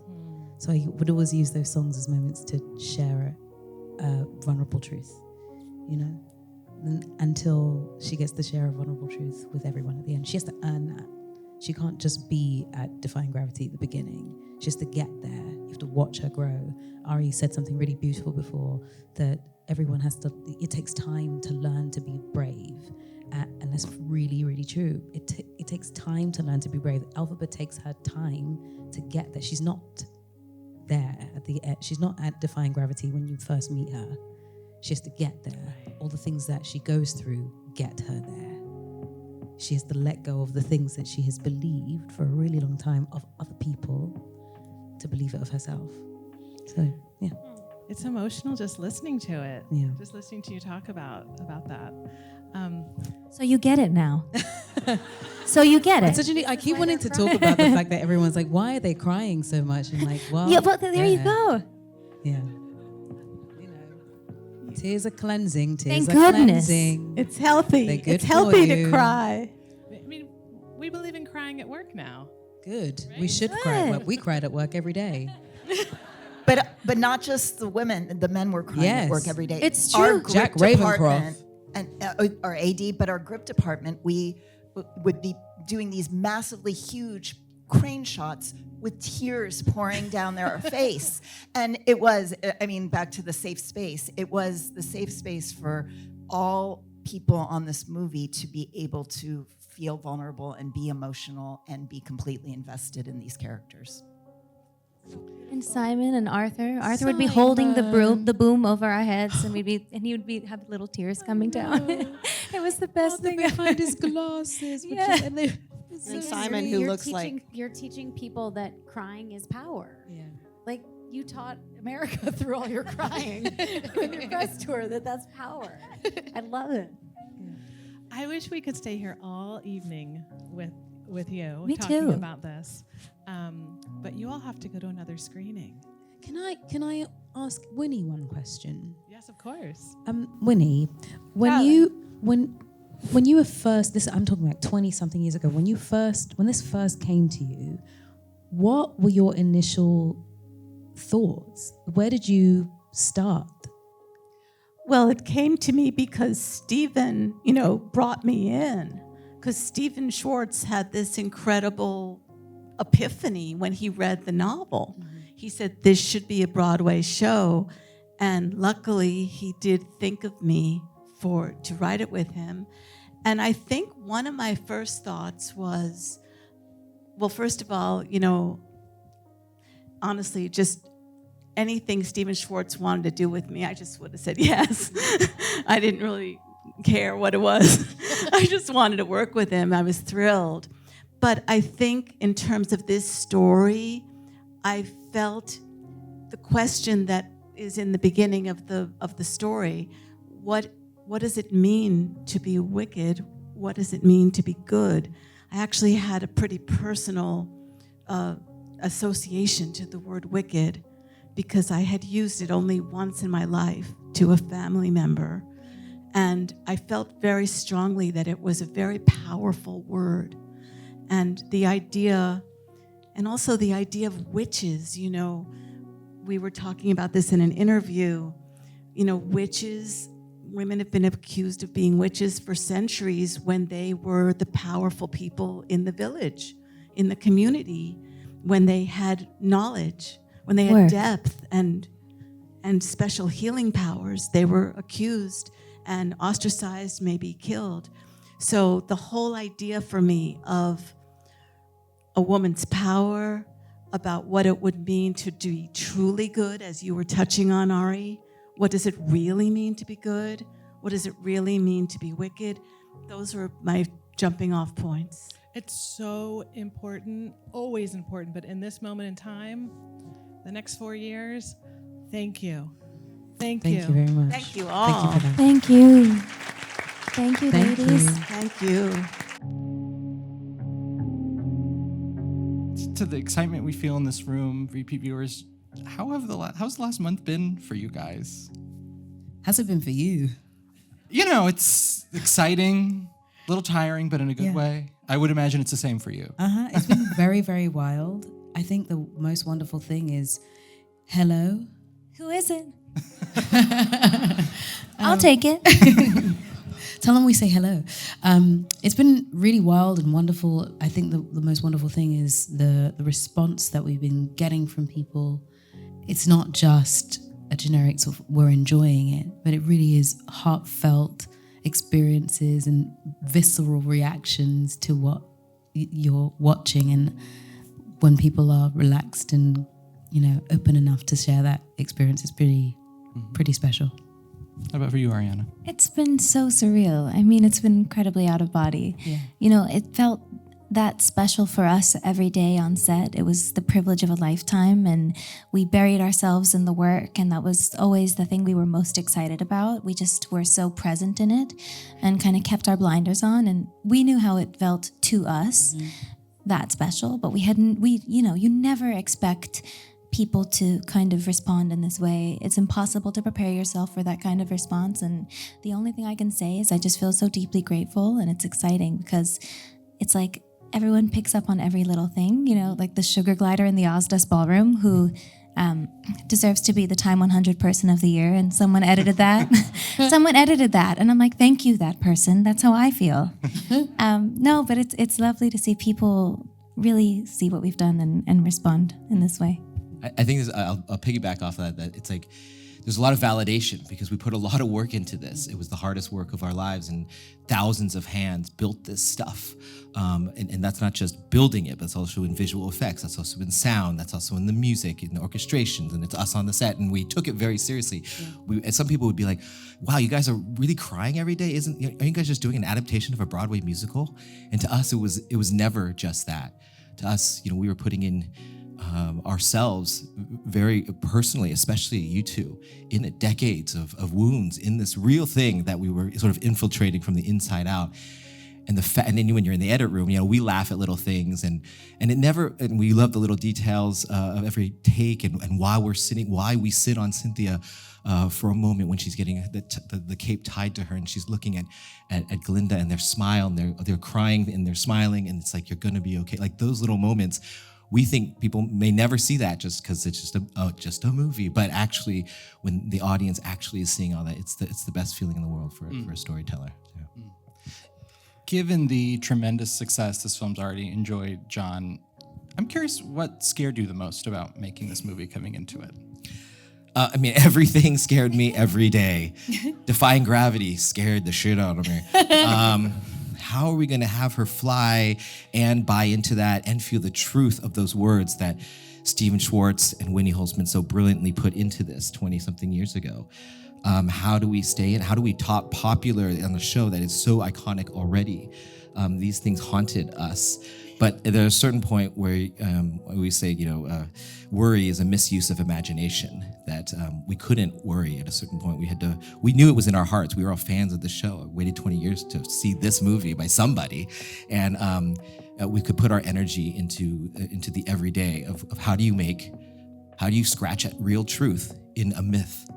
How do you make a world that in context may seem like a dream, but how do you make it feel like a real landscape with real culture of, whether it's the Munchkins as an agricultural place that harvests the colors and the honey and the joy of this place and that need leadership, and how do you find that these two women have a real relationship that they both desperately want to be loved, and even when Elphaba seems like she doesn't look like she wants love, feel like she wants love, Glinda knows that that's exactly what she wants. And how do you get into those things, and how do you get that in the spaces that you have? Because there's a lot of the show in here. How do you fit that in every day? And in the edit room too, every day with Myra and Kirsten, our editor, and everybody, Alice, our cinematographer, every day we talked about these things and kicked the tires over and over and over again. So it was just about every day, how can we push ourselves just a little bit more to get there? Yeah, please.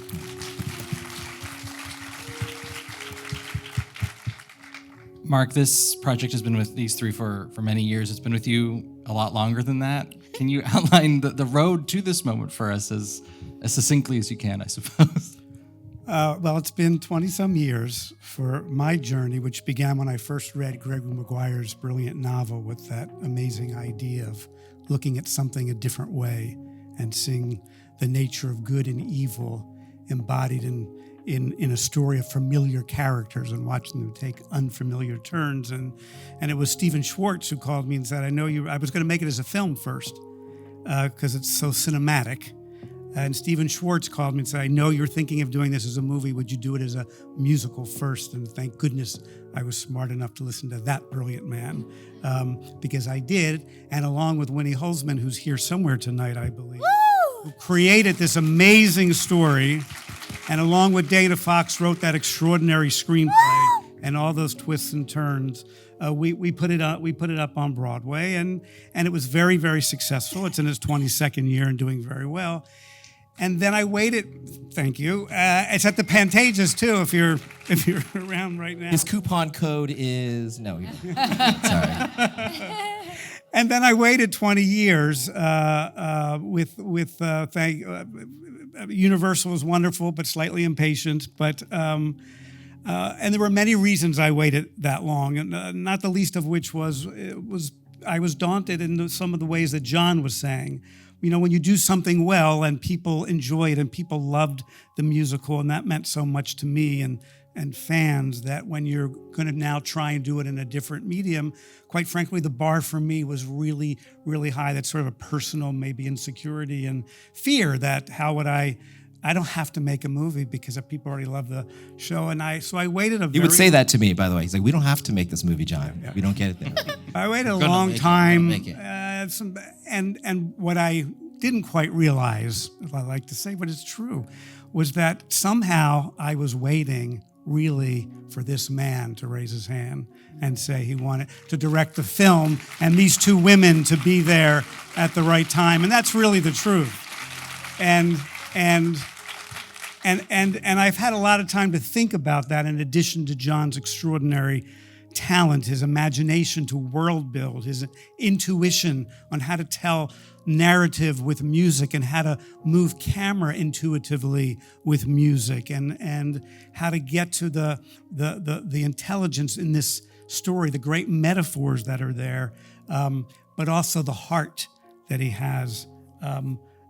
he had all of that. But what really did make it easy for me from day one was what you've heard from them, and what I think you felt when you watched the movie is that all these individuals really did love these characters and loved the music and the story. And I was so aware of that from the first time we spoke that I thought, I'm the father who's now giving the children, who's raised something. Now it's their turn. And I felt really comfortable because I knew how much you all loved it and were aware of trying and wanting to do something bigger than yourselves and to give the world the gift that is Wicked. And that meant everything to me and made my journey really quite joyful and quite beautiful.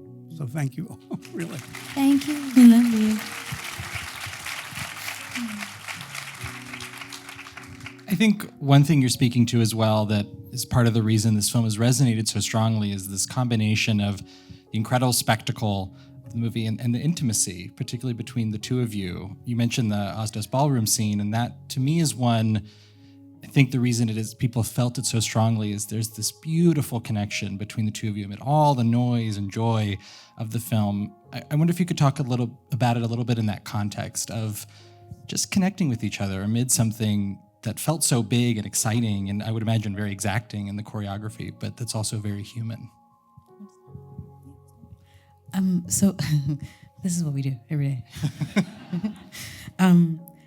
So when we started the choreography for the Ozdas Ballroom, there was another set of choreography created by Christopher Scott, Comfort Vidoku, and Will Loftus. And on the day that we went in to begin it, I watched the choreography and I asked to try something different because I felt like the choreography wasn't necessarily who Elphaba was.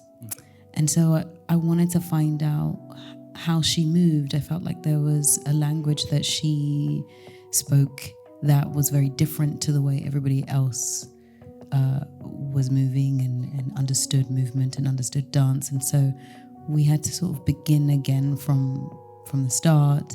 And I sort of asked a couple questions. Why would she do this dance after feeling so humiliated after coming down those stairs? Why would she stay in a place when she felt that alone? And why would she put that hat back on after she took it off?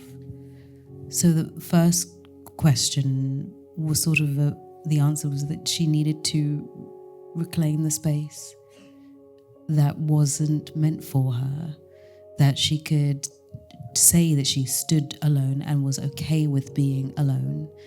And then the third was that she needed to imbue a thing that was causing her pain and was meant to cause her pain with some power, so that whenever you see, so that hat was not just a gift anymore, it was always meant to be hers. And I wanted to find the edges. Paul Tazewell, our amazing costume designer, it said something really beautifully, and I've always thought the same. Elphaba's the sharp edges. She's the angles in Oz. Everything is round or circular or curved, but she doesn't have that on her really. She has the sharp dress that's sort of triangular, the sharp shoulders. So all her movement ends up being really, really jagged. It's all really like sharp. It's all angled movement. And once we found all of that, then there was the invitation to Glinda to come and join.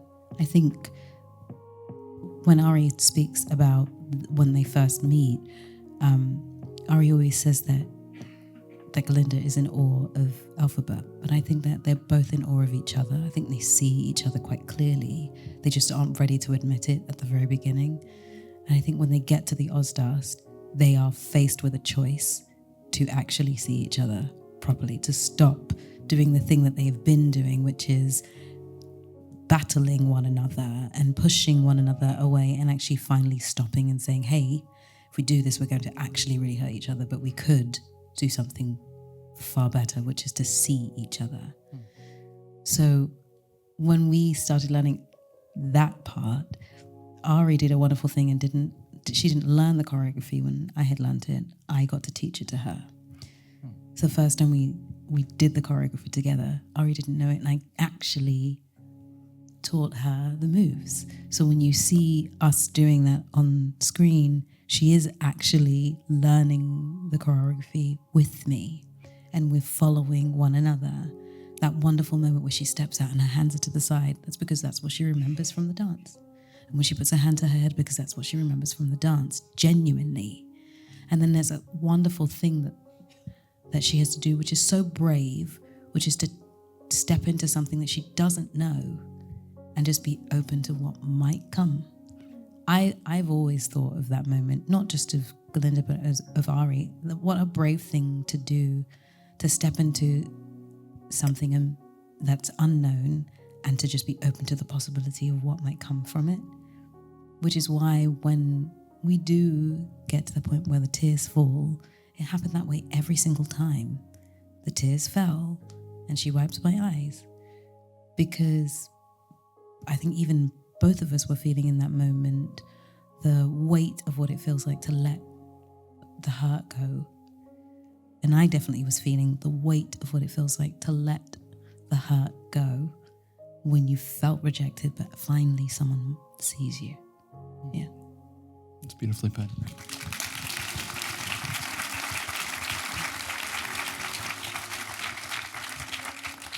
I'm curious for you too, Ari, just everything that Cynthia shared, but also that bravery she's talking about of stepping into something that maybe you don't know. Yeah, I think, there's a big difference between empathy and feeling badly for someone, And in that moment, I think it's this incredible urgency to take on what Elphaba is feeling in order to try to transmute it, to repair it, to make up for this thing that I've done, that I've contributed to. Yes, I could blame my friends and say Pfannee and Shen put me up to it, but I did it, and that's something that it makes you feel sick in the scene. When we watch it, my heart still flutters when she peeks her little head around the corner, and she's so excited to get to the dance. I get butterflies still, and I think the reason why I didn't want to fully remember or go over the choreography too much is because I wanted it to feel as awkward as humanly possible. I wanted us to look like two little deer in the woods greeting each other from different, just trying to find commonality, trying to find a language without speaking, and to let her know that she was okay. And here, I'm going to do these things. I don't know what I'm doing, but I'm going to try my best because you can't be alone in this. And I want to take it on with you. Empathy is not feeling badly for someone. It's feeling with them the pain that they're feeling. It's taking it on with them. And, I think when Elphie extends that invitation to her, it's scary, but it's an immediate yes. It's the first time that bubble of ignorance, of privilege, of fakeness, whatever it is, pops. It's the first layer of the bubble that's around her that we get to get through to the human that's on the inside, who also has lots of insecurities and pain, and they find a soulmate in each other in that moment. I always love that moment too because it was the most uncomfortable scene to shoot. We didn't cut into the middle of that scene. They had to go through the whole sequence. So Karsten, our camera operator, Alice, they knew that we weren't cutting in between every take. Every close-up, we did the whole thing. Talk about exhaustion for them. They only had a certain amount in them. And then the background artist did not want to laugh at her because they could tell that it was really affecting both of them. And so we just all had to sort of hold each other's hands and get through this. Ari, you're not crying in this. You're keeping it together so we can hold it together as much as you can. And I think you're feeling that fight. And what I love about our conversations with Cynthia was she brought that life to Elphaba, and we talk about, okay, and this is also in the script form of proving yourself. Everyone's telling you to prove yourself in order to belong. Prove yourself. Get control of your emotions. Anger is bad. And yet there's this idea of surrender Dorothy that we always sort of kept in our head that like, actually it's about surrendering to your power, surrendering to who you are and to the circumstances that brings. And it really unfolds in that with no dialogue. I mean, the studio was very scared of the silence that we would have, but they stayed with us, and the fact that it's all in the proof of the pudding that she was able to be. You expect Cynthia Erivo to be big and have all her power, and yet she can make herself so small. And cinema is the only way that you can actually be that close to feel that kind of intimacy. And then for Glinda, I've been everyone's had such a great reaction to Glinda, and there's debates online about what she's been doing. And I was thinking about the other day, and there's this idea of like comedy is tragedy without dignity, and I love that. And she plays that at first, like we're laughing at her, she's doing her hair stuff, and we're laughing at her. And yet throughout the movie, she slowly makes us fall for her. So by the time she's here, that dignity, we actually root for her to have. So she goes to humility here, so that from then on, the comedy is with her, not at her. And in the next scene, when she says, and they're actually like falling for each other, and she says, it wasn't your fault, it was the milk flower's fault. And you cut to Cynthia and her eyes, it's like so simple, it's so clear that Glinda sees the world in that way, and that's truth. And to me, we fall in love for her there, so that popular can be even funnier, because it's not just a joke. It's something that like, oh look, it's tomorrow. You have tomorrow to do anything. And I love that. I think that's the combination that's like something that the people are catching up on a little bit in this movie. And we saw it happening, but I couldn't quite put my finger on it until really like watching people react to it, which is really nice. When you say that about how small she can be, it also helps that you're getting to define gravity at the end there. Oh yeah. And they're pretty small, both of those. Yeah, very minuscule. Marc, I'd love for you to also speak a little bit about the larger context of this film and when it's landing. The original book you mentioned had a very strong political undercurrent to it, very intentionally. The musical, when it went on Broadway, arrived in its own moment. How do you feel about the way that the film is landing? And from what I've heard, people responding very strongly to the story of the wizard, the resistance to the wizard. Can you talk about that a little bit?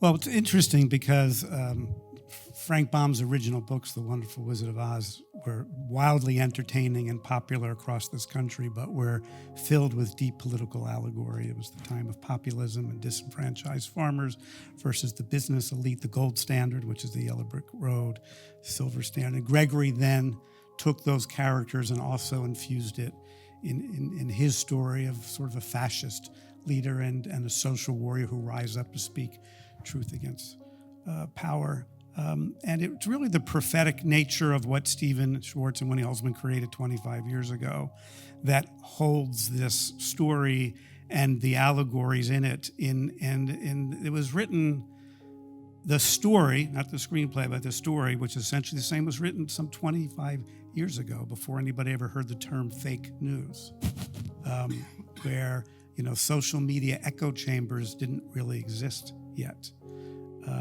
But yet in our history of humanity, if you think about it, some of the metaphors you see in the film have repeated themselves. People sometimes have come to power under false pretense, or maybe by scapegoating, if you will, or blaming underrepresented folks in society. And what's been the consequence of that, and who has risen up to speak truth to power. And and so the way the film lands today is in the political world, people take from it what they want. What is really fascinating and wonderfully gratifying, and has been for a long time, is that people find Wicked and in the hands of Jon and the talented team just wonderfully entertaining and satisfying as an entertainment. And you cry and you laugh. But what's really interesting is that people see something of themselves in this story and these characters, and they always have.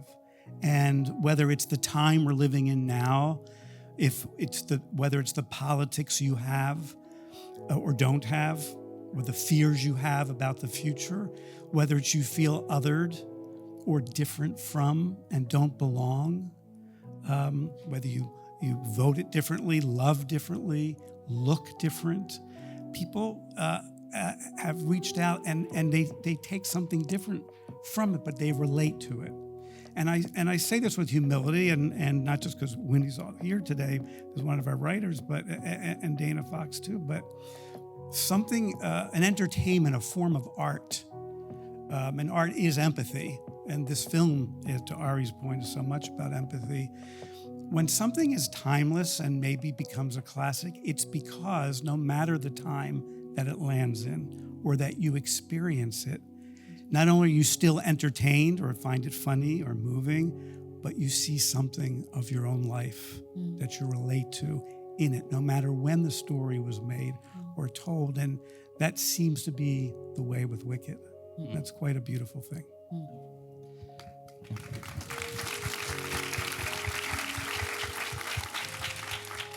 Well, we'll have to leave it there. Please ask that you kindly stay in your seats while we just get situated inside. We will see you inside. Thank you all so much for coming out. Thank you all for speaking. Thank you for having us. Thank you all so much. Thank you guys so much. Thank you. First of all, We're so close. I know. We're up close and personal. Beautifully intimate. I love it. Just like the film you gave us, ma'am. Jon, I'm going to start with you because I'm going to do a little bit of a recap.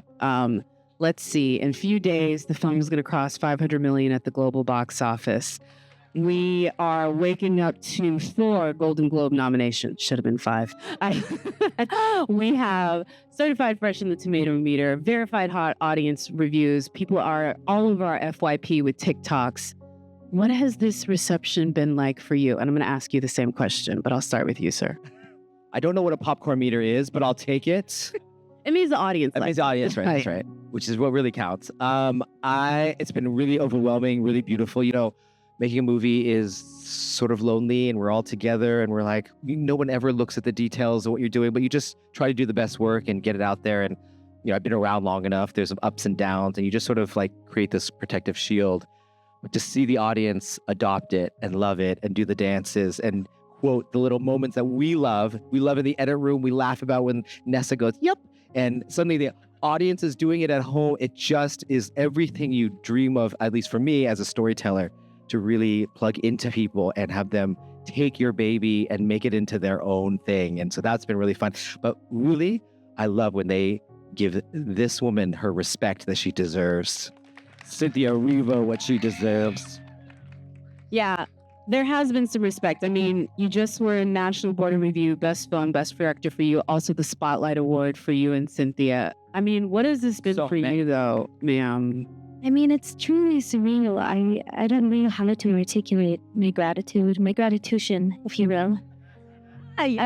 No, but it's really extraordinary. I think we love this thing as much as we do. And to see it be received the way that it's been received is, I mean, you can't articulate it. It's really powerful and special. And, you know, now you know why we cry so much. It's really special. And the love that we've been feeling. And, you know, like June said, the details that the fans have been noticing, the choreography they've been memorizing. The perfect bob girl. Yeah. Oh, she's everything. No, but the people in their kitchen singing the end of No One Mourns the Wicked, it's just really special. Like, right. Yeah. That we love so much in the edit room, the fact that they see it. So it's cool to see that. It's special. I mean, it proves the craftsmanship that you all put into this, the passion that all of you put into this. And I'd like to talk now that the film has been out in the world. Well, first of all, how many of you have already seen it and are seeing it again? Love that. Love that. 7? Wow. 7 times. Are you my mom? Are you? I love that. But that's what this film does. And I know it's because y'all spent so much time making it this great. But there's one moment that I feel a lot of people haven't talked enough about, and that is the Oz Dust Ball and just how that changes the narrative, where you are, where Cynthia is. Jon, again, I'm going to start with you, but I'd love for you to chime in as well, Ariana. Setting that up, the movement, the choreography, not in the dancing, even before it got there. And then, of course, what you two ladies did. Well, that starts with the two ladies. You know, we set in a rehearsal in my office, and they don't like to sit in the chairs. They want to sit on the floor. So we're on the floor as we're eating peanuts and things, and we're talking about these characters. And when we talk about each of their characters, how the truth is revealed to them about this world, about the storyteller that's telling them this is what a villain looks like, this is what a hero looks like, and finding a way for them to wake up to those truths, and each of them, you know, decide in different ways of how to deal with that. And maybe Glinda's journey is a little bit longer, and how far do we give the audience? That's where it starts. And then you think of, okay, there is a moment in the Ozdust where this all comes to fruition, where they come to each other, where we see why they deserve each other, that each of them give each other a power. This was happening in real life, that Cynthia and Ari have this immense, true spiritual and talented power that they're finding. I saw it in their personalities of finding how they give each other strengths in different ways. And so we're trying to incorporate that, and it starts with obviously those conversations, and then working with Chris to say, okay, what does that feel like when it moves? And we knew that, yes, maybe those moves wouldn't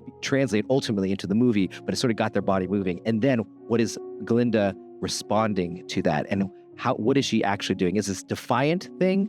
Or is this moment where they're both like, we're going to take off all our powers and just be there together, and knowing that we're going to be completely vulnerable together. And it's that moment where, I mean, I love it because no words are spoken. It's the silence. We're in a big musical number, and it's the silent, and it's the restraint of just their eyes speaking to each other as Cynthia reaches out her hand, and then Glinda knows nothing else what to do except to then accept that, and then learning the dance together, which was real, learning that dance together. Yeah, we didn't, I didn't want to over-rehearse the dance.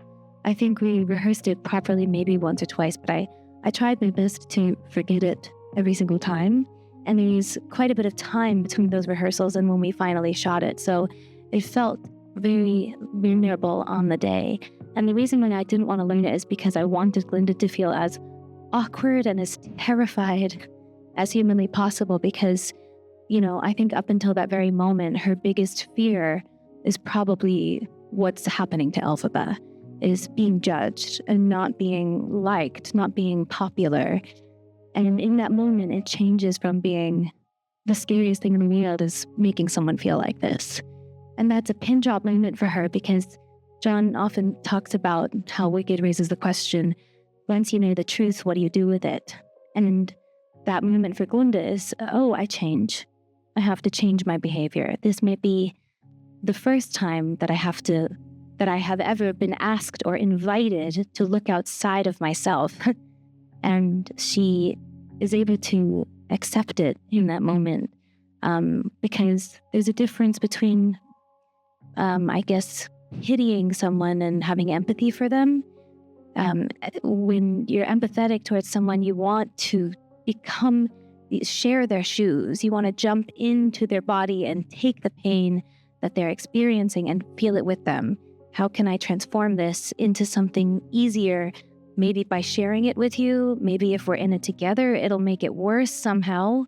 I mean, better somehow. It'll take it away.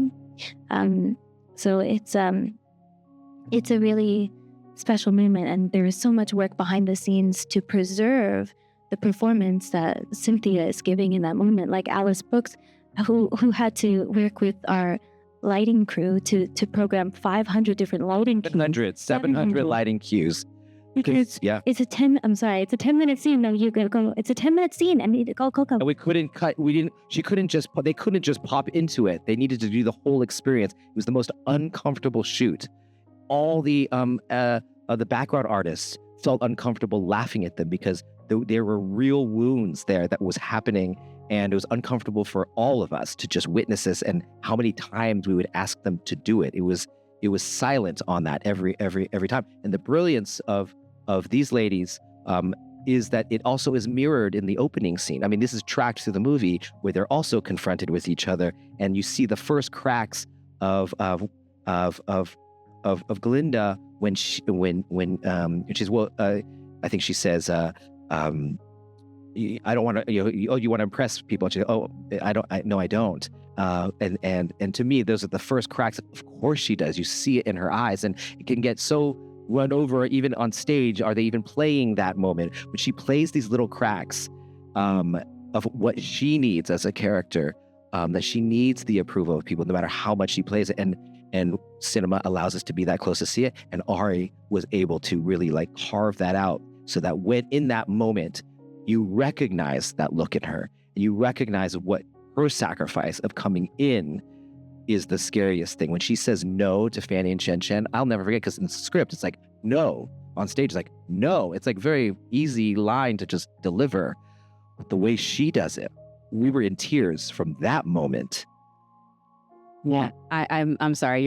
I'm trying to stay professional up here. This is why they cry all the time, as you said. It's infectious, seriously. And you don't expect that. I mean, I honestly, like, this is the first time you're leading a movie. I'm sitting there like, did she live another life that I have no idea? Because she's doing this like, she's done this for her whole life. Like she's a Hollywood star that we've known in the past, but we just never saw again. And suddenly here she is right in front of us. It really felt like a discovery of this gem that we've had. And that was really, we knew right from when she started shooting, something very special is happening. And you were right. I want to bring it to something very, Aw.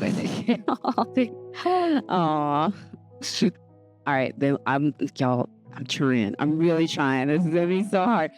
I want to talk a little bit about that moment in the sense that I feel like that's when you two fall in love, because I do believe this is like a love story, love triangle. It is.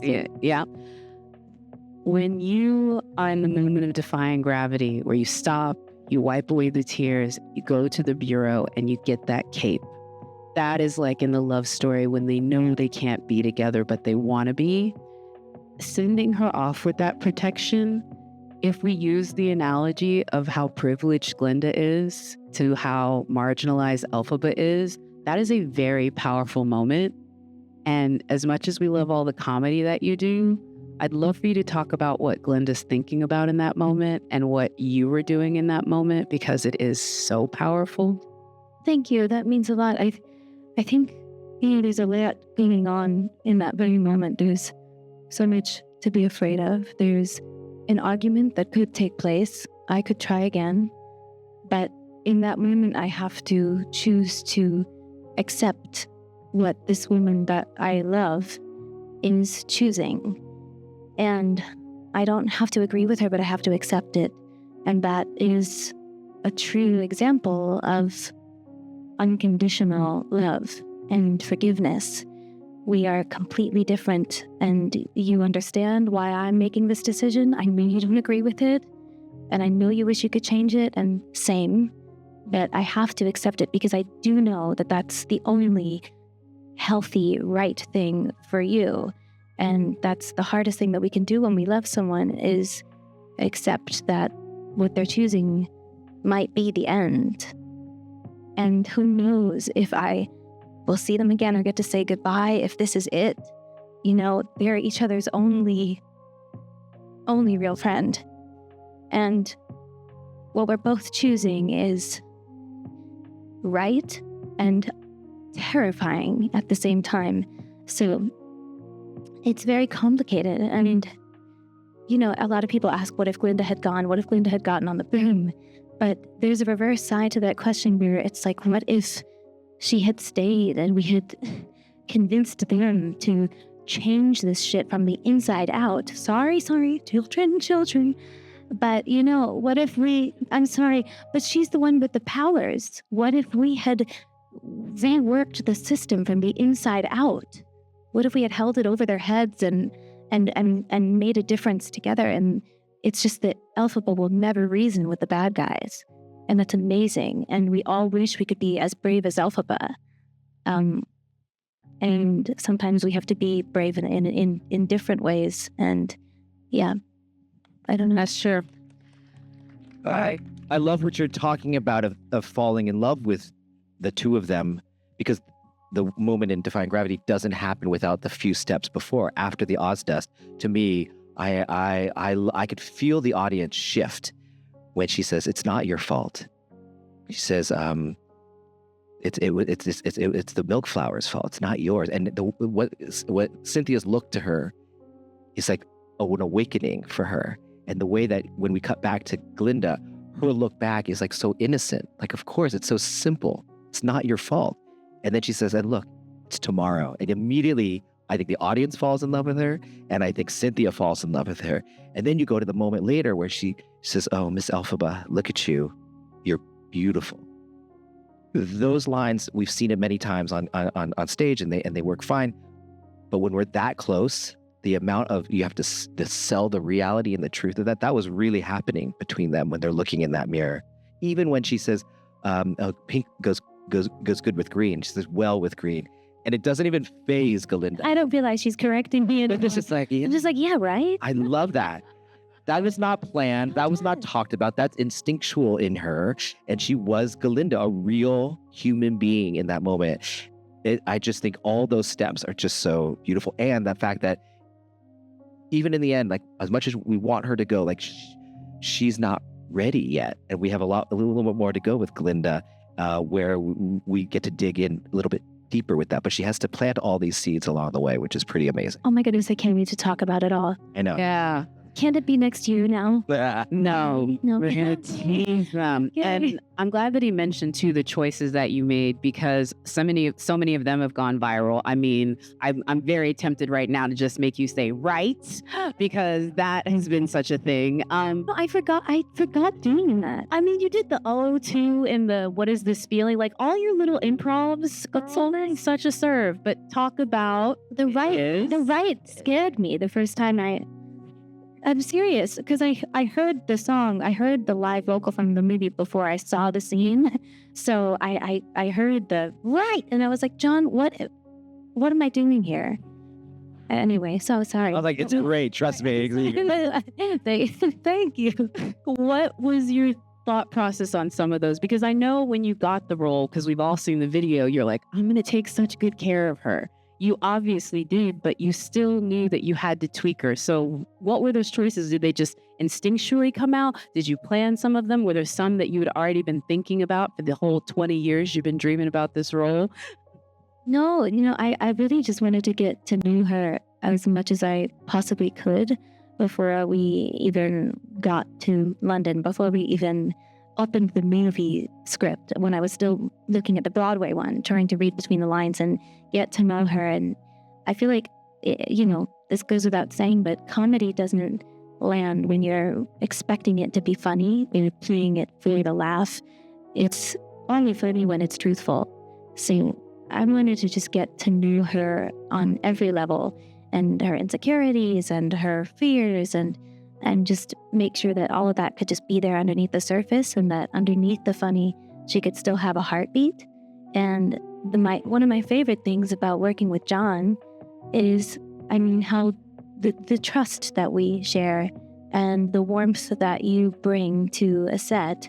And he is like the most meticulous planner. He will come in with the storyboard, with the shot by shot, minute, second per second. Everything is perfectly planned. And he'll get that version, and then he'll just be like, okay, now do whatever Glinda would do. And we would just play. And that's where a lot of that came from. It was when you would just say, okay, now something else. And that's kind of the most fun thing in the entire world, because you just get to really be that character then. And it's beautiful. And thanks for inspiring and putting. That's a director creating the best, safest space. We have to get out of here. I know. I appreciate. I know. I could talk to you for hours. Like, they could leave and we could be here, but I want to end with this, because this film has become precious for a lot of people. It's been precious for me since I got to see it. It's precious for the people that have seen it 7 times, obviously. But for you both, I'm curious. This is only chapter 1 and a continuing story. You had a baby on the premiere night. I know that's precious, but... And you had a baby during Dancing Through Life. I've had 3 babies during the making of this movie. No twins. No twins. Yeah, we're going to get there. Hold on one second. I want to get this question, though. Go. All right. what is going to be the most precious thing for you about this moment, what you've done? What is the thing that you're holding dear? And I'd love for both of you to give me something from it. For me, it's when you start a project as a director, you try to set out a horizon line, and we tried to make it not just a horizon, we tried to put it in freaking space. And we challenged Universal to go with us. And we didn't know if they were. And at every step, they believed that we could. We challenged people to come in and show us who Glinda could be. We weren't going to make this movie if we didn't find the right people. They said we can go further. And every step of the way, the production design, the costume design, we could go further with this story. And to a point where it felt like we were actually making a small movie, because it felt like a coup, like we were just there and like no one was watching over us. And I will never forget those small moments of sitting on the floor in rehearsal. We'll never forget us talking about, hey, you know what? Maybe Stephen Schwartz doesn't want us to do it like that. Just do it anyway. I'll never forget those, because sometimes those things don't pan out and you just accept that. But this time, the audience sees it and respects it. And to me, those are the moments, the little planning and not knowing, and now seeing it, everyone in the camp with us. You're like in that office with us. And I will never forget that feeling. I was going to say a similar thing. I was going to say the secret quiet conversations that we would have literally in Munchkinland in a Munchkin hut about, no, seriously, they were functional and it was real.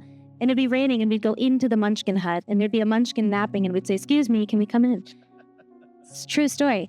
No, but it's those conversations that we had about the layers of No One Mourns the Wicked and how much I want to reveal at that moment. Is it too soon to let you in this much? How much?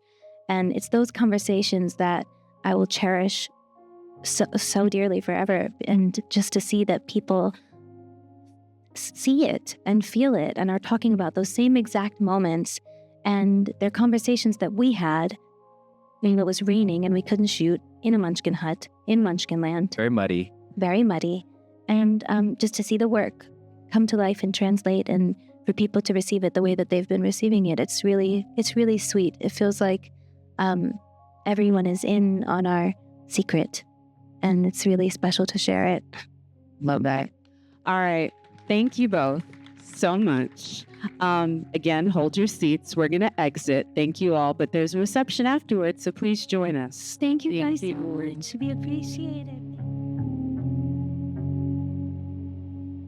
It is my honor to introduce Ariana Grande,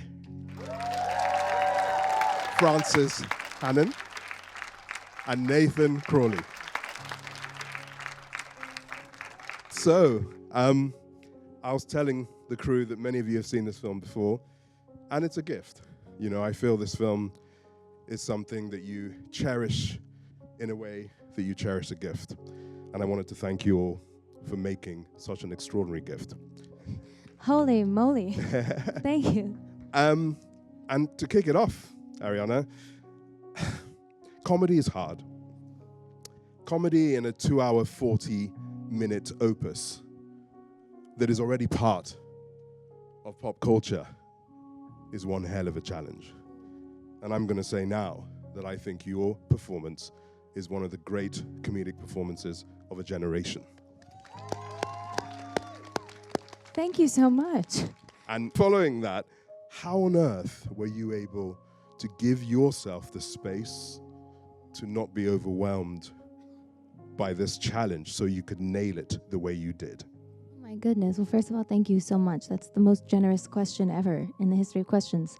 But, you know, I mean, it really all starts with getting to know Glinda, because, you know, the only way that comedy works at all is if it's just truthful. You know, it's just another way of telling the truth. So it's getting to know who she is underneath the surface of the bubbliness and the pink and the high notes and the being the center of attention. You know, that comes from somewhere. That comes from a real place of needing that external validation. So why? Who hurt her? Where does that come from? And just kind of getting to know her as a 3D person so that when the jokes are jokes, they're not just supposed to be funny. It's her truth. It's just the natural thing that she would say. You know, when she says, look, it's tomorrow. Yes, that's a silly thing to say, but to her, it's something beautiful. And her friend is going through something hard. Yeah. And she doesn't know that. She doesn't necessarily know her traumas. She hasn't, I think, had the experiences that Elphaba's had, you know, obviously. So she just does what she knows to do, which is make light. And look, it's tomorrow. It's a brand new day. And it can be honest, and then maybe hopefully it'll be funny. And then, you know, working with Jon Chu, who was so encouraging of improv and play and taking risks, and that was extraordinary collaboration. Was there a lot of improv? Yes, there was. You know, Jon Chu is the most brilliant, meticulous perfectionist of a director. He'll come in with the most elaborate, detailed storyboard of what each second should be, and he'll get that version, of course, but then he'll throw it completely out the window and just say, okay, do whatever Glinda would do. Say whatever Glinda would do. And that trust is what makes for the play to happen and the experimentation and the improv. It's fun, yeah. Thank you. Thank you. Francis, the sheer scale, you know, from the main characters to the Ozians, how did you manage to really cycle through all the distinct looks and own them with your own creative vision in the way that you did? Because this is it's a striking film, even more so than I think the theatrical experience is. And we have to doff our cap to you and your team. Well, certainly the team was amazing. But as Ari's just said, all credit to Jon Chu, really, because he leaves you so free to experiment, to find what it is that works, to work with Nathan, of course, firstly, because Nathan already starts in advance of us. So you have a track, and our meetings and our color palettes are all decided, and then we just get to work in it. But for me, I call it in life, I put my blinkers on, and I deal with the moments, and the bigger picture always comes true. You always have your big picture, but for the everyday purpose, you take it as it comes. You deal with the green, and then you deal with the munchkins, and you deal with Bok, Ethan. With bleach. And bleach. With lots of bleach. Lots of bleach. Lots of hair. Lots of beautiful long blonde wigs. And the design, and Ari and every artist, Cynthia and everyone, they all brought so much to the plate as well. It's a real organic combination of what everybody brings as their characters. I mean, and then bringing that out to Jon and making it immersive and real to the audience so that they feel that they're part of it and not ever removed from it. It wasn't a fantasy. It was a reality, wasn't it? Every day. It really was. Thanks to you both. I can't tell you. Well, I mean, you know, I've been lucky enough to spend the last however many 45 years with them. Just kidding. But no, I mean, their brilliance and thoughtfulness is truly what allows for this to feel as real as it did. You know, on the day, here today on the screen, you know, it's just, you two are icons. It's really extraordinary. And me and Cynthia, we spend all day talking about the two of you and what you've done to allow for this to exist. It's just like otherworldly, you know. Our very first hair and makeup meeting, the first time I was allowed to come into the room with all of your vision, whatever you call them, to see the mock-ups of what it was going to be. The war room. Yeah, yes. that's Saturday. I remember you guys came in, yeah. It's just you guys. It was all of us. Everyone was together. It was beautiful. It was so beautiful. I'm just in awe of them. Sorry. No one was even talking to me. My bad. It's all right. Nathan, I got to ask you about the toys. The engineering feats that were seen throughout the set, whether it's the mask of the wizard or the library that looks like some incredible invention. Yeah. Do they still exist? Can we have them? And how did you make them? Well, they're sort of story driven. I remember. With Jon, I spent a lot of time with Jon Chu, who is not only wonderful, he's so generous. He's just he's an amazing person. But he always wanted to push and push and push and push, which he was right. We have to go somewhere new. We have to take you lot, you wonderful people, somewhere where you believe Oz and you give up to it and you fall into the screen and you don't notice it and you're looking at Ari and you're looking at the actors and you're looking at the costumes, and we need to get far enough along. So back to your question about the spinning wheels. They were called the tornado wheels, but I never loved that name. I always thought I love things that move, especially sets. It's even from the sort of Jamiroquai floor that rolls around, things in my youth, James Bond, things move. I just fascinated by it's going to move, rotating rooms, space stations. So it was like, we're going to introduce Fiyero. And he's got to be the coolest kid at school, the coolest man at school. And he has to have the coolest thing. And so that's where it started. And it was like, well, why don't we do some spinning wheels, And then Jon was saying, well, we should do one this way, one that way. And the ladders should move independently. And it was like... Wow. And then we hadn't even designed the library. And it was like, it doesn't matter. The wheels are the library. And the rest of the room would come to it. But they all move. And the idea, although it doesn't... The original idea was the ladders line up in the O and create a Z. So you get Oz. We always have something in the art department where it's just something that keeps us it's just our little Easter egg. And but it's for Fiyero. That wheel was for Fiyero. Watch the movie again, Ariana. That's what I'm saying. How are we still discovering little details about the thoughtfulness that every single layer? It was just so masterful and so genius and thoughtful and intentional, and that's insane, Nathan. I know. What's wrong with you? And if everything felt weighty, with practical and VFX, obviously, there seemed to be a lot of practice. It felt like you could feel. Well, that's our brilliant special effects team, who I think are part of my art department. They sort of belong to visual effects a little bit. But they're engineers, and Paul Corbett and his team, spun these 10-ton rings, and they have them on big wheel systems, and they're all hidden. And he has all the control of them. We go back for a year. We flew planes on Dunkirk Beach. He would make the things that team can do. So spinning wheels, I love going into a shop because the engineers would be like, yeah, sure. How big? Love it. Thank you. Right. Ariana, thank you. Ariana, I watched Wicked with my 6-year-old daughter, my 4-year-old daughter, and my wife.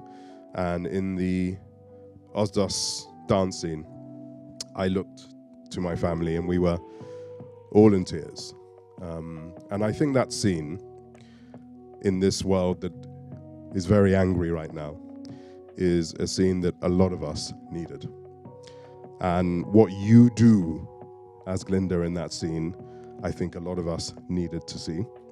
And it's become a comfort blanket for millions of people. And I want to ask you, when you shot that scene, did you understand maybe what it could do to so many of us folks that felt what you and Cynthia gave? I don't know if I even considered what might be on the other end of it, because we're trying to just be so present in the moment and honest together. My main concern was her. And how can I take this pain on? How can I reverse what I've contributed to? Before that scene at the Ozdos Ballroom, Glinda's biggest fear is being in that exact position where people are not approving of her or where people are laughing at her, pointing fingers, God forbid, And I think in that moment, it changes abruptly to her biggest fear being hurting someone like that ever again, or not listening to that voice inside that said, don't give the hat, that's mean, because that is there for her before she gives it. I don't think she really wanted to give it. But it's a question, Wicked raises a question of once we know the truth, what do we do with it, really? And I think in that moment, Elphaba holds up a mirror for her and invites her very generously to change just by looking at her the way that she is. It's an invitation to become better, to pop that first layer of the bubble of privilege and look outside herself for maybe the first time in her little privileged life. It's a pivotal moment for them both, but also it's a question of growth of the human experience. How can we become more and more good, better allies, better friends, better humans? And we get braver and braver and braver as we go. And that moment for her, she can't possibly go back from. So, yeah, I don't. Yeah. Thank you. I think we can all agree that this film is. I guess we had, Oppenheimer and Barbie last year, and this is a cultural phenomenon, and to be part of the orchestra of collaborative talent that is filmmaking, and we have 3 extraordinary souls here. Now, I know tomorrow is the Oscar nominations, and you are on this amazing awards run and season already. But I would love all 3 of you to maybe express to yourselves and this audience, what moment does your inner child come out in this experience where you're like speaking to that inner child? Nathan, you first. Okay. I've seen this film a lot, and every time I watch it, there's a moment in the film that just knocks my socks off. Actually, it's about an hour, and it's when you guys get off the train and you do One Short Day, and we spin around and we go through those arches into night, into Wizardmania, and around that fountain, it's magical, and I'm even though I know and I remember every day and every brick and every moment of paint on that set, and films are usually, when I watch them, are about the process, because they're so full of memory, and it took me away you guys took me away and that silhouette of you two going from day to night in the crowd, and it was just brilliant. And and what Jon did, because that fountain was last minute, Jon came to me and said, "Can you build me a fountain?" And we were like 4 weeks from shoot, and said, "Can you make a fountain that maybe spins? Any chance you could do flowers that open and a balloon that come out the top? And can we have water?" And it was like, yeah. Wow. We're like, of course. Yeah, we've got to do it. And of course, you've got, and that sort of optimism of that set, because it was the very last set we shot. And I think I can say that we're all pretty tired, and we're all like, the crews were like, been through 2 film shoots. And that just made my day. In fact, every time I see the film. Wow, thank you. Sounds like you're a fan. Yeah. Francis? I have to say the same moment completely. It's so wonderful, the whole sequence, right from the stepping off the train. But also, I absolutely delight every moment the scene in the library happens. It just makes me spring inside. I love it. It was such a happy week, wasn't it? Yeah. Every day standing there, all day, every day. You couldn't help but dance and tap your feet and sing. I couldn't ever dance in front of anybody, but that was me. But watching these guys it was joyous, wasn't it? It was. Yeah. I don't know. I'm trying to pick a moment because I feel like the entire experience was such a homecoming to my younger self that got maybe a little disconnected along the way, or kind of like, wait, come back. And then, just kind of the whole experience for me felt like a homecoming. Like when Elphaba grabs the broom at the end, it really felt like that for me. But I don't know if I can pick just one. That's a really hard, that's the hardest question yet. Mm-hmm. I don't know. Marinate on it. Pass. the journey you've been on as an artist, and film and music can be great marriages, but in many ways it can also be different art forms. I wanted to really ask in terms of the musicality of the numbers and how whether it's a different discipline to, obviously you've grown up with music. Did you have to rewire how you perform for this sort of work? Yeah, well, I think it's kind of been a little back and forth exchange for the entirety of my professional career. I started on Broadway, and I was in a show written by Jason Robert Brown, and Jason Robert Brown loves to write the hardest music for human beings to sing ever. It's like if you say this is your highest note, he'll put in a few that are higher, and I think that kind of taught me at a very young age to kind of keep up with a certain schedule and build a stamina, and I think that helped me tour, which then came back to helping me be able to do singing and dancing at the same time, whatever it is. But with Glinda, the vocal track is just so different than what I usually sing, so it required a lot of vocal training. 2.5 to 3 months before my very first audition, I started working on it with my incredible vocal coach, Eric Vitro. I love him so much. And yeah, Eric Vitro. Yes, and I was at his house every day, and my acting coach, Nancy Banks, who's an incredible human being and healer. And I just wanted to make sure that the vocal would sound authentic, like soprano, operatic, coloratura, Glinda, because the track is so different to what I usually sing. So even if my voice is high or sits in a higher register, or I have, whatever it is, it's a different technique entirely. So the muscles take time to adjust, and I trained every day, and then after the first audition, I still trained every day. After the second audition, I still trained every day. And after my third final thing, I collapsed into a pile. No, I'm kidding. and we just waited it out, and then thank goodness we're here. Absolutely, absolutely. Yeah. Francis, you took some inspiration, I believe, from Grace Kelly on visually. We did for our beautiful Glinda. It was very much in our early days that Jon had always said he wanted to be old Hollywood. He wanted everything to be tangible for the artists. We were working as true to size-wise in life as we could. And I found great inspiration with Grace Kelly, thinking of Glinda, and particularly when given the beauty of Harry here and the radiance and the inner beauty, that I felt that Grace Kelly had that in old Hollywood. And I think it really touched. I think Jon saw it in the research I did, and it wasn't to make you Grace Kelly, it was to bring that basic simplicity of her beauty to you, and then you carried it and took it and ran with it. And Ari worked every single day on every single look she had.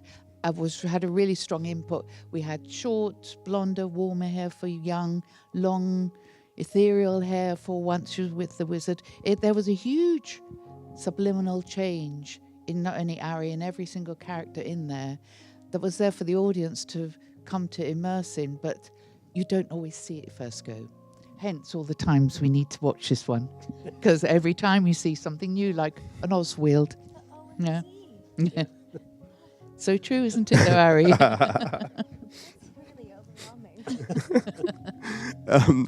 Nathan, it's not an Easter egg, but right at the beginning, when you see the original Wizard of Oz characters, right at the very, very beginning, I just got all giddy, and it made me think about the fact that we've all seen the Wizard of Oz. It's kind of imprinted into us in a really interesting way. For you, did you feel that you had to look towards all the way back when there as an some sinew of inspiration, or was it more the theatrical version of Wicked? How did it start? I guess Jon and Marc called me. Jon called me. I had a great meeting with him. Then Marc called me to check that I was really into theatre, and I'm a cinephile. I love cinema. So he immediately made me go and see Wicked endlessly. But I, of course, when I think back to my childhood, I always, of course, think I used to watch The Wizard of Oz every year with my dad, and the sort of naivety I went into this film, then I suddenly realized it was like, I've got to design Oz and the Emeralds, and worse, no pressure. I've got to take that painted view of the 39 film of the Emerald City that is so brilliantly done, and make it and go inside it. I've got to go to the backing and cross it. And so, but I think I've been on this crazy musical adventure because before that I made a lot of, a lot of quite big, serious films. And then I did The Greatest Showman, and that opened a door to music and song and dance and design and color that was unexpected. And so this challenge came exactly at the right time. I thought, I've got to open a new door in my career. And it was just, we had to get Oz right. And we'd spend hours talking about theories of the impassable desert and where everything is and what Kiamiko is and all these sort of theories, and the idea that the Grimmery is the land, and Shiz is the sort of soul of the unity of Oz, and the Emerald City is the time of the wizard. And so we sort of came up with our little planning room that you guys saw with all our theories that allow us to step into the design. They don't play in the film because the narrative and the story are the story, but for us, they help us find an Oz that hopefully will take you away. And that's all I ever want, is to sit on these rows here and fall into a film. And I think this might be my favorite film I've ever made. Wow. A very quick final question. All of the people here, I look up to all of you, and you really are the pinnacle of your chosen profession. And I always like to ask people this, because sometimes life has peaks and troughs. Quickly, what gives all three of you hope? What gives you hope in the art that you do, whether it's music, film, design, makeup? Is there anything that just reminds you how much you love what you do? I think conversations like this, just connecting with humans who are sharing the same experience and responding to the art, it gives endless hope. And meeting young creative people who want to share or create because of something that you did or whatever it is, just kind of sharing that connection of loving art and being able to tell stories with people. It's beautiful. I love connecting, and exactly this right now. Wonderful. What about you? My hope would be that there'd be more films like Wicked made, because there's so few, and maybe none actually, and directors like Jon M, because they make a huge difference to our film, our world, and how we are allowed to develop as designers with directors like Jon and artists. Thank you. We love you, friends. I don't know. I think for me, it's just about the emotion. If you go to an art gallery and you're at that place and you see a Rothko, and it's just like, wow. It's like, these people are good, and it always makes me think I'm shit. It's like, but it's a good, to go and see something. Sometimes you disconnect, and it's just like, and you don't know why. And, film is great for that. I mean, there's some, what did I just see? I just saw I'm Still Here, which really, knocked my socks off too. And it's great that that film can exist alongside this, and it's great. I mean, it's just, we're really lucky to do this. I feel like I've been very lucky in my life. So. Thank you. Ariana, Francis, Nathan, you've created a masterpiece. Thank you. Thank you very much. Thank you so much for having us. This is a straight up global phenomenon. This movie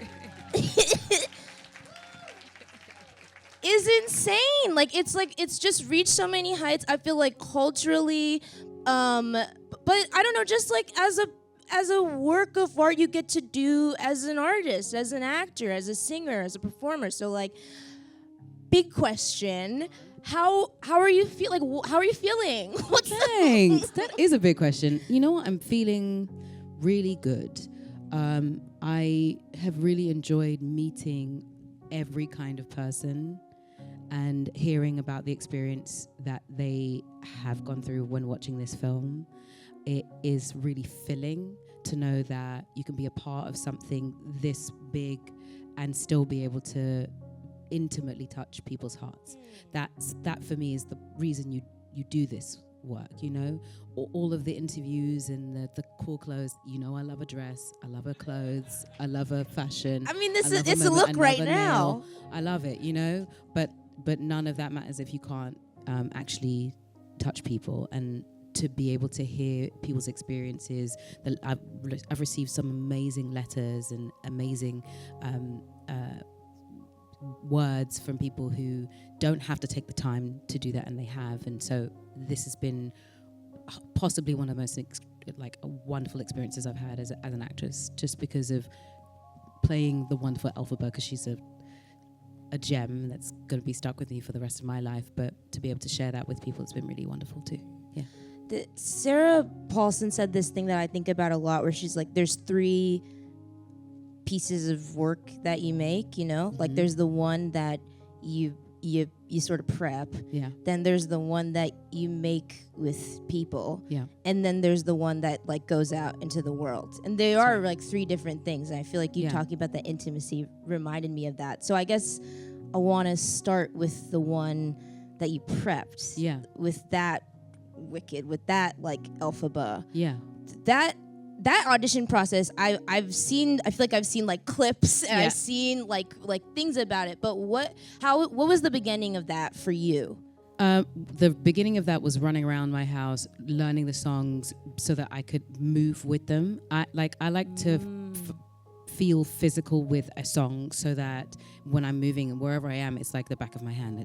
I don't necessarily even need to think of the lyric, and I can understand. I know what I'm saying. I know why I'm saying it. So wherever I am, in whatever circumstance, I can do it. So I was singing in the shower, singing it while I was cooking, singing it when I'm running up and down the stairs, singing it while I'm doing a jog, learning and I'm of the belief that you cannot really fully prepare how you will react until you have the other actor in front of you. Yes. So I sort of learn the lines, learn the words without any preconceived notions, no judgments, nothing really on it. I make decisions so it's easier to learn, but I never make cemented decisions because I want to know what I might get from someone else.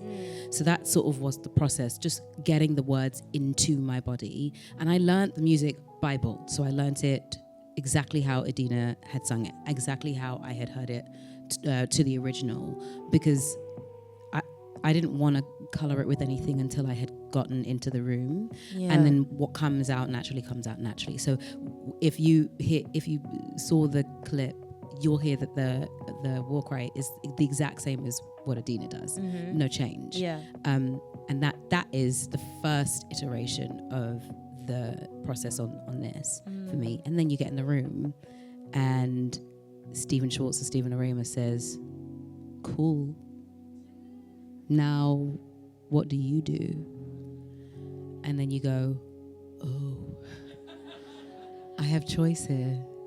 Am I allowed? He goes, well, yes, I trust your storytelling. Stephen Schwartz said that. And I will never forget that day because he's a genius. So you just He's a genius, but it's also like, it's a very iconic it's like thing. it's there. It's been here for years. Like, and that can feel very loaded. Whoa. Yeah. Yeah. Yeah. And you don't want to take something and rip something completely apart. Because that's not the intention. You still want to make it as truthful as possible. But if that's the intention, if I allowed myself to come from the intention of trying to be as truthful as possible whenever I sung a note, then any riff that could come out of my mouth meant something, came from something. So when we get to hands touch, eyes eyes meet, sudden silence, sudden heat, heart sleep in a giddy world. He could be that boy, but I'm not that girl. And it comes from a place. So that riff doesn't like... Okay, and just for context, it's me. You know what I mean? So that's like so stupid. But it's like skill, right? So just don't be like, oh yeah, okay, you know. Just for context, that was amazing. We were in the room for that. That happened.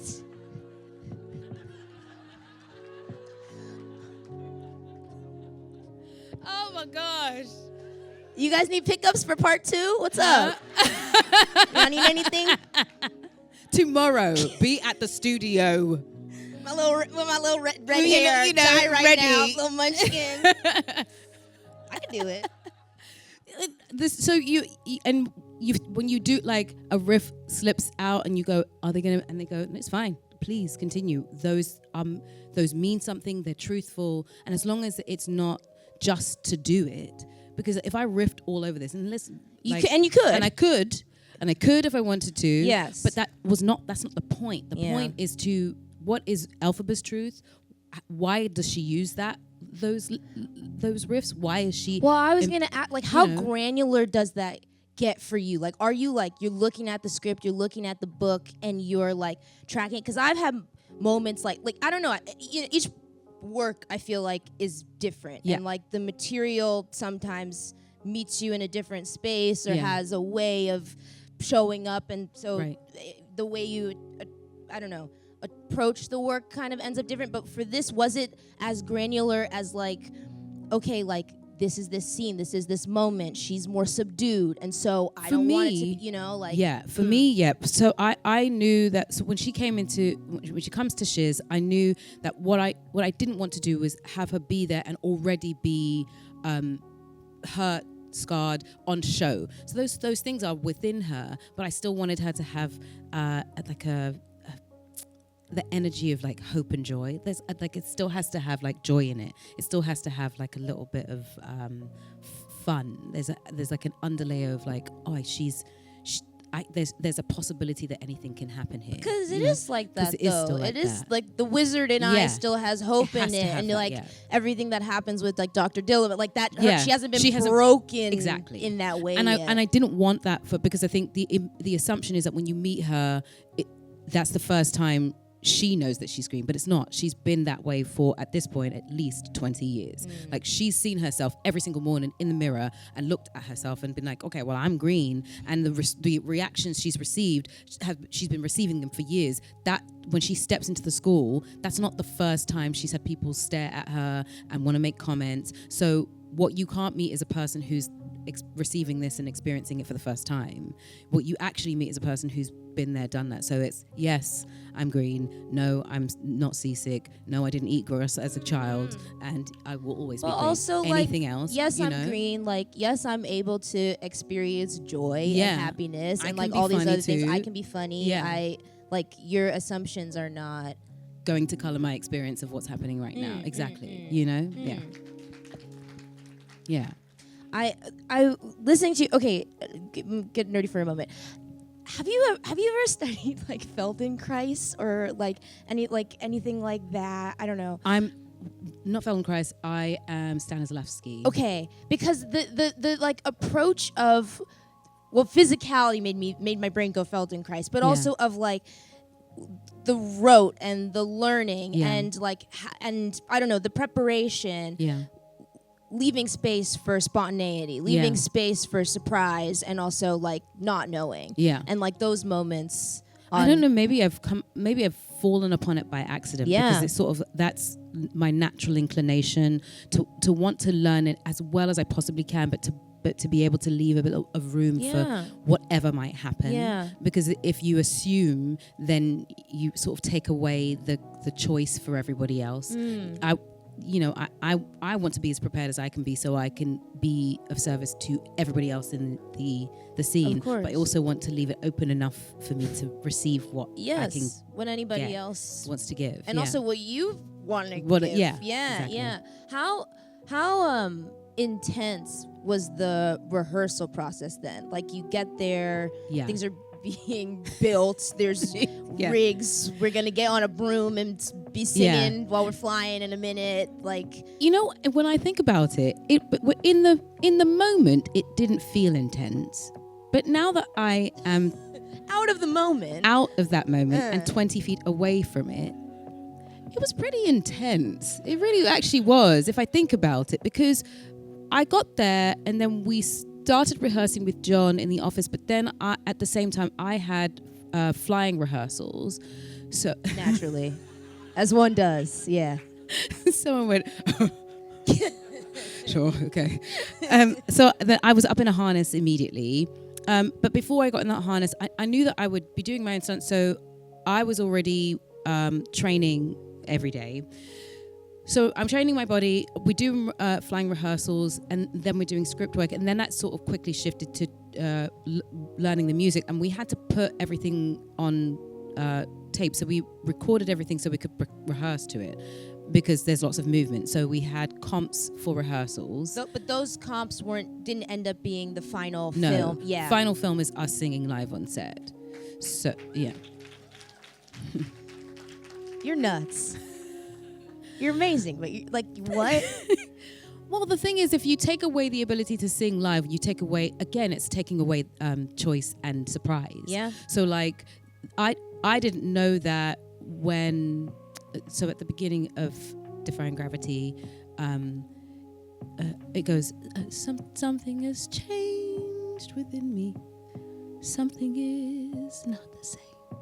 I didn't know that the whisper was going to happen. That's not something I practiced. And I didn't know my voice would break.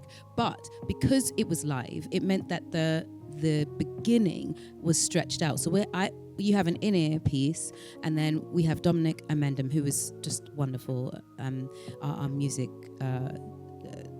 not music supervisor, music director. He would be playing piano live so that we could hear at least the key and the tune, but he would leave space for us to sing, and just to make the choice when to move on, so that the thought doesn't, you don't end up with it's a bit like jazzy almost. So like, instead of being something has changed within me, something is not the same, you get something has changed within me. Something is not the same, which is a different thought. And if you have the recording, you just get the straight, something's changed within me, something's not the same. But actually now she has to find the word. What is it that's going on, and where am I now before she goes on? And that choice only comes if you're singing live. Yeah. The choice only comes if someone's playing the piano and giving you a little bit of room to play within the notes. But even there were moments too where I listening like to the end where like your voice it gets really raw, Yeah. really rough, yeah, and like very. It's like guttural. Yeah. Yeah. Like that, I feel like can only happen if it's on. Yeah. It's in and the I moment. was up in that. Oh, that was a fun, crazy day, because I found out. So he played the new comp ending, which is just the music, and the ending was much longer than I had rehearsed previously. And he was like, "So it's much longer. Do you want to maybe comp it later?" And I was like, "No, how much longer is it?" And it is significantly longer than I was used to. And I was like, "Well, I'll just find the breath." So you find the breath, and I don't have my diaphragm. I don't have my lungs the way I normally would. I don't have the ground.